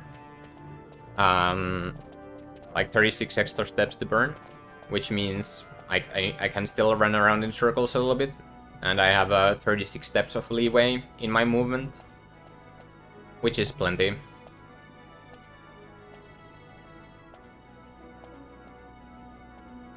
And here I can save a minute against the Japanese world record. Because today, or this morning, I found that the Japanese version goes to Needle Bass there accidentally. And that takes you, or that makes you lose about a minute if you choose the wrong option there.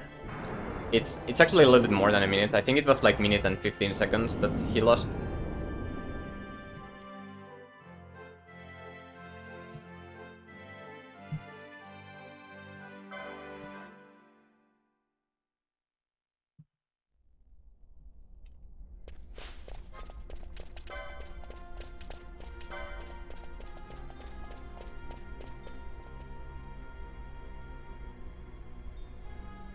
Well, yeah, now I'll remember to put my cursor on Traveler.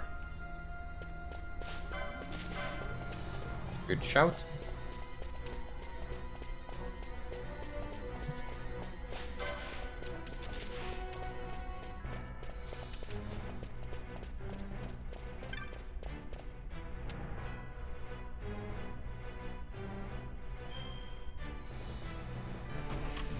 Well, I know a little bit of Japanese, so I'm pretty sure I would be able to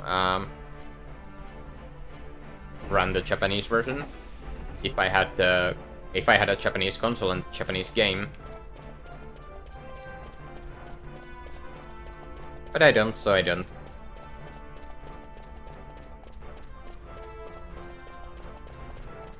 Oh, I forgot to. I was supposed to have Ash.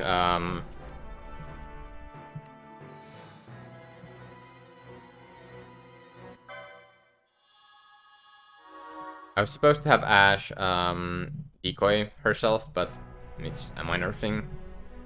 Doesn't really matter. So in this next, like after this room, there are enemies start to appear, and there's this elevator I need to use. And if enemies come out of the elevator, I have to wait for the enemies to come out of the elevator, and for the elevator doors to close before I can actually use the elevator. So let's hope it doesn't happen. Okay, nice, nice, very nice.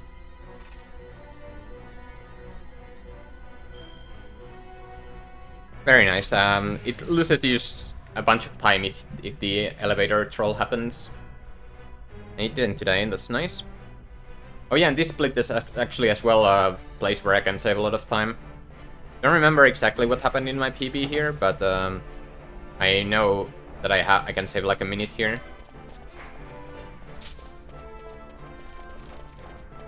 Nice. These guys are not hitting Vaughn.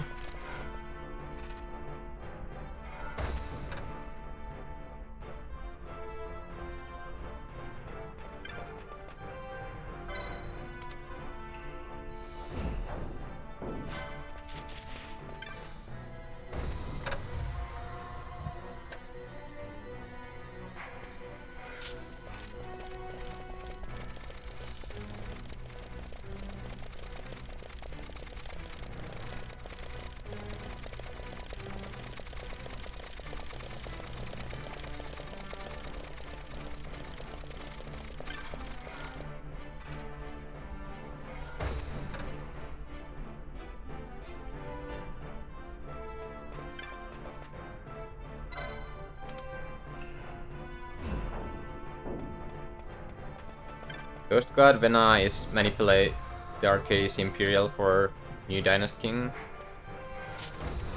Something like that.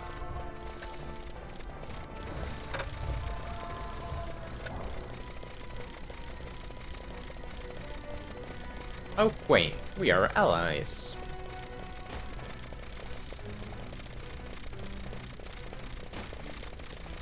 Huh.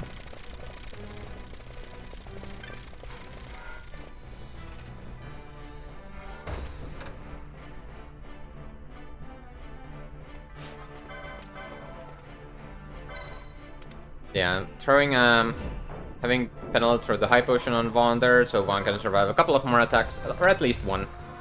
And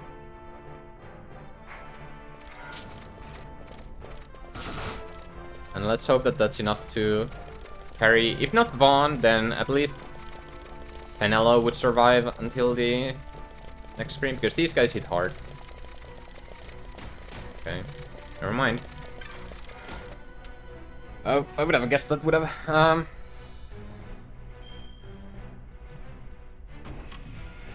that would have killed, but no. Oh yeah, definitely.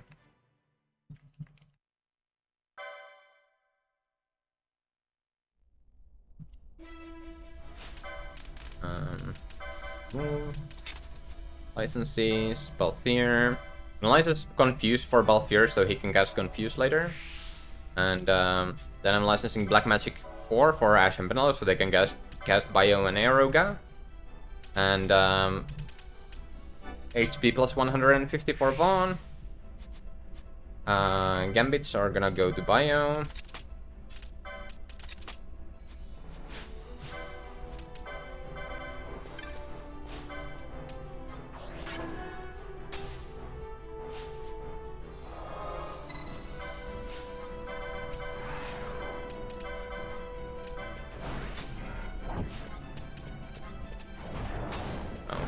To remove the thingies. Fine. Fine.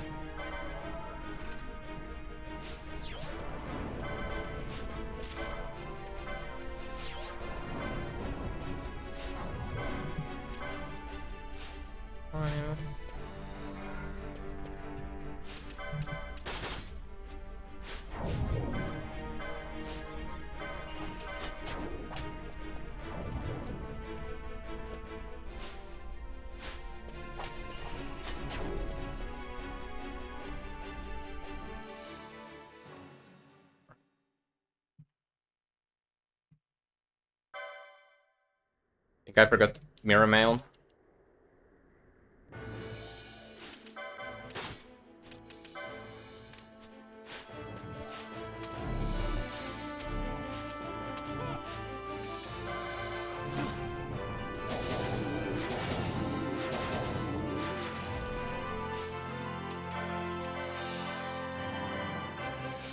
Sucks. Bio split.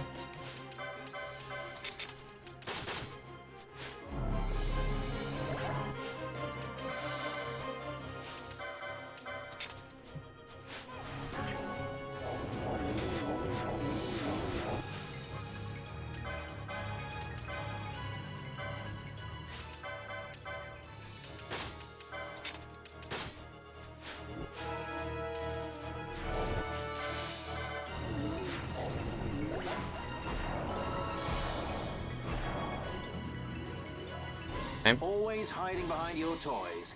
Pity if anything were to happen. Annoying, but to whatever. them.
Alright.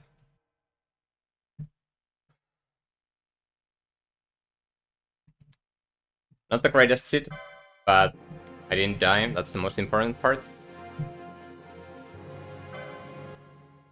Yeah, no elevator troll.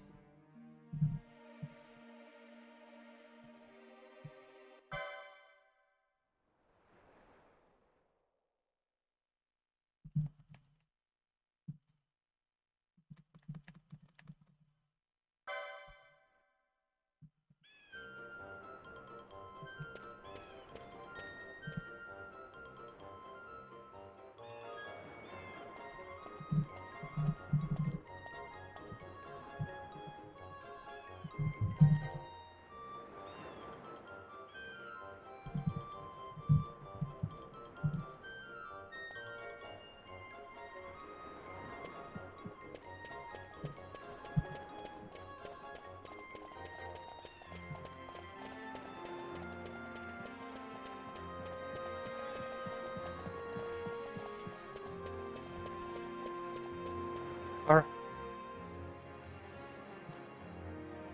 We're past it. It's really good.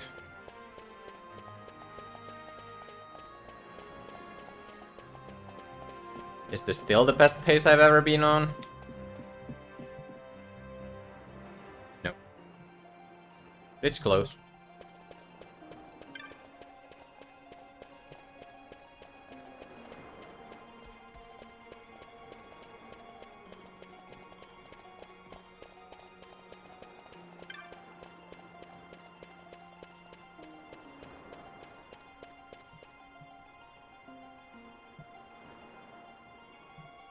Yeah, Sid is probably the scariest boss there in the entire run, in terms of or has the biggest potential to kill the run. Yeah, picking up the 5040 gil there, and then teleporting to Mount Bromisei because that's the fastest way to get to Paywood.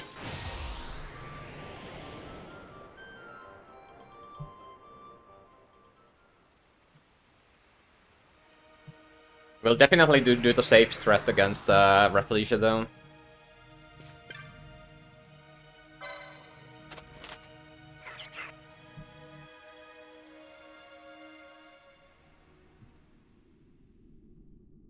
Is that?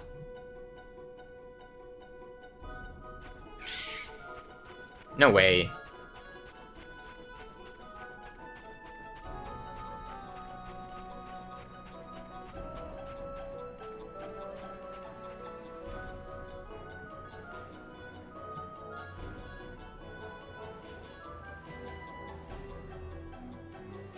How the unsafe strat works is you enter the fight with girls in the party, and then you move back so that you don't get hit by curse or disable guy. So you get arrow guys in the queue in before curse or disable guy if they happen.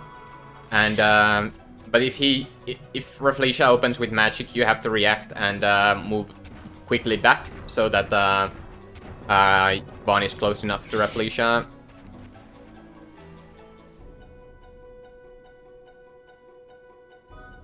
Well, Rafflesia can't crit. And I don't have time to write down... Like, I don't want to write any more predictions down because I want to concentrate on the run.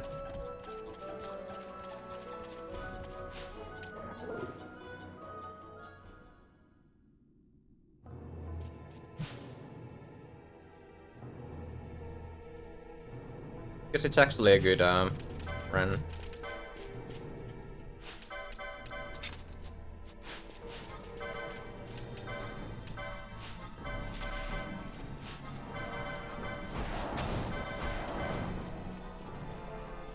I leave Ash behind so I can despawn enemies here.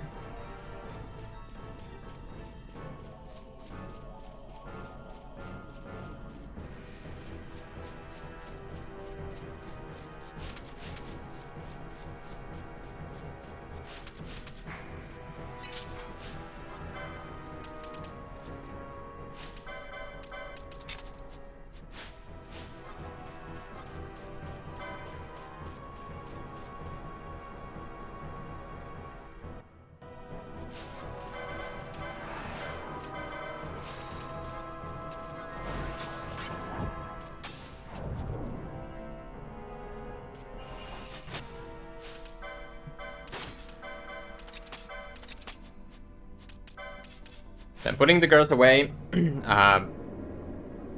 So in case I get Cursed or Disable God at the start. And at Rafflesia there's an MP drain effect, which makes you constantly lose MP, so if this goes wrong, it's probably run over, but this is not that hard of a fight. It's easy to get everything right, but if anything goes wrong, it's really catastrophic. Yeah, it's Aeroga to be used in this fight. He opens with a regular attack, so I bring the girls in immediately. And switch the Gambits to Aeroga. And Rep Remedy, trying to curse, but he can't because then he switches to Nectar Volley here.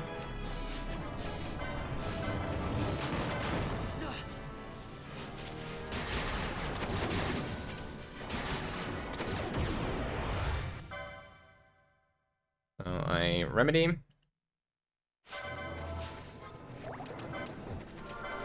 Spell.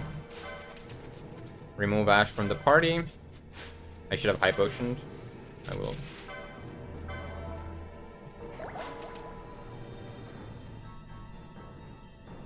Yeah.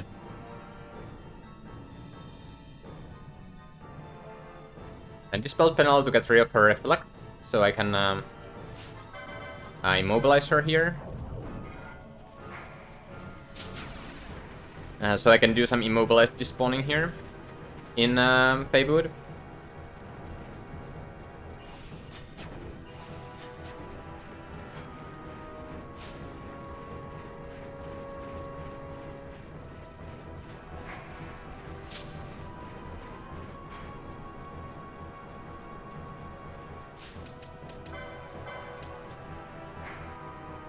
So in these next couple of screens, there are different paths you need to take. Like you need to, it's a random through which path you have to take through go through these shrines here. So the first one is always the same, but then it's random where you have to go after that. There are 2 possible paths in this first screen, and then there are 5 possible paths in the second one. And you have to like step on all of these white thingies before you can activate. If you don't do this correctly and leave the zone, then you end up at the beginning of this zone. So, but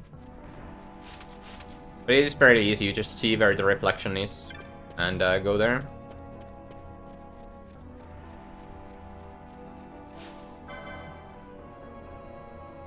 And Penelo's Immobilize is going to wear off fairly soon, so I'm gonna have Penelo start casting Reflect on Vaughn, so that she will keep standing still even after the Immobilize wears off.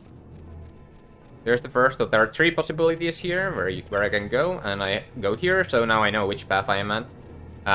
One of the possibilities has 3 alternate paths as well, but this one is probably the second or third fastest route. You can take here, so it's fine. I'll take it.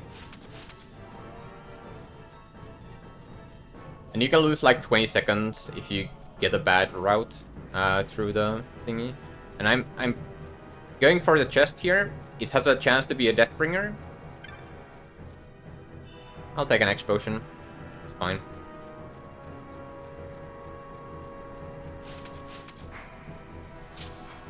So Penelo is on. Penelo can run a little bit for MP, not that it really matters.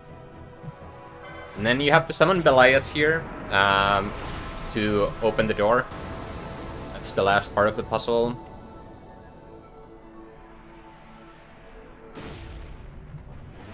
Yeah, the Deathbringer is the topmost chest.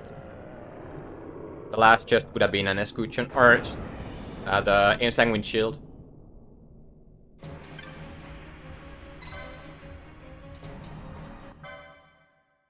So there are 3 chests that spawn on top of each other. The first one is a Deathbringer or a High Potion, I think. Second one is a possible X Potion, and the third one is a Ensanguined Shield.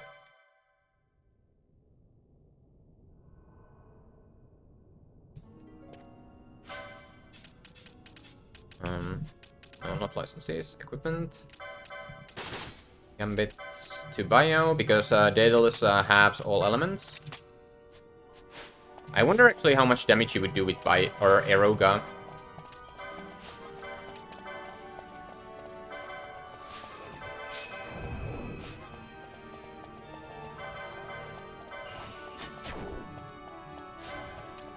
Okay, here's the first instance of the use of Underflow glitch.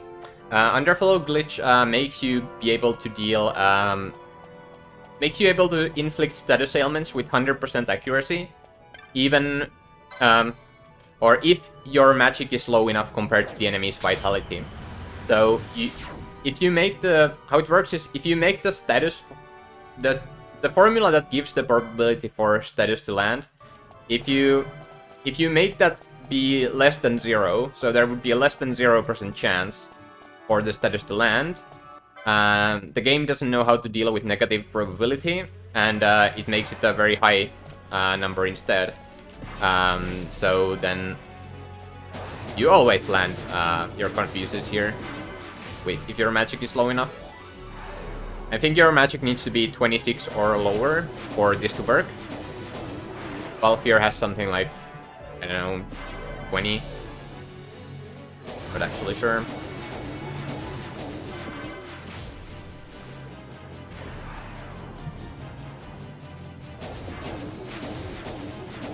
So that's Confuse, and I'm purposefully not doing another Confuse because I want to avoid Daedalus killing himself. Because if Daedalus kills himself, I don't get any LP.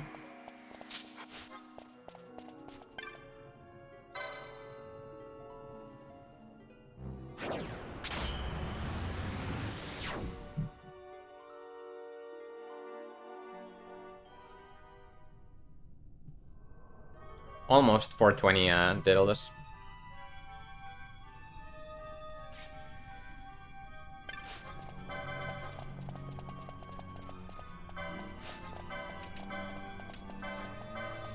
Then I dispel Penelope so I can immobilize her again.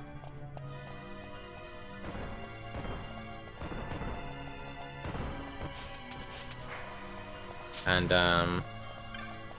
avoid getting hit by that behemoth who was too close, or who is often too close to being despawned. Making sure the Entite is not here. And cure Vaughn.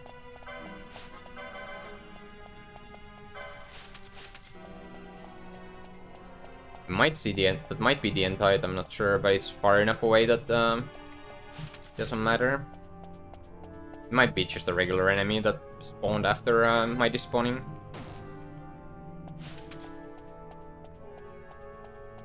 Yeah, again, I have Penelope very far away from the enemies, so that they get despawned when I switch my leader to Penelope. And then I switch my leader back to Ash, who is already past the point that spawns the enemies. And then the enemies are gone.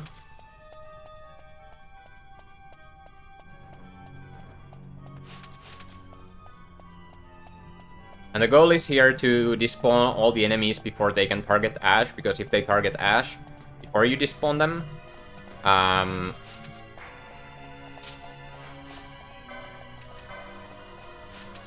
you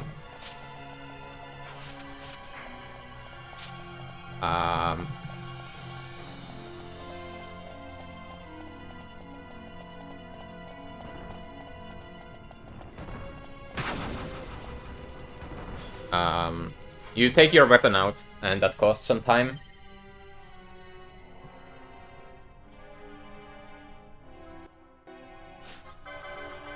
I immobilize Penelope again, so I can despawn the enemies in this screen as well.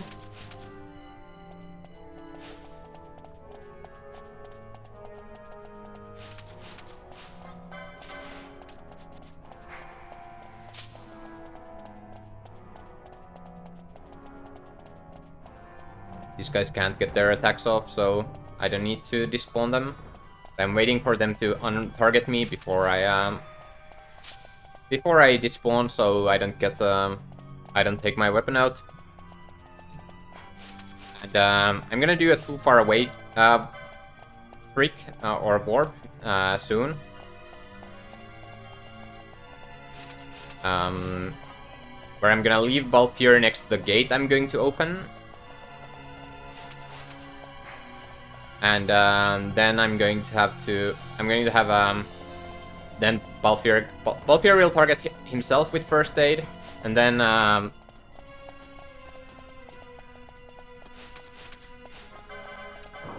Ash, and that will make Balthier stand still close to the gate that I need to go and open with Ash.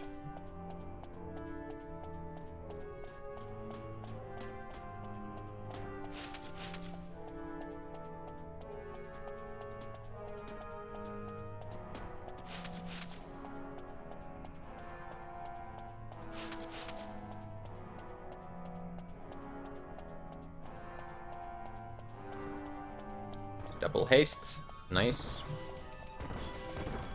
So they don't target me, so I don't have to despawn them. Licenses, Balthier. I'm getting Vaughn confused as well because I'm going to use Underflow Glitch to inflict confuse on Daedalus. Getting Magic Lore on Ash and Penelope. And then Swiftnesses.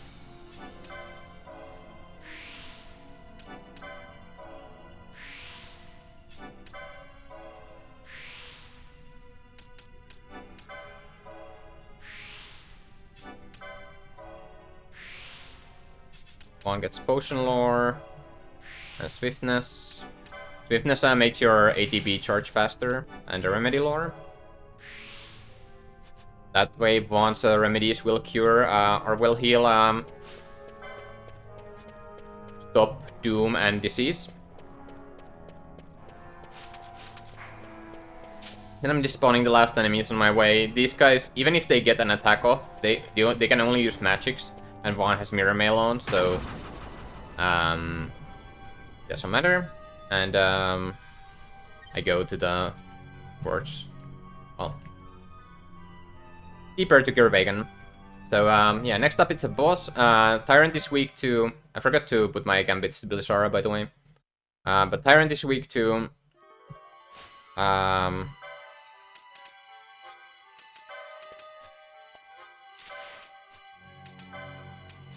is weak to ice, so I'm gonna be using Belisara to kill it. It's the only fight we use Belisara for, but Belisara is very important here.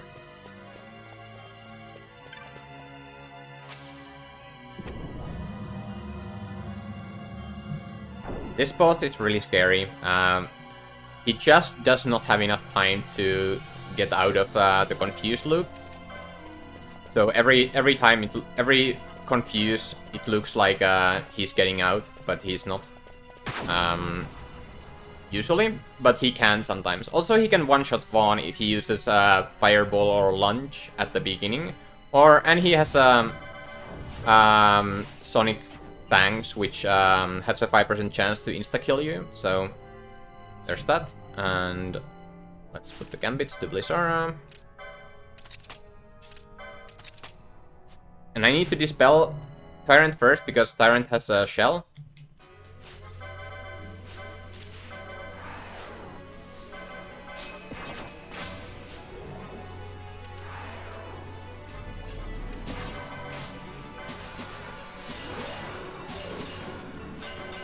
I try to keep my distance to Tyrant, so if Tyrant acts quickly, he can't reach me.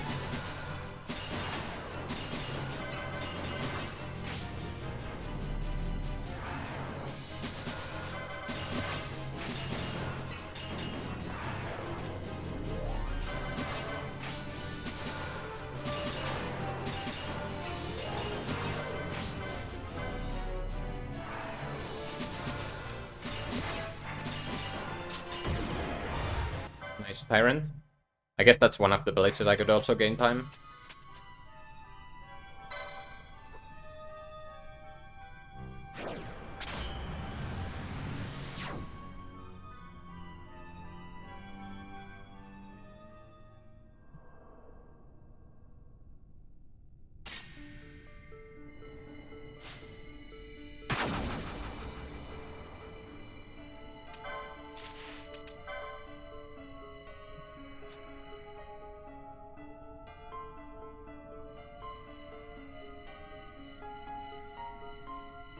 So,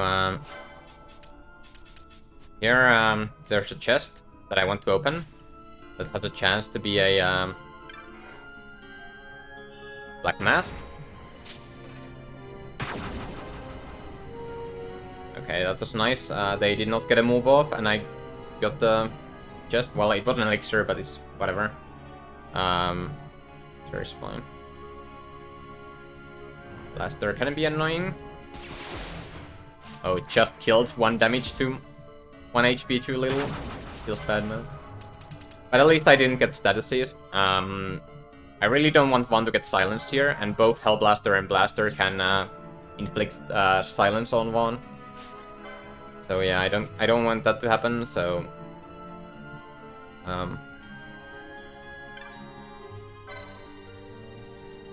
yeah, these OCs that I'm running past are the nastiest enemies I have to run past in the entire game. Hellblaster and Blaster are both very annoying statuses or moves to deal with, because they have a chance of either dealing a lot of damage, a lot of statuses, or both. And I think it's 50% chance to deal damage, 50% chance to be and 50% chance to be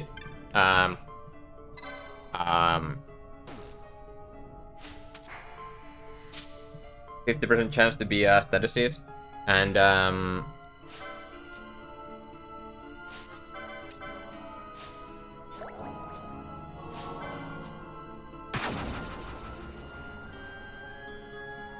no, I don't have any echo herbs, but I can remedy if I need to.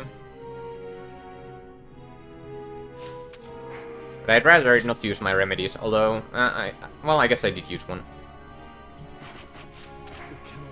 Unfortunately, Bosch cannot survive a rake. That sucks. Bosch cannot survive a rake without Brigandine. Fortunately, Blaster deals percentage-based damage.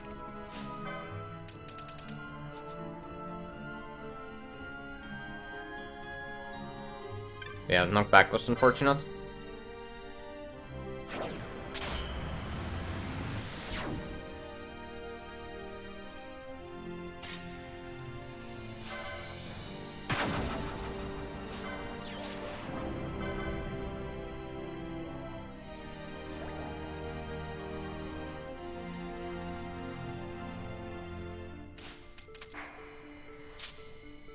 This guy turns around and allows me to usually get through here without getting hit by the enemies. And that's fine. I'm gonna have Balthier now throw 2 potions to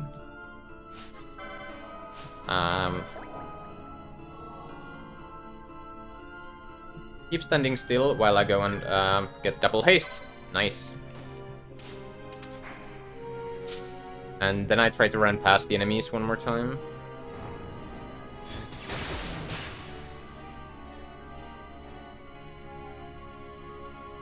Nice.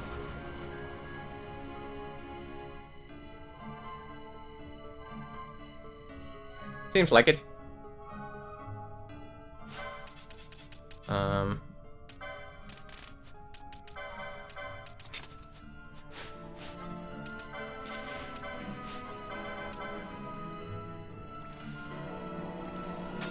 Then I heal Vaughn to full and start setting up for the next fight, which is against Shemashai. Now Shemashai I underflow immobilize with Vaughn on Shemashai, and yeah,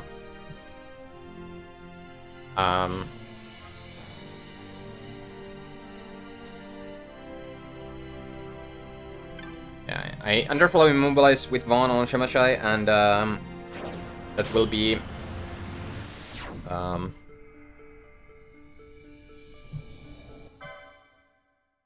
and then I ran out of Shemashai's reach, and then leave the girls to kill.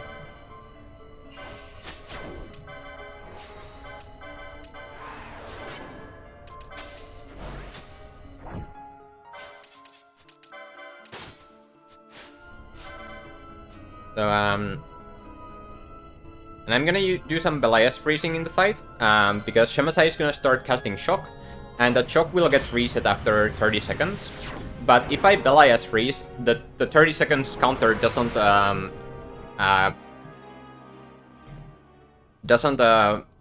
tick while I'm Belias freezing, so I can get the or she will never start the second Shock, which means I don't need to recast Decoy on Vaughn. But yeah, Shemazai absorbs random elements, so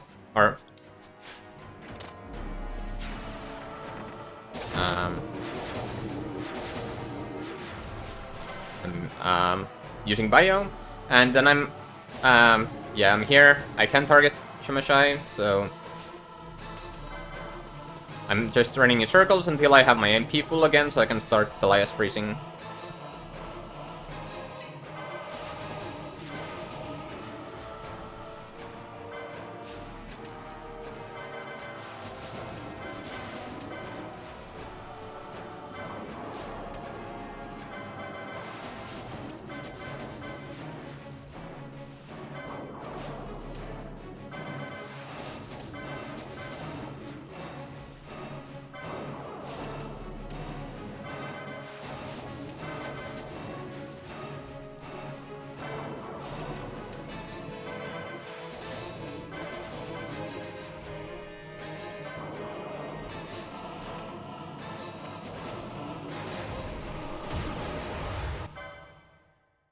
And that's Shemazai.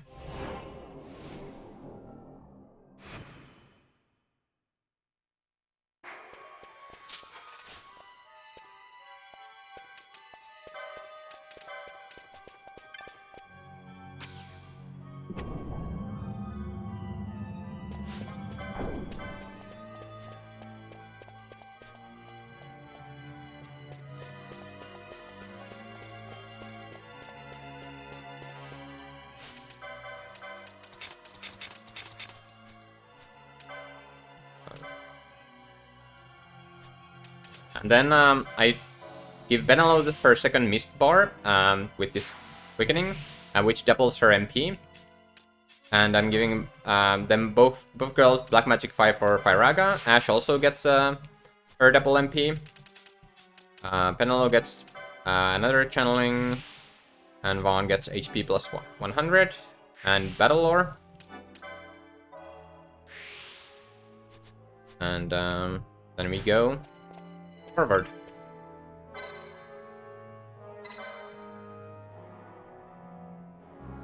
Yeah, so at the end there was a little bit trickery with the effect queue.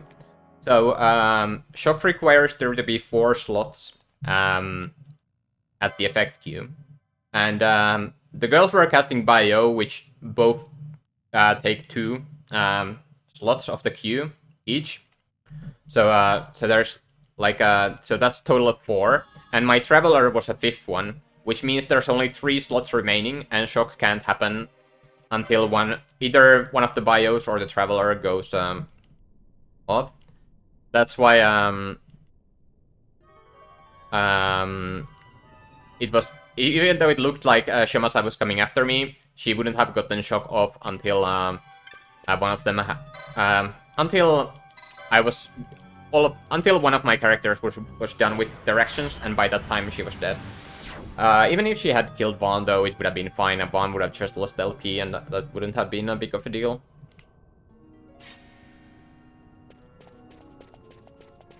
I mean, Vaughn would have 200 less HP for or until Brain Pants, but that's fine. But yeah, now I go to back to Balfenheim to do some more shopping.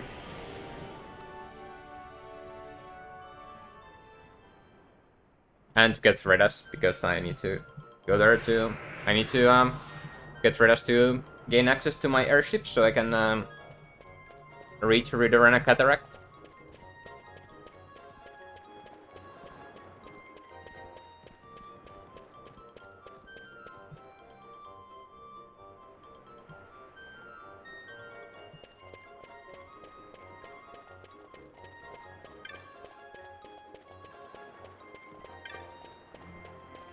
We'll see. Yeah, here I sell the glacial staves. I don't need those anymore. I'm gonna sell the shielded armor, the Gaia hat, the girl's golden amulets, all my teleporter stones, Pistis gem, and the sky jewel. And I'm going to buy the Firaga.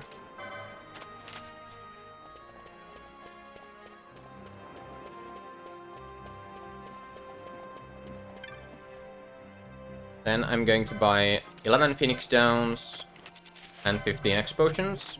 And then I'm set and ready to go. Hey Burma, I'm doing good. How are you doing?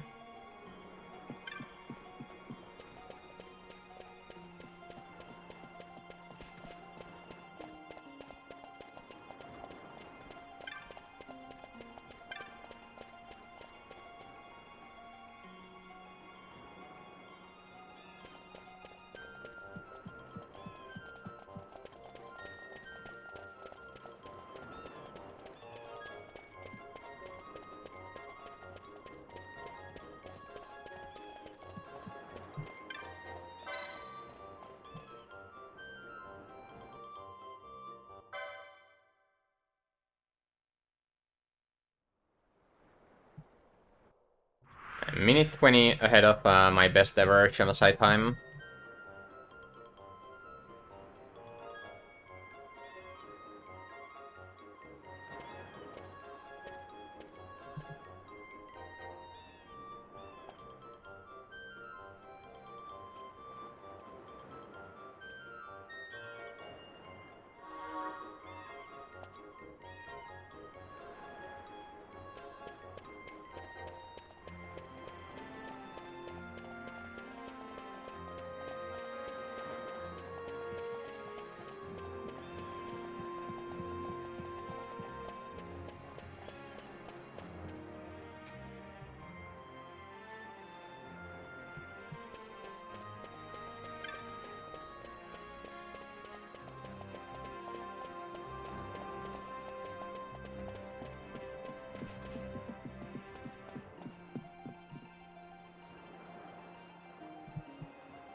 Thanks for the resub, Jibin. Very much appreciated. Oh, it sure can. At any fight. Any fight can go wrong. And, kill run. Except maybe Slit. But, Brain Bands can. That's right before Slit.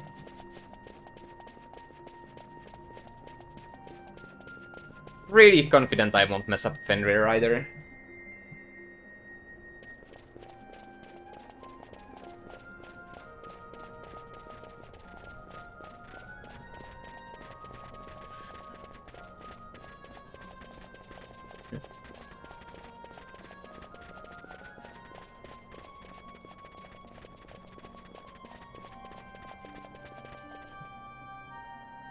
I got Branth.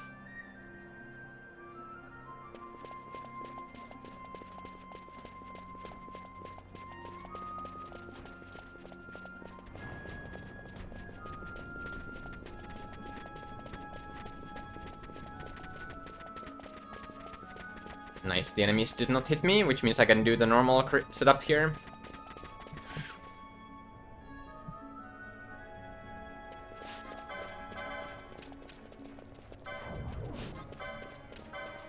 I have Ash cast Reflect on Redas, so Redas gets reflected, and I can, and Ash stays behind, so I can have Ash and Penelo get hit by the fire ramp.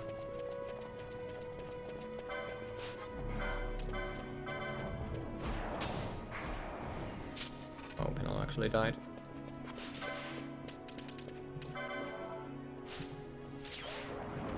Did not see that coming.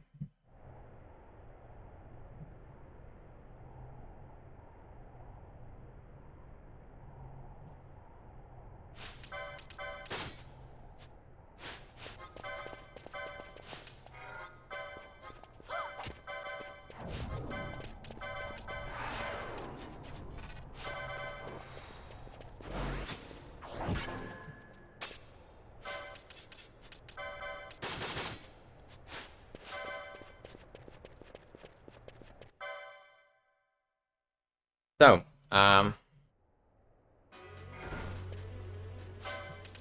Hydro is really slow. And, he can be oiled. I'm using Pyraga. And I'm going to... I think Tanks is a little bit Monkias, but, probably fine. Need to keep my distance to Hydro. But I'll try to be close enough to the girls that I also get Reflex from Vaughn, but, yeah.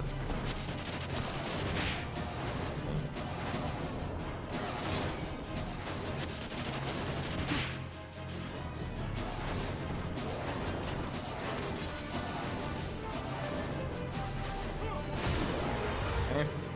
The beam burst.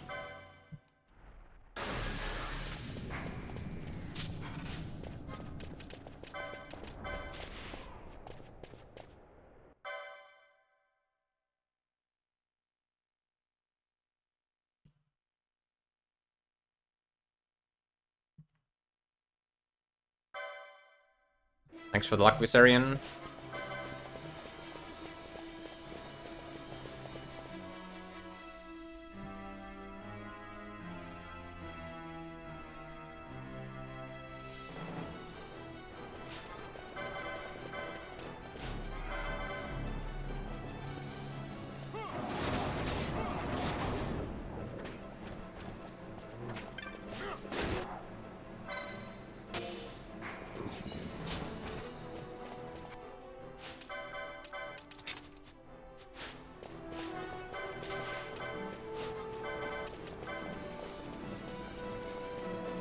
I'm removing Vaughn's armor so I can protect him later, but might as well cure Vaughn then.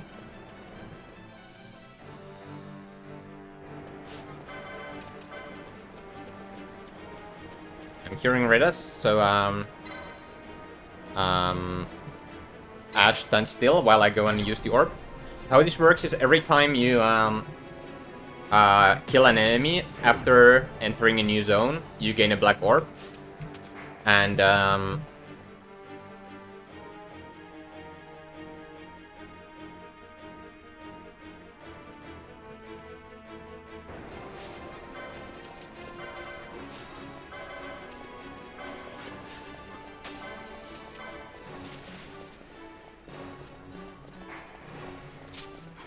left Vaughn behind, so Vaughn would be at where I want him to be after I'm done with this Chimera.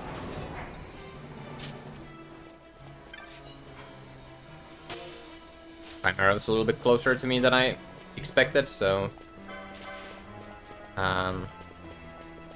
didn't work, but our Vaughn wasn't quite where I wanted, but it's fine. Almost close enough.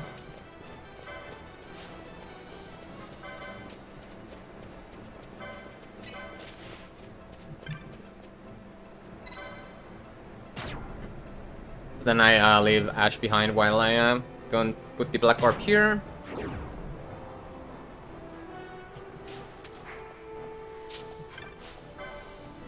And then I move on to the next zone.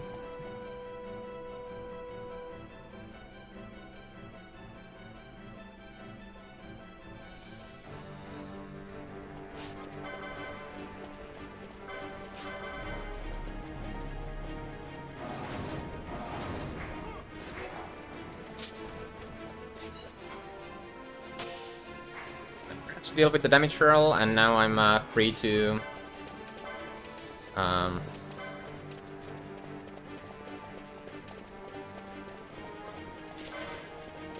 Vaughn. I'm having Vaughn protect here so that he stands still while I go and I use the Altar of Night here.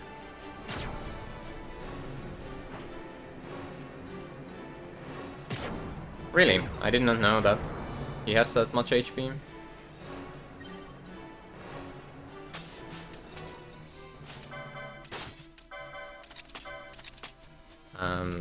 Gambit to Eroga because Panda is weak to wind.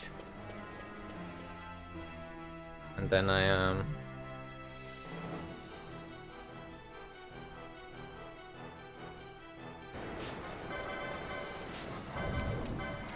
want to immobilize everyone except for Vaughn and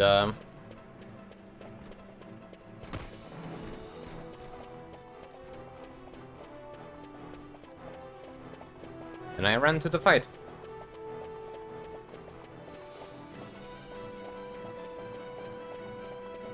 World record for the speedrunning in FF12 is 5 hours, 42 minutes and 41 seconds. Hopefully something else in within an hour.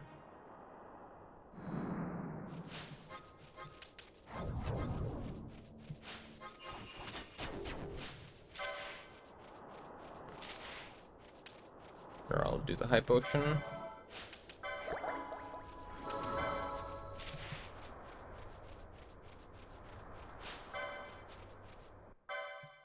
I'm gonna dispel with Penelo.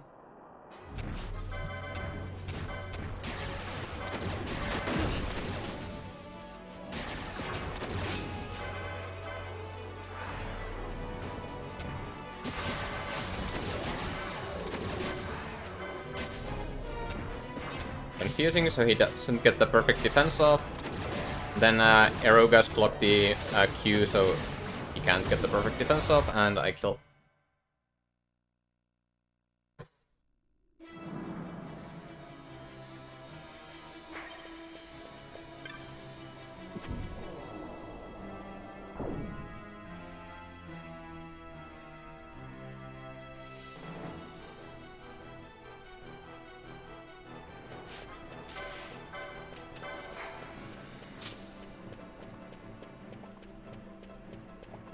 Okay, no Ember Breath is good.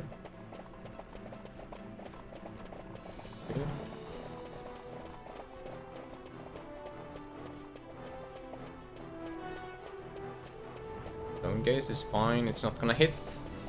No Mist Mirror, that's nice. Don't need to despawn anything here. Unless these guys Ember Breath. They didn't. One last guy. No Ember Breath, that's good. Really good.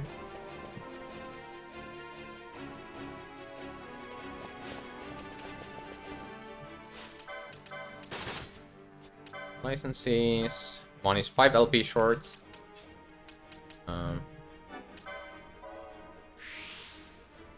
Can get Spellbound Dome. Ash gets Channeling.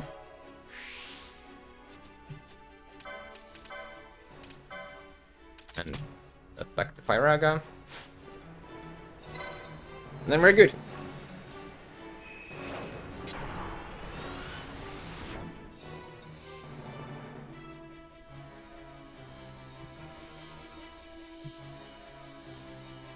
Probably should X-Potion Vaughn here, so I'm gonna have Penelo to do it, and then immobilize herself. Her Reflect should be worn off by now. Yes, it's good.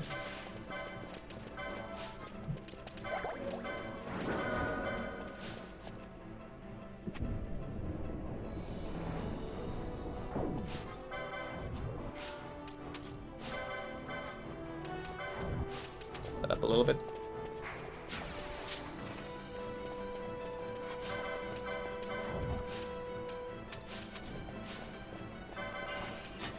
And now the hardest part of the run, the Brain Pants.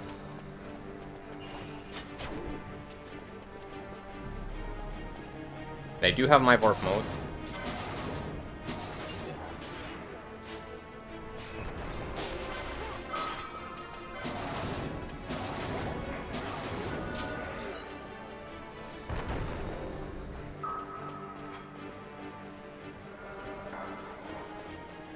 Penalty immobilized so I can despawn the enemies, and I need to be close enough to the brain pans. I need everyone to be close enough to Ash, but I can't let them be too close, or otherwise brain pan can do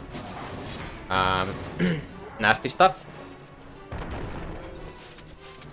And yeah, this is probably the hardest execution of the run.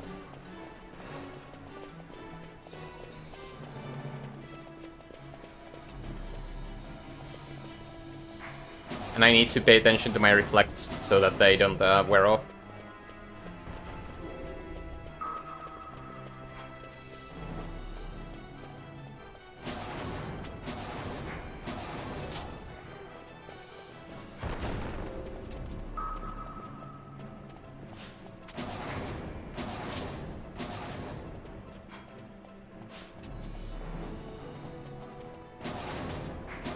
Sucks, whatever.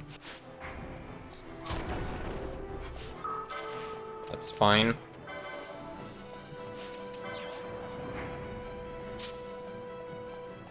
It has never been a 9-hour run.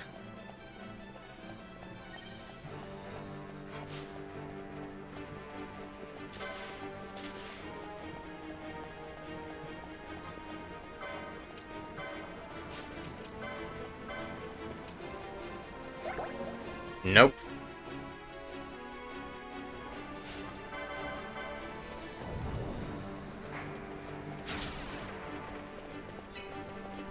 That's unfortunate.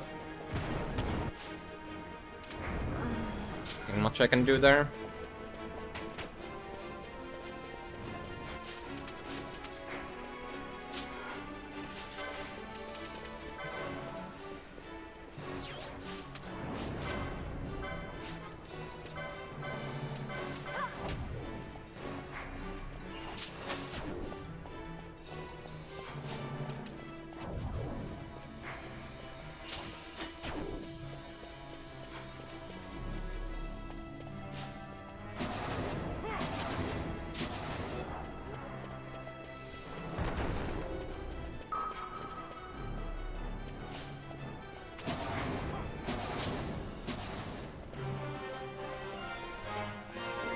Mars did not see me, which is good.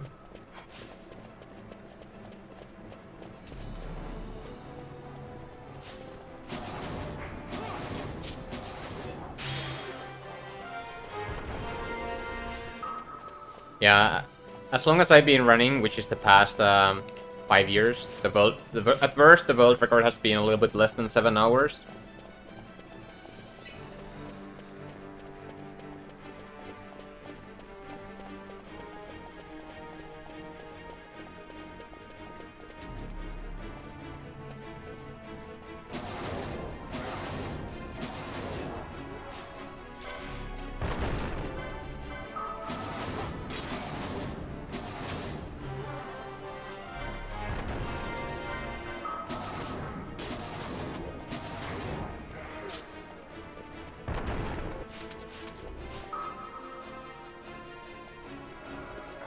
Yeah, there are no sequence breaks. We have just become more efficient and found more efficient strategies to kill bosses. And gotten good at the game. I can definitely say I'm a lot better than the world record holder was back then. And they have improved as well.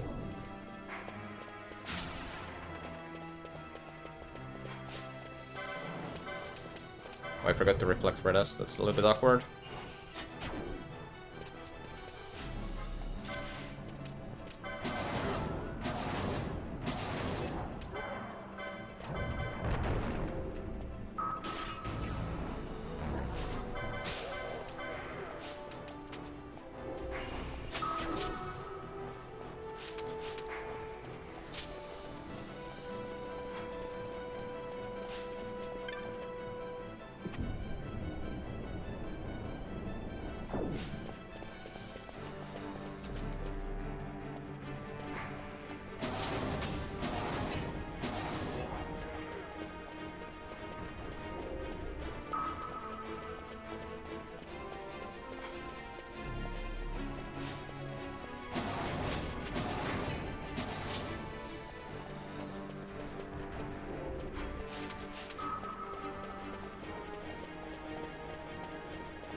Oh, that sucks.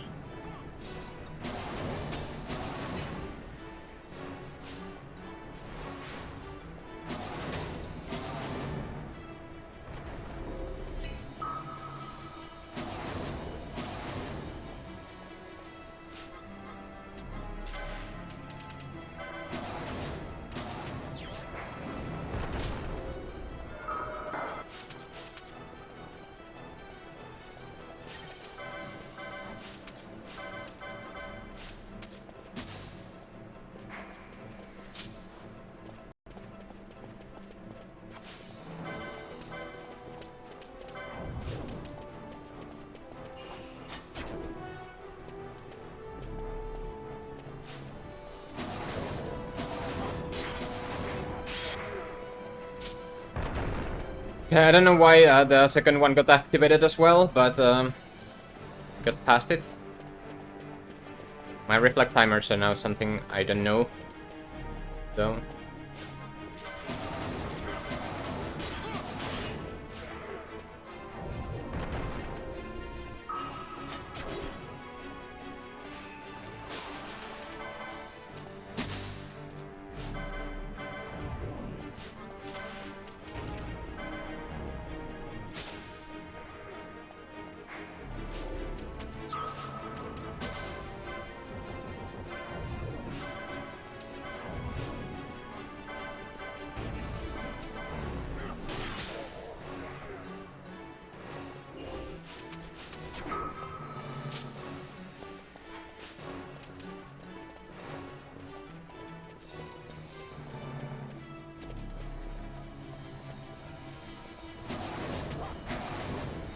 MP is a little bit spooky now.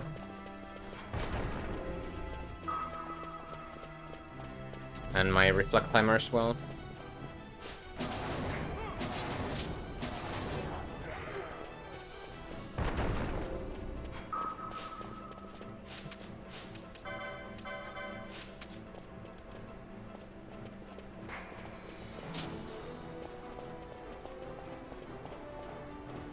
Didn't spawn that guy.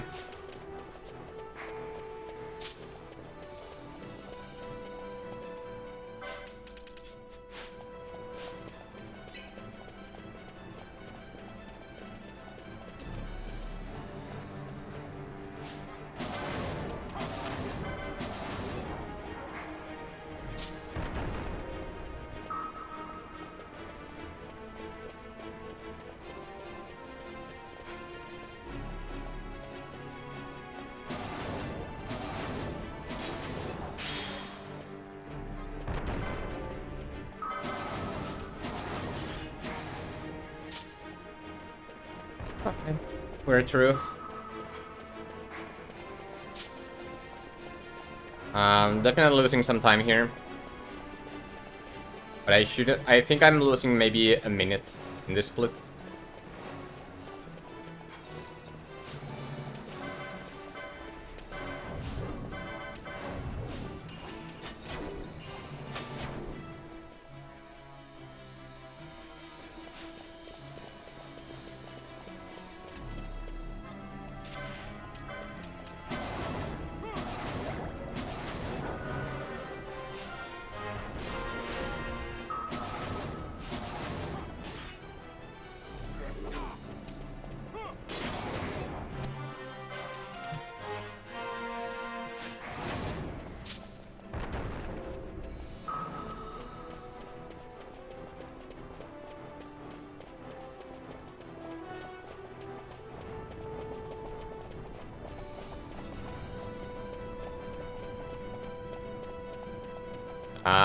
Why would I teach Ash Immobilize and use Penelo here instead?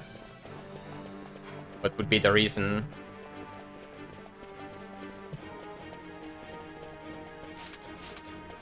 Nope, Ash has higher magic than Penelo.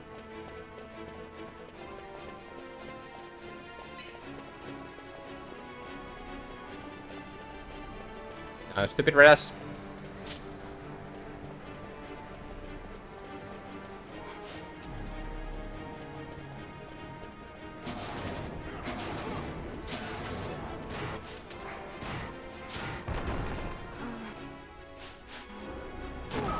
Just please. Thank you.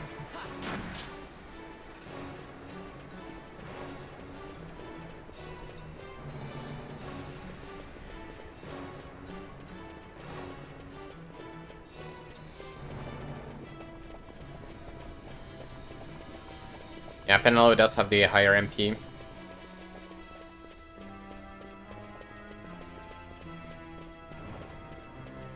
Afraid us, but I don't care.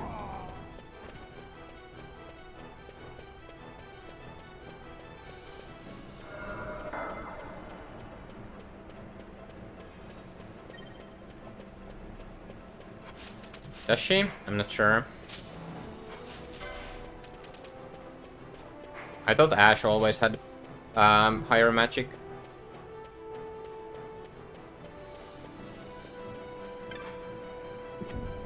Early game, Benalo does have better magic in this run because she has better armor.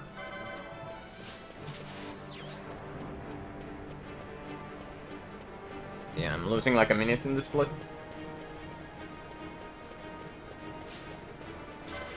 Good, did I waste the next potion into this? No, I should use potions. So I have them.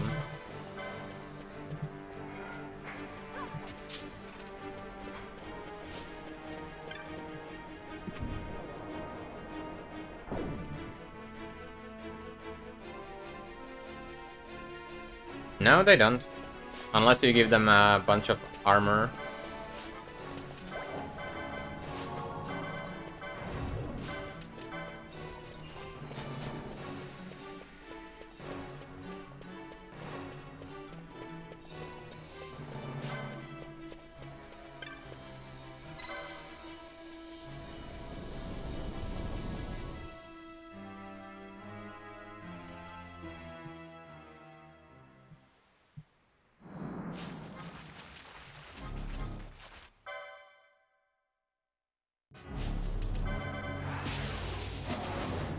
So it might get on one attack here off here, but yeah, didn't even get that one.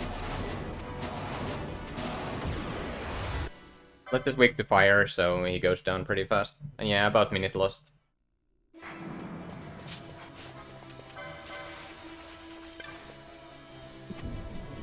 Yeah, they do cap if you give them magic and or the MP.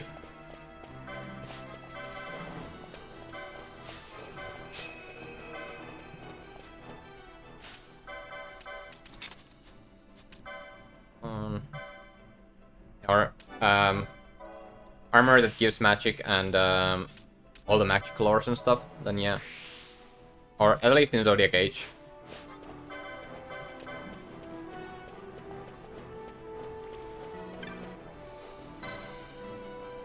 Thanks for blessing the stream with good tomato rooster.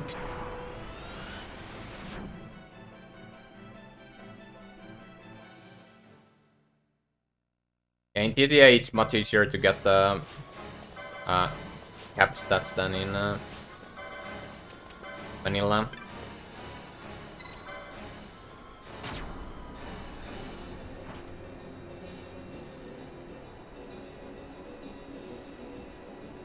Because there's a lot more magic lores on the board than in the base game. I don't know if they changed the stats, like the stat grow, the base stat grow at all.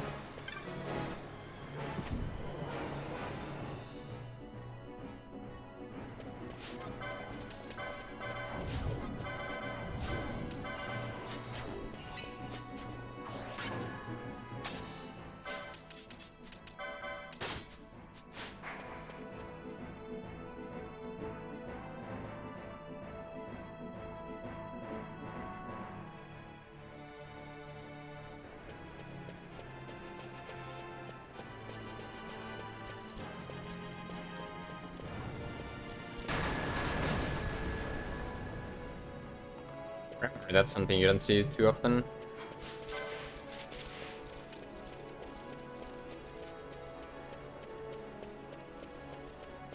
You know, this run is so 2013. It's so outdated already. 2013. Hey, Rolling Cat, how are you doing? Alright?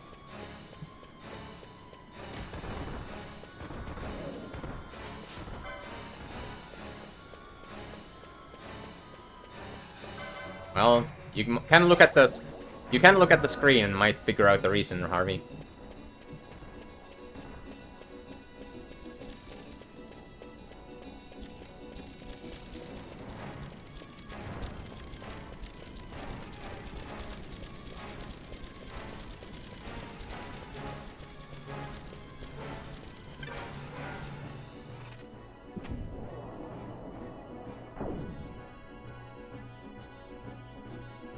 Come on, Harvey. I need something. I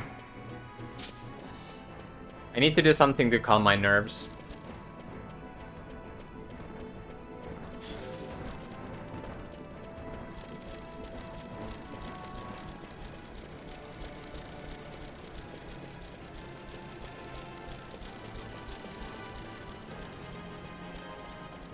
Whether it's bad puns or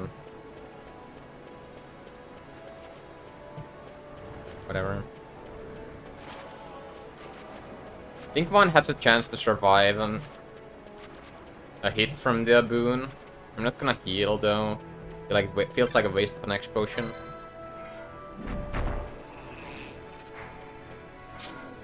Yep.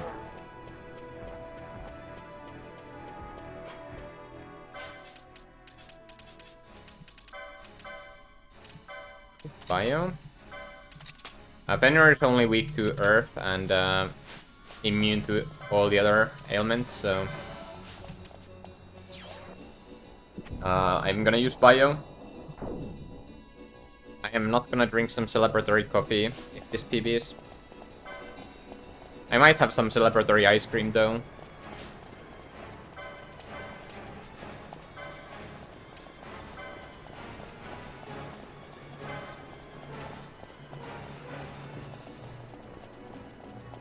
I need to immobilize Redas so that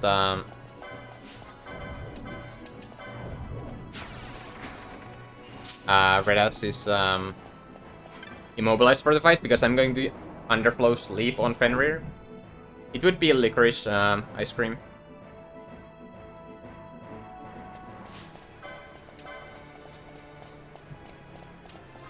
And I don't want Redas to wake Fenrir up, so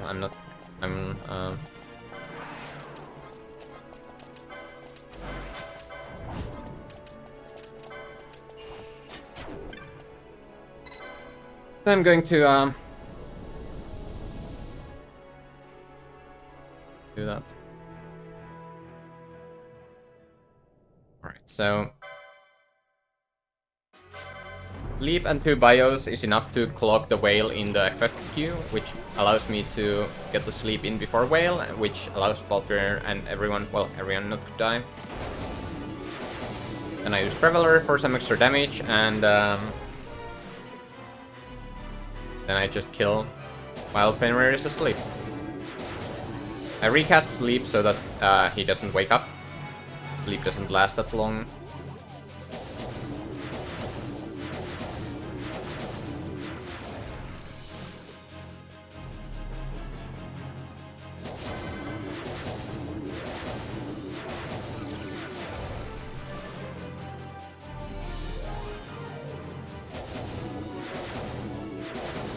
It's really good, actually.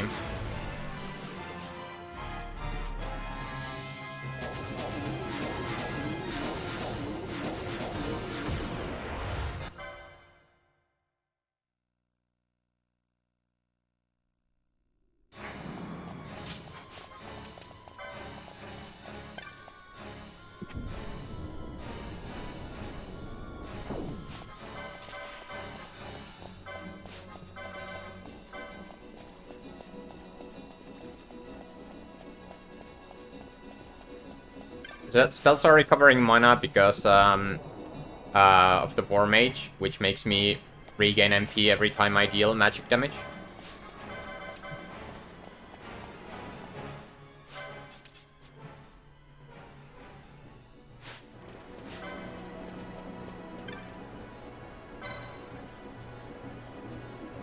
About flavored ice cream.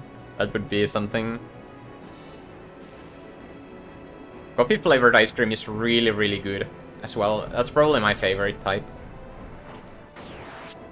of ice cream. Even though I don't drink coffee. It's poison. Don't drink it.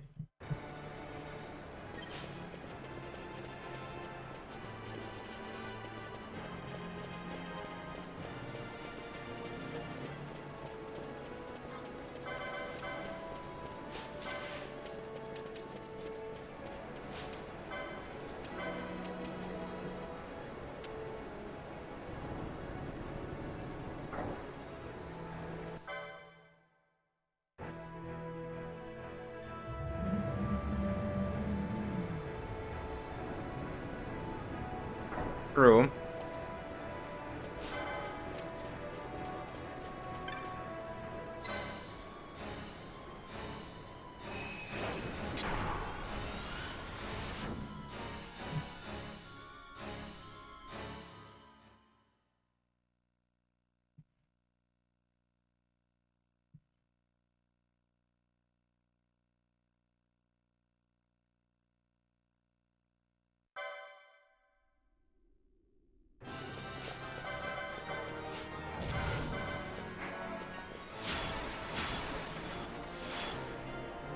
Credits did not get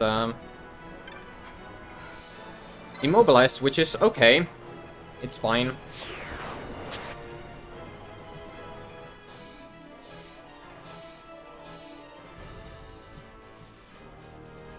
Not super great, but it's okay.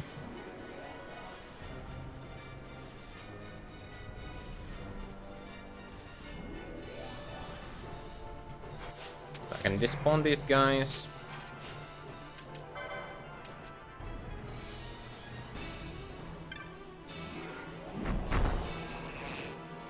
And get through the secret path, which is a little bit faster than the other path and has way less enemies.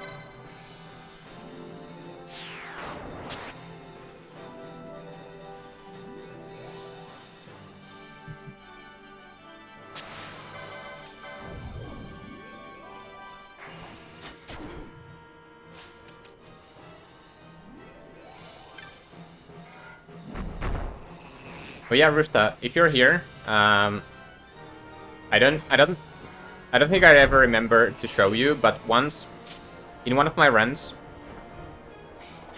I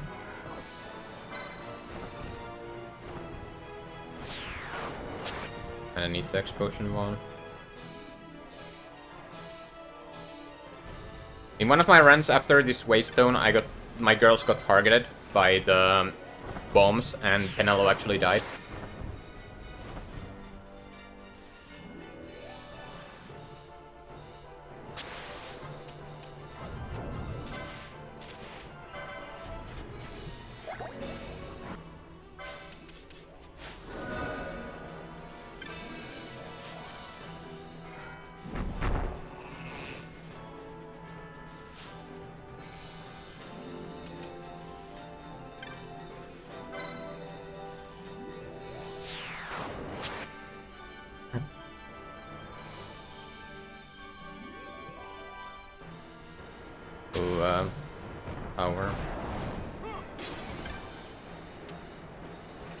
Power kind of sucks, but it's okay.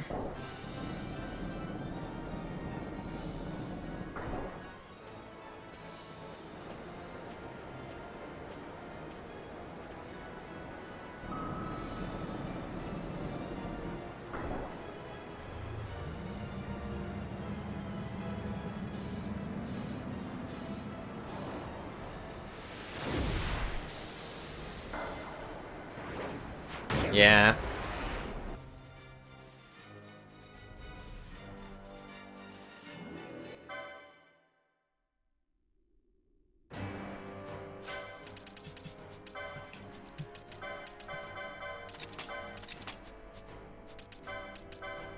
Arrow gun.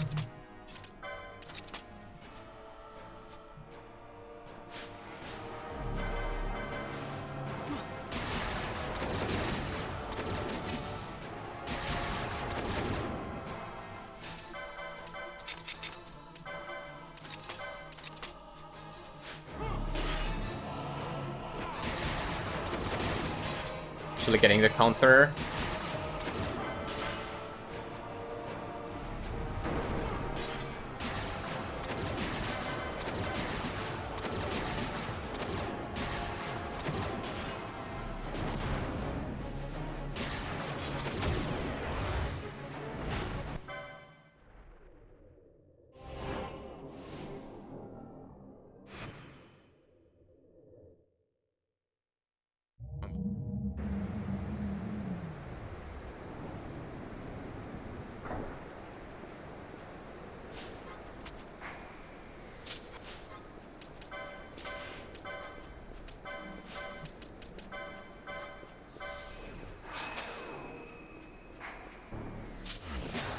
Getting rest to critical HP for adrenaline.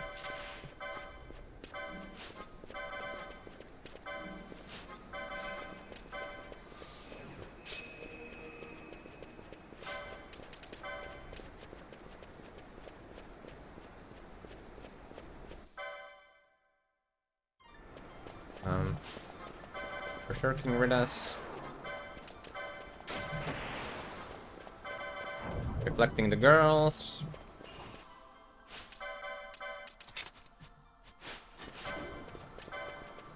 Removing the armor.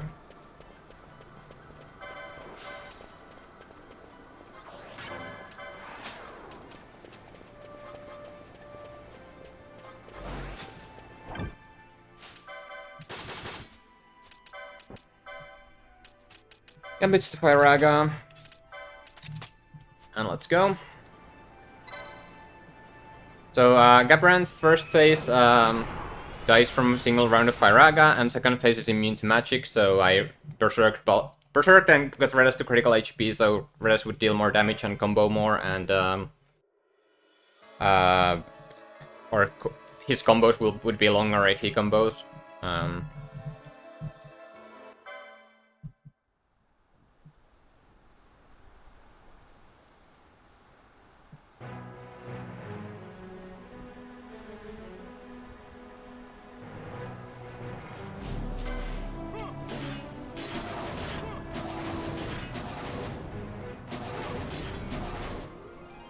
Hear me, boss. Do not think killing the Kingslayer. I'll use an elixir to block guilt, or to delay guilt, so guilt will happen later. And well, here, or use Penal will use reflect on Redas. Block, please. Nice.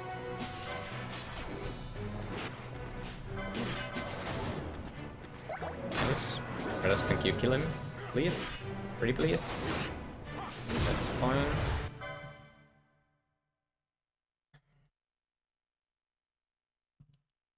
And next round.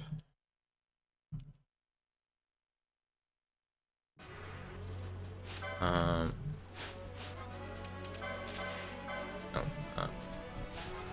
Potion. Spell. Oil. Oil. Activate the pillar.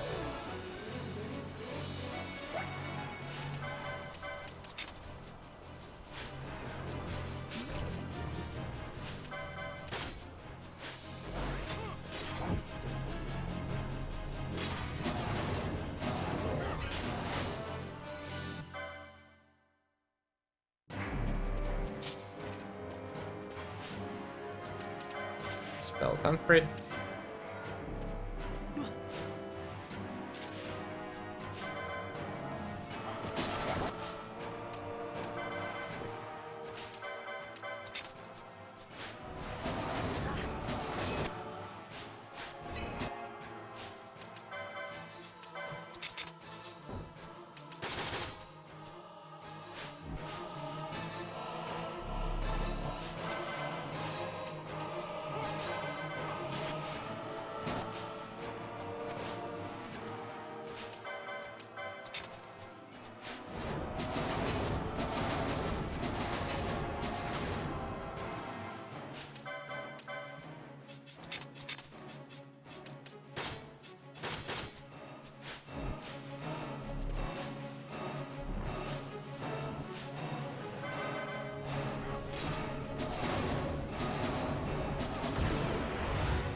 sure if I think it might be a damage range to kill.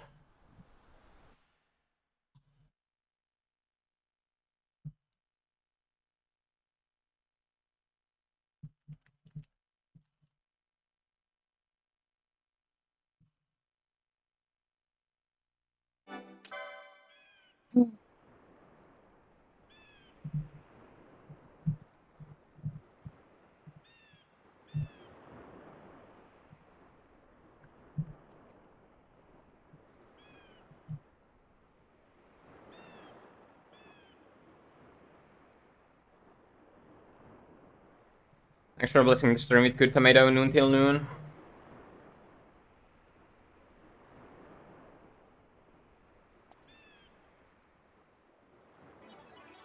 Thank you for the prime sub, Lady Brinstar. Very much appreciated.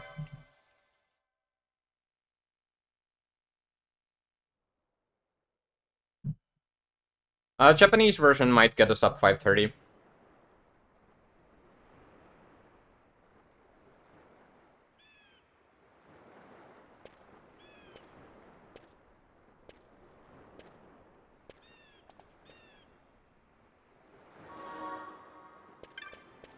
But I don't think, and I will. Yeah, I am going to skip the final shop. I'm pretty sure I have enough X potions, even though I didn't check. But I do have an elixir as well. There's no way I used more than 10 X potions in that Pharros.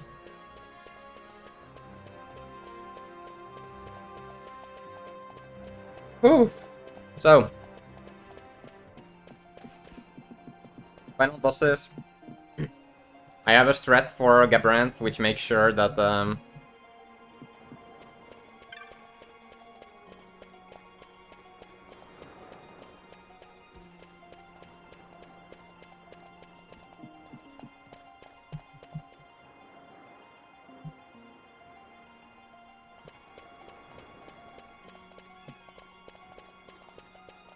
I don't know what I was saying. I have a strat for Gabranth, so what the triple innocence won't happen.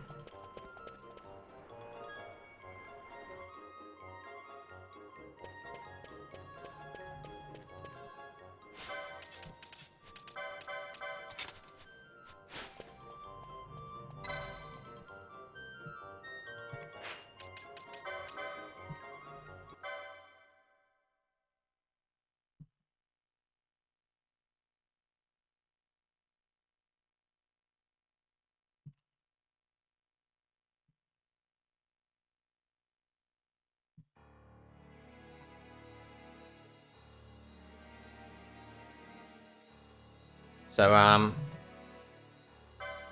at Gabranth, I need to, after the cutscene, I need to open my menu really fast to get, to start Reflect, before, so my Reflect beats the Renew he's gonna do, which allows me to, which makes the Renew reflected from, so it doesn't heal Gabranth, but it heals my own party instead.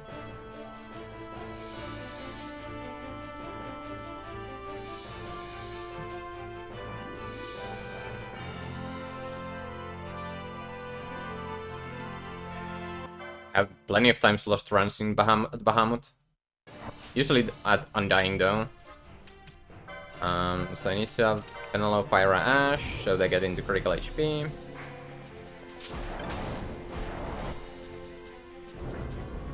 Oh, the random mobs? No, never.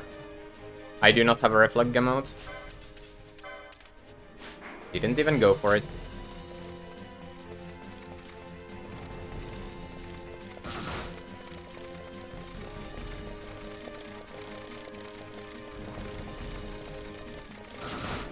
Two try attacks, no slow. I don't think anyone's lost run to these guys.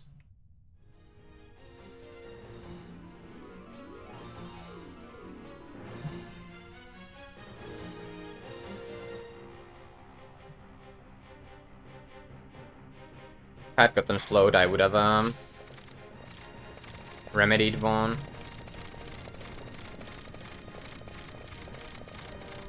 Actually, I'm not sure if it matters if Vaughn gets slowed. It's not only thing, he would be slower at casting... probably doesn't even matter. But you're right. I have a feeling it would matter for something, but it might have been old strat where we used a spell with Vaughn.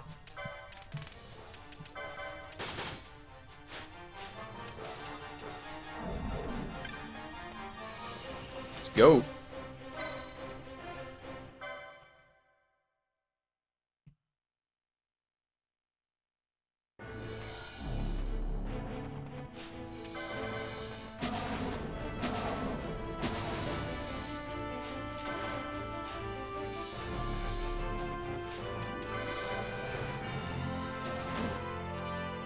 Look, Bush, your friends die.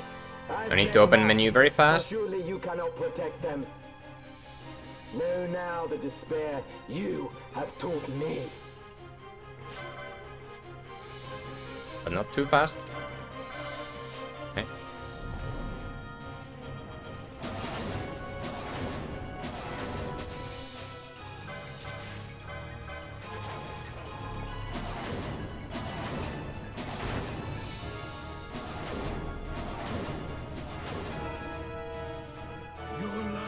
Got the innocence. But it's fine. No, everyone, only Vaughn will die if anyone dies. Hopefully Vaughn doesn't. Fine.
Right, so I don't remember what happened in my PB here, but I can save like minute 25 here in this split. Although not anymore after Vaughn died, but still can probably save like a minute at least. And also, well, yeah, I don't know. I think my PB had a quick kill on Undying though. Okay, no pummel is good. Leaving Ash and Penelope close to Larsa, so hopefully Larsa gets killed. At least they got hit once.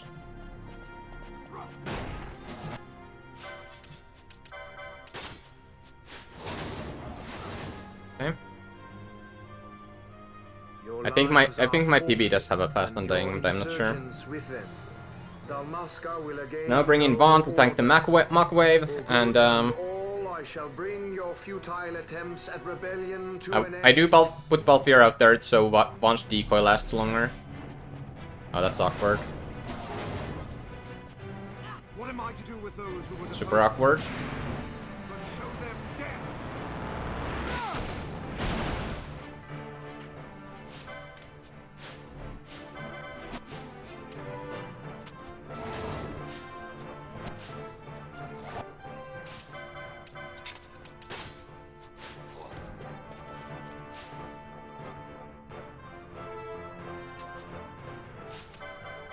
Use this pummel here.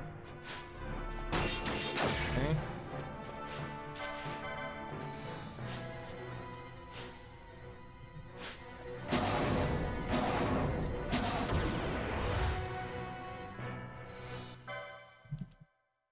Okay. That was a really unfortunate. That was really bad luck there, but oh well.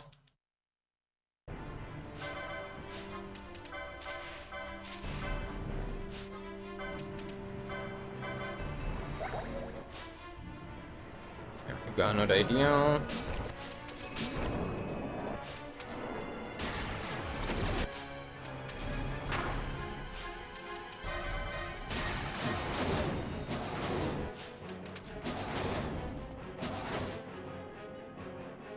Ivalice will know a new dynast king, and man will keep his own MP is a little bit history. among guys, probably. The tyranny of the gods Or is it? ended.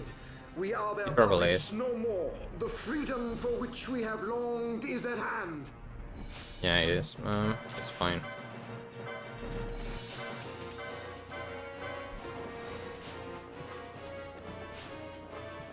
Now I block Vane's path to the middle, so I can kill him before he does the thingy.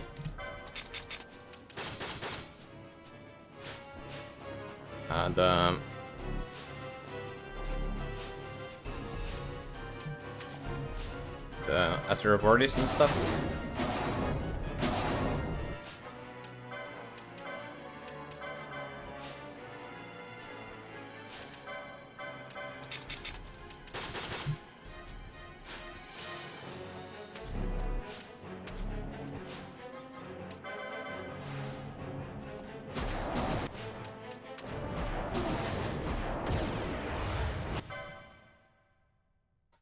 $29 for Pyraga.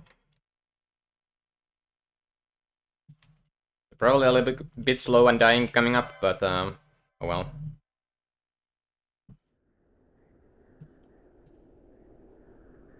I don't have an eater.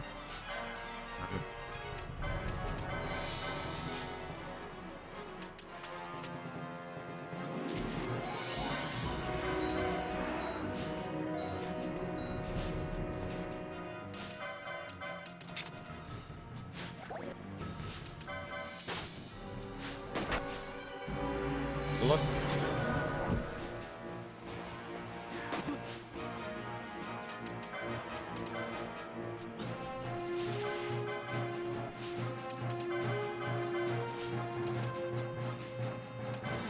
My last explosion.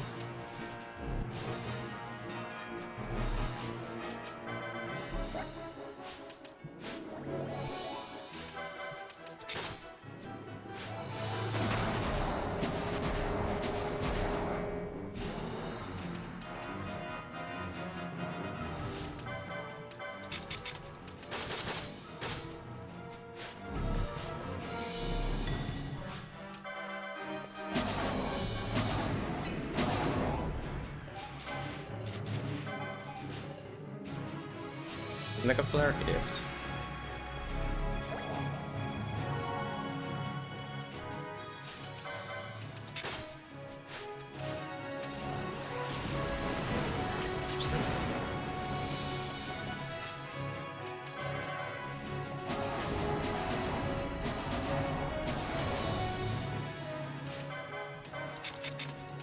Now hopefully it's GG. Nice. Hopefully I have enough magic. Or damage with the Fyra instead of Fyraga.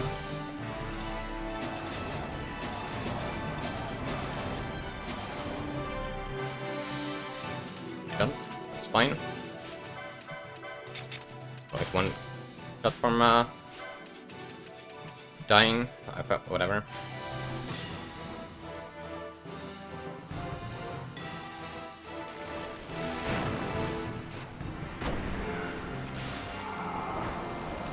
And rips up 540.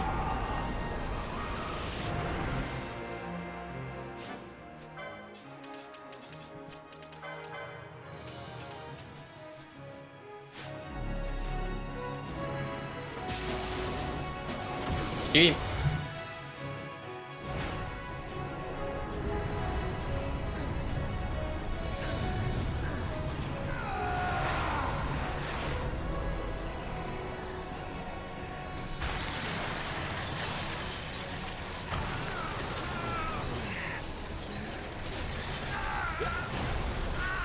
It's not the 5. It's not side 540. But it is pretty damn close.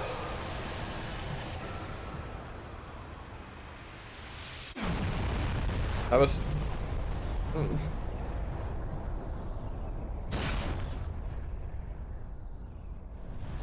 GG. 14 seconds. But yeah, whatever. This run was really good. I'm not gonna lie. There are still some time saves, but this run was really good. Thank you for the bits, Azul.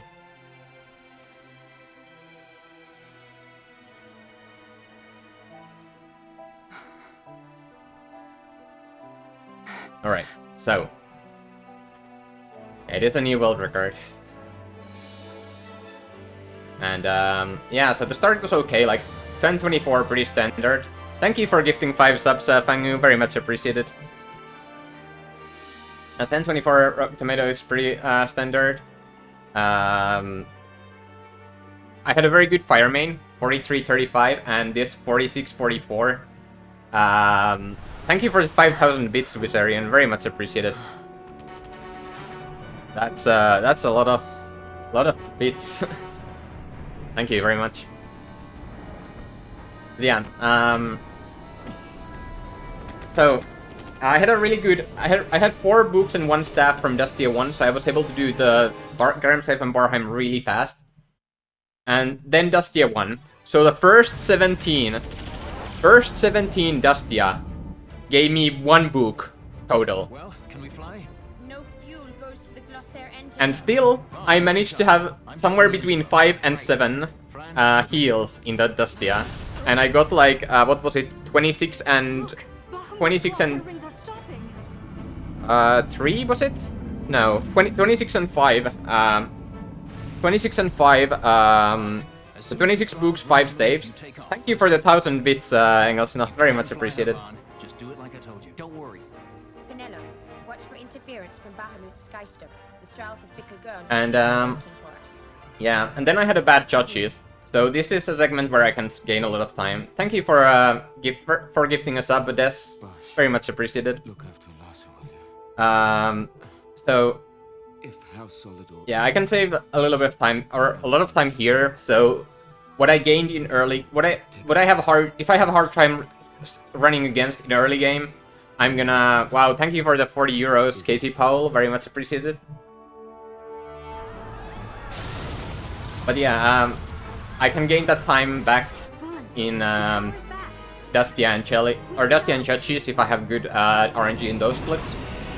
I had a really good Leviathan or E split, very good Garuda split. This split was 0.0 seconds away from gold. She's left Bahamut. She's moving away. The storm. It was 0.0 seconds away from gold. Thank you for subscribing, Sitaraya. Very much appreciated.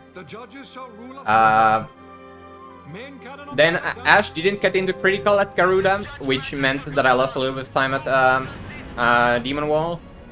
Belias was good. Vosler was good. Tiamat was good. Oh, was there another 40? I did say thanks to the 40 euros from Casey Powell. So I did not miss it. I don't think. Attention. But yeah, thank you very much again, Casey Powell, for the donation. But yeah, Sir, your orders, sir. Tiamat was good. It was a very good fight. One got disabled, but it was pretty close towards the end of the fight, and it was fine. My Chelly, I got a golden amulet, and then I had a pretty good RNG at Chelly's, which allowed me to save a lot of time at Chelly's. So that's really something that is hard to run against.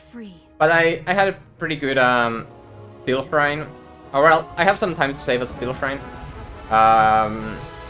Mostly due to menuing, though, because I didn't have enough LP to get all the licenses there, so I had to license Decoy and Oil in the Mateo split.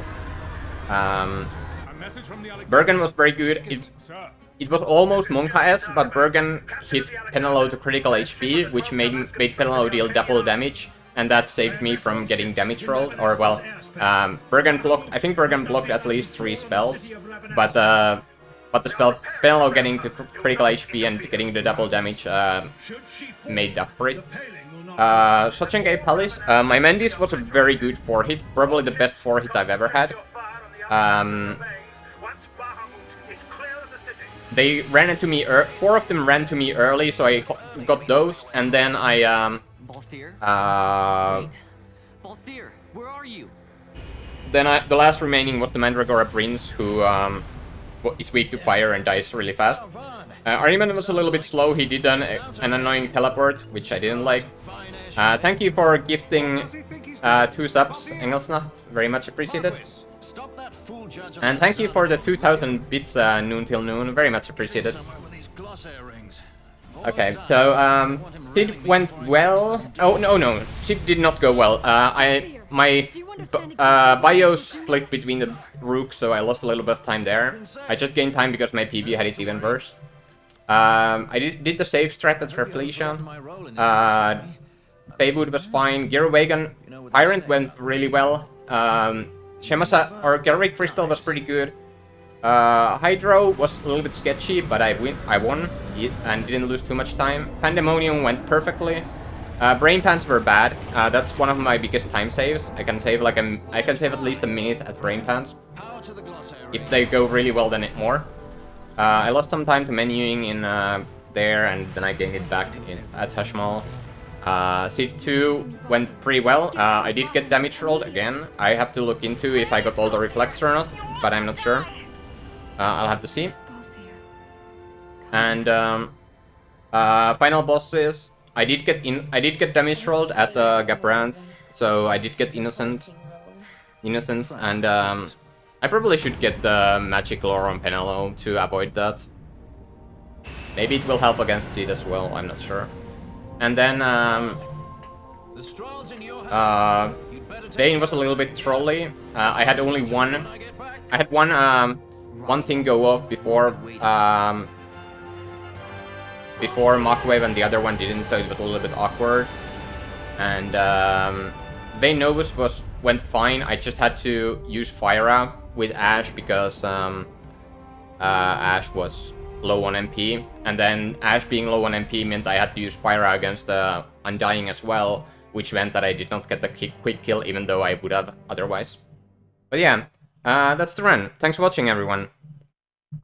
Yeah, feels bad, man. No mud cake today, but I can have some ice cream. Yeah, thanks for watching, everyone, and have a good day.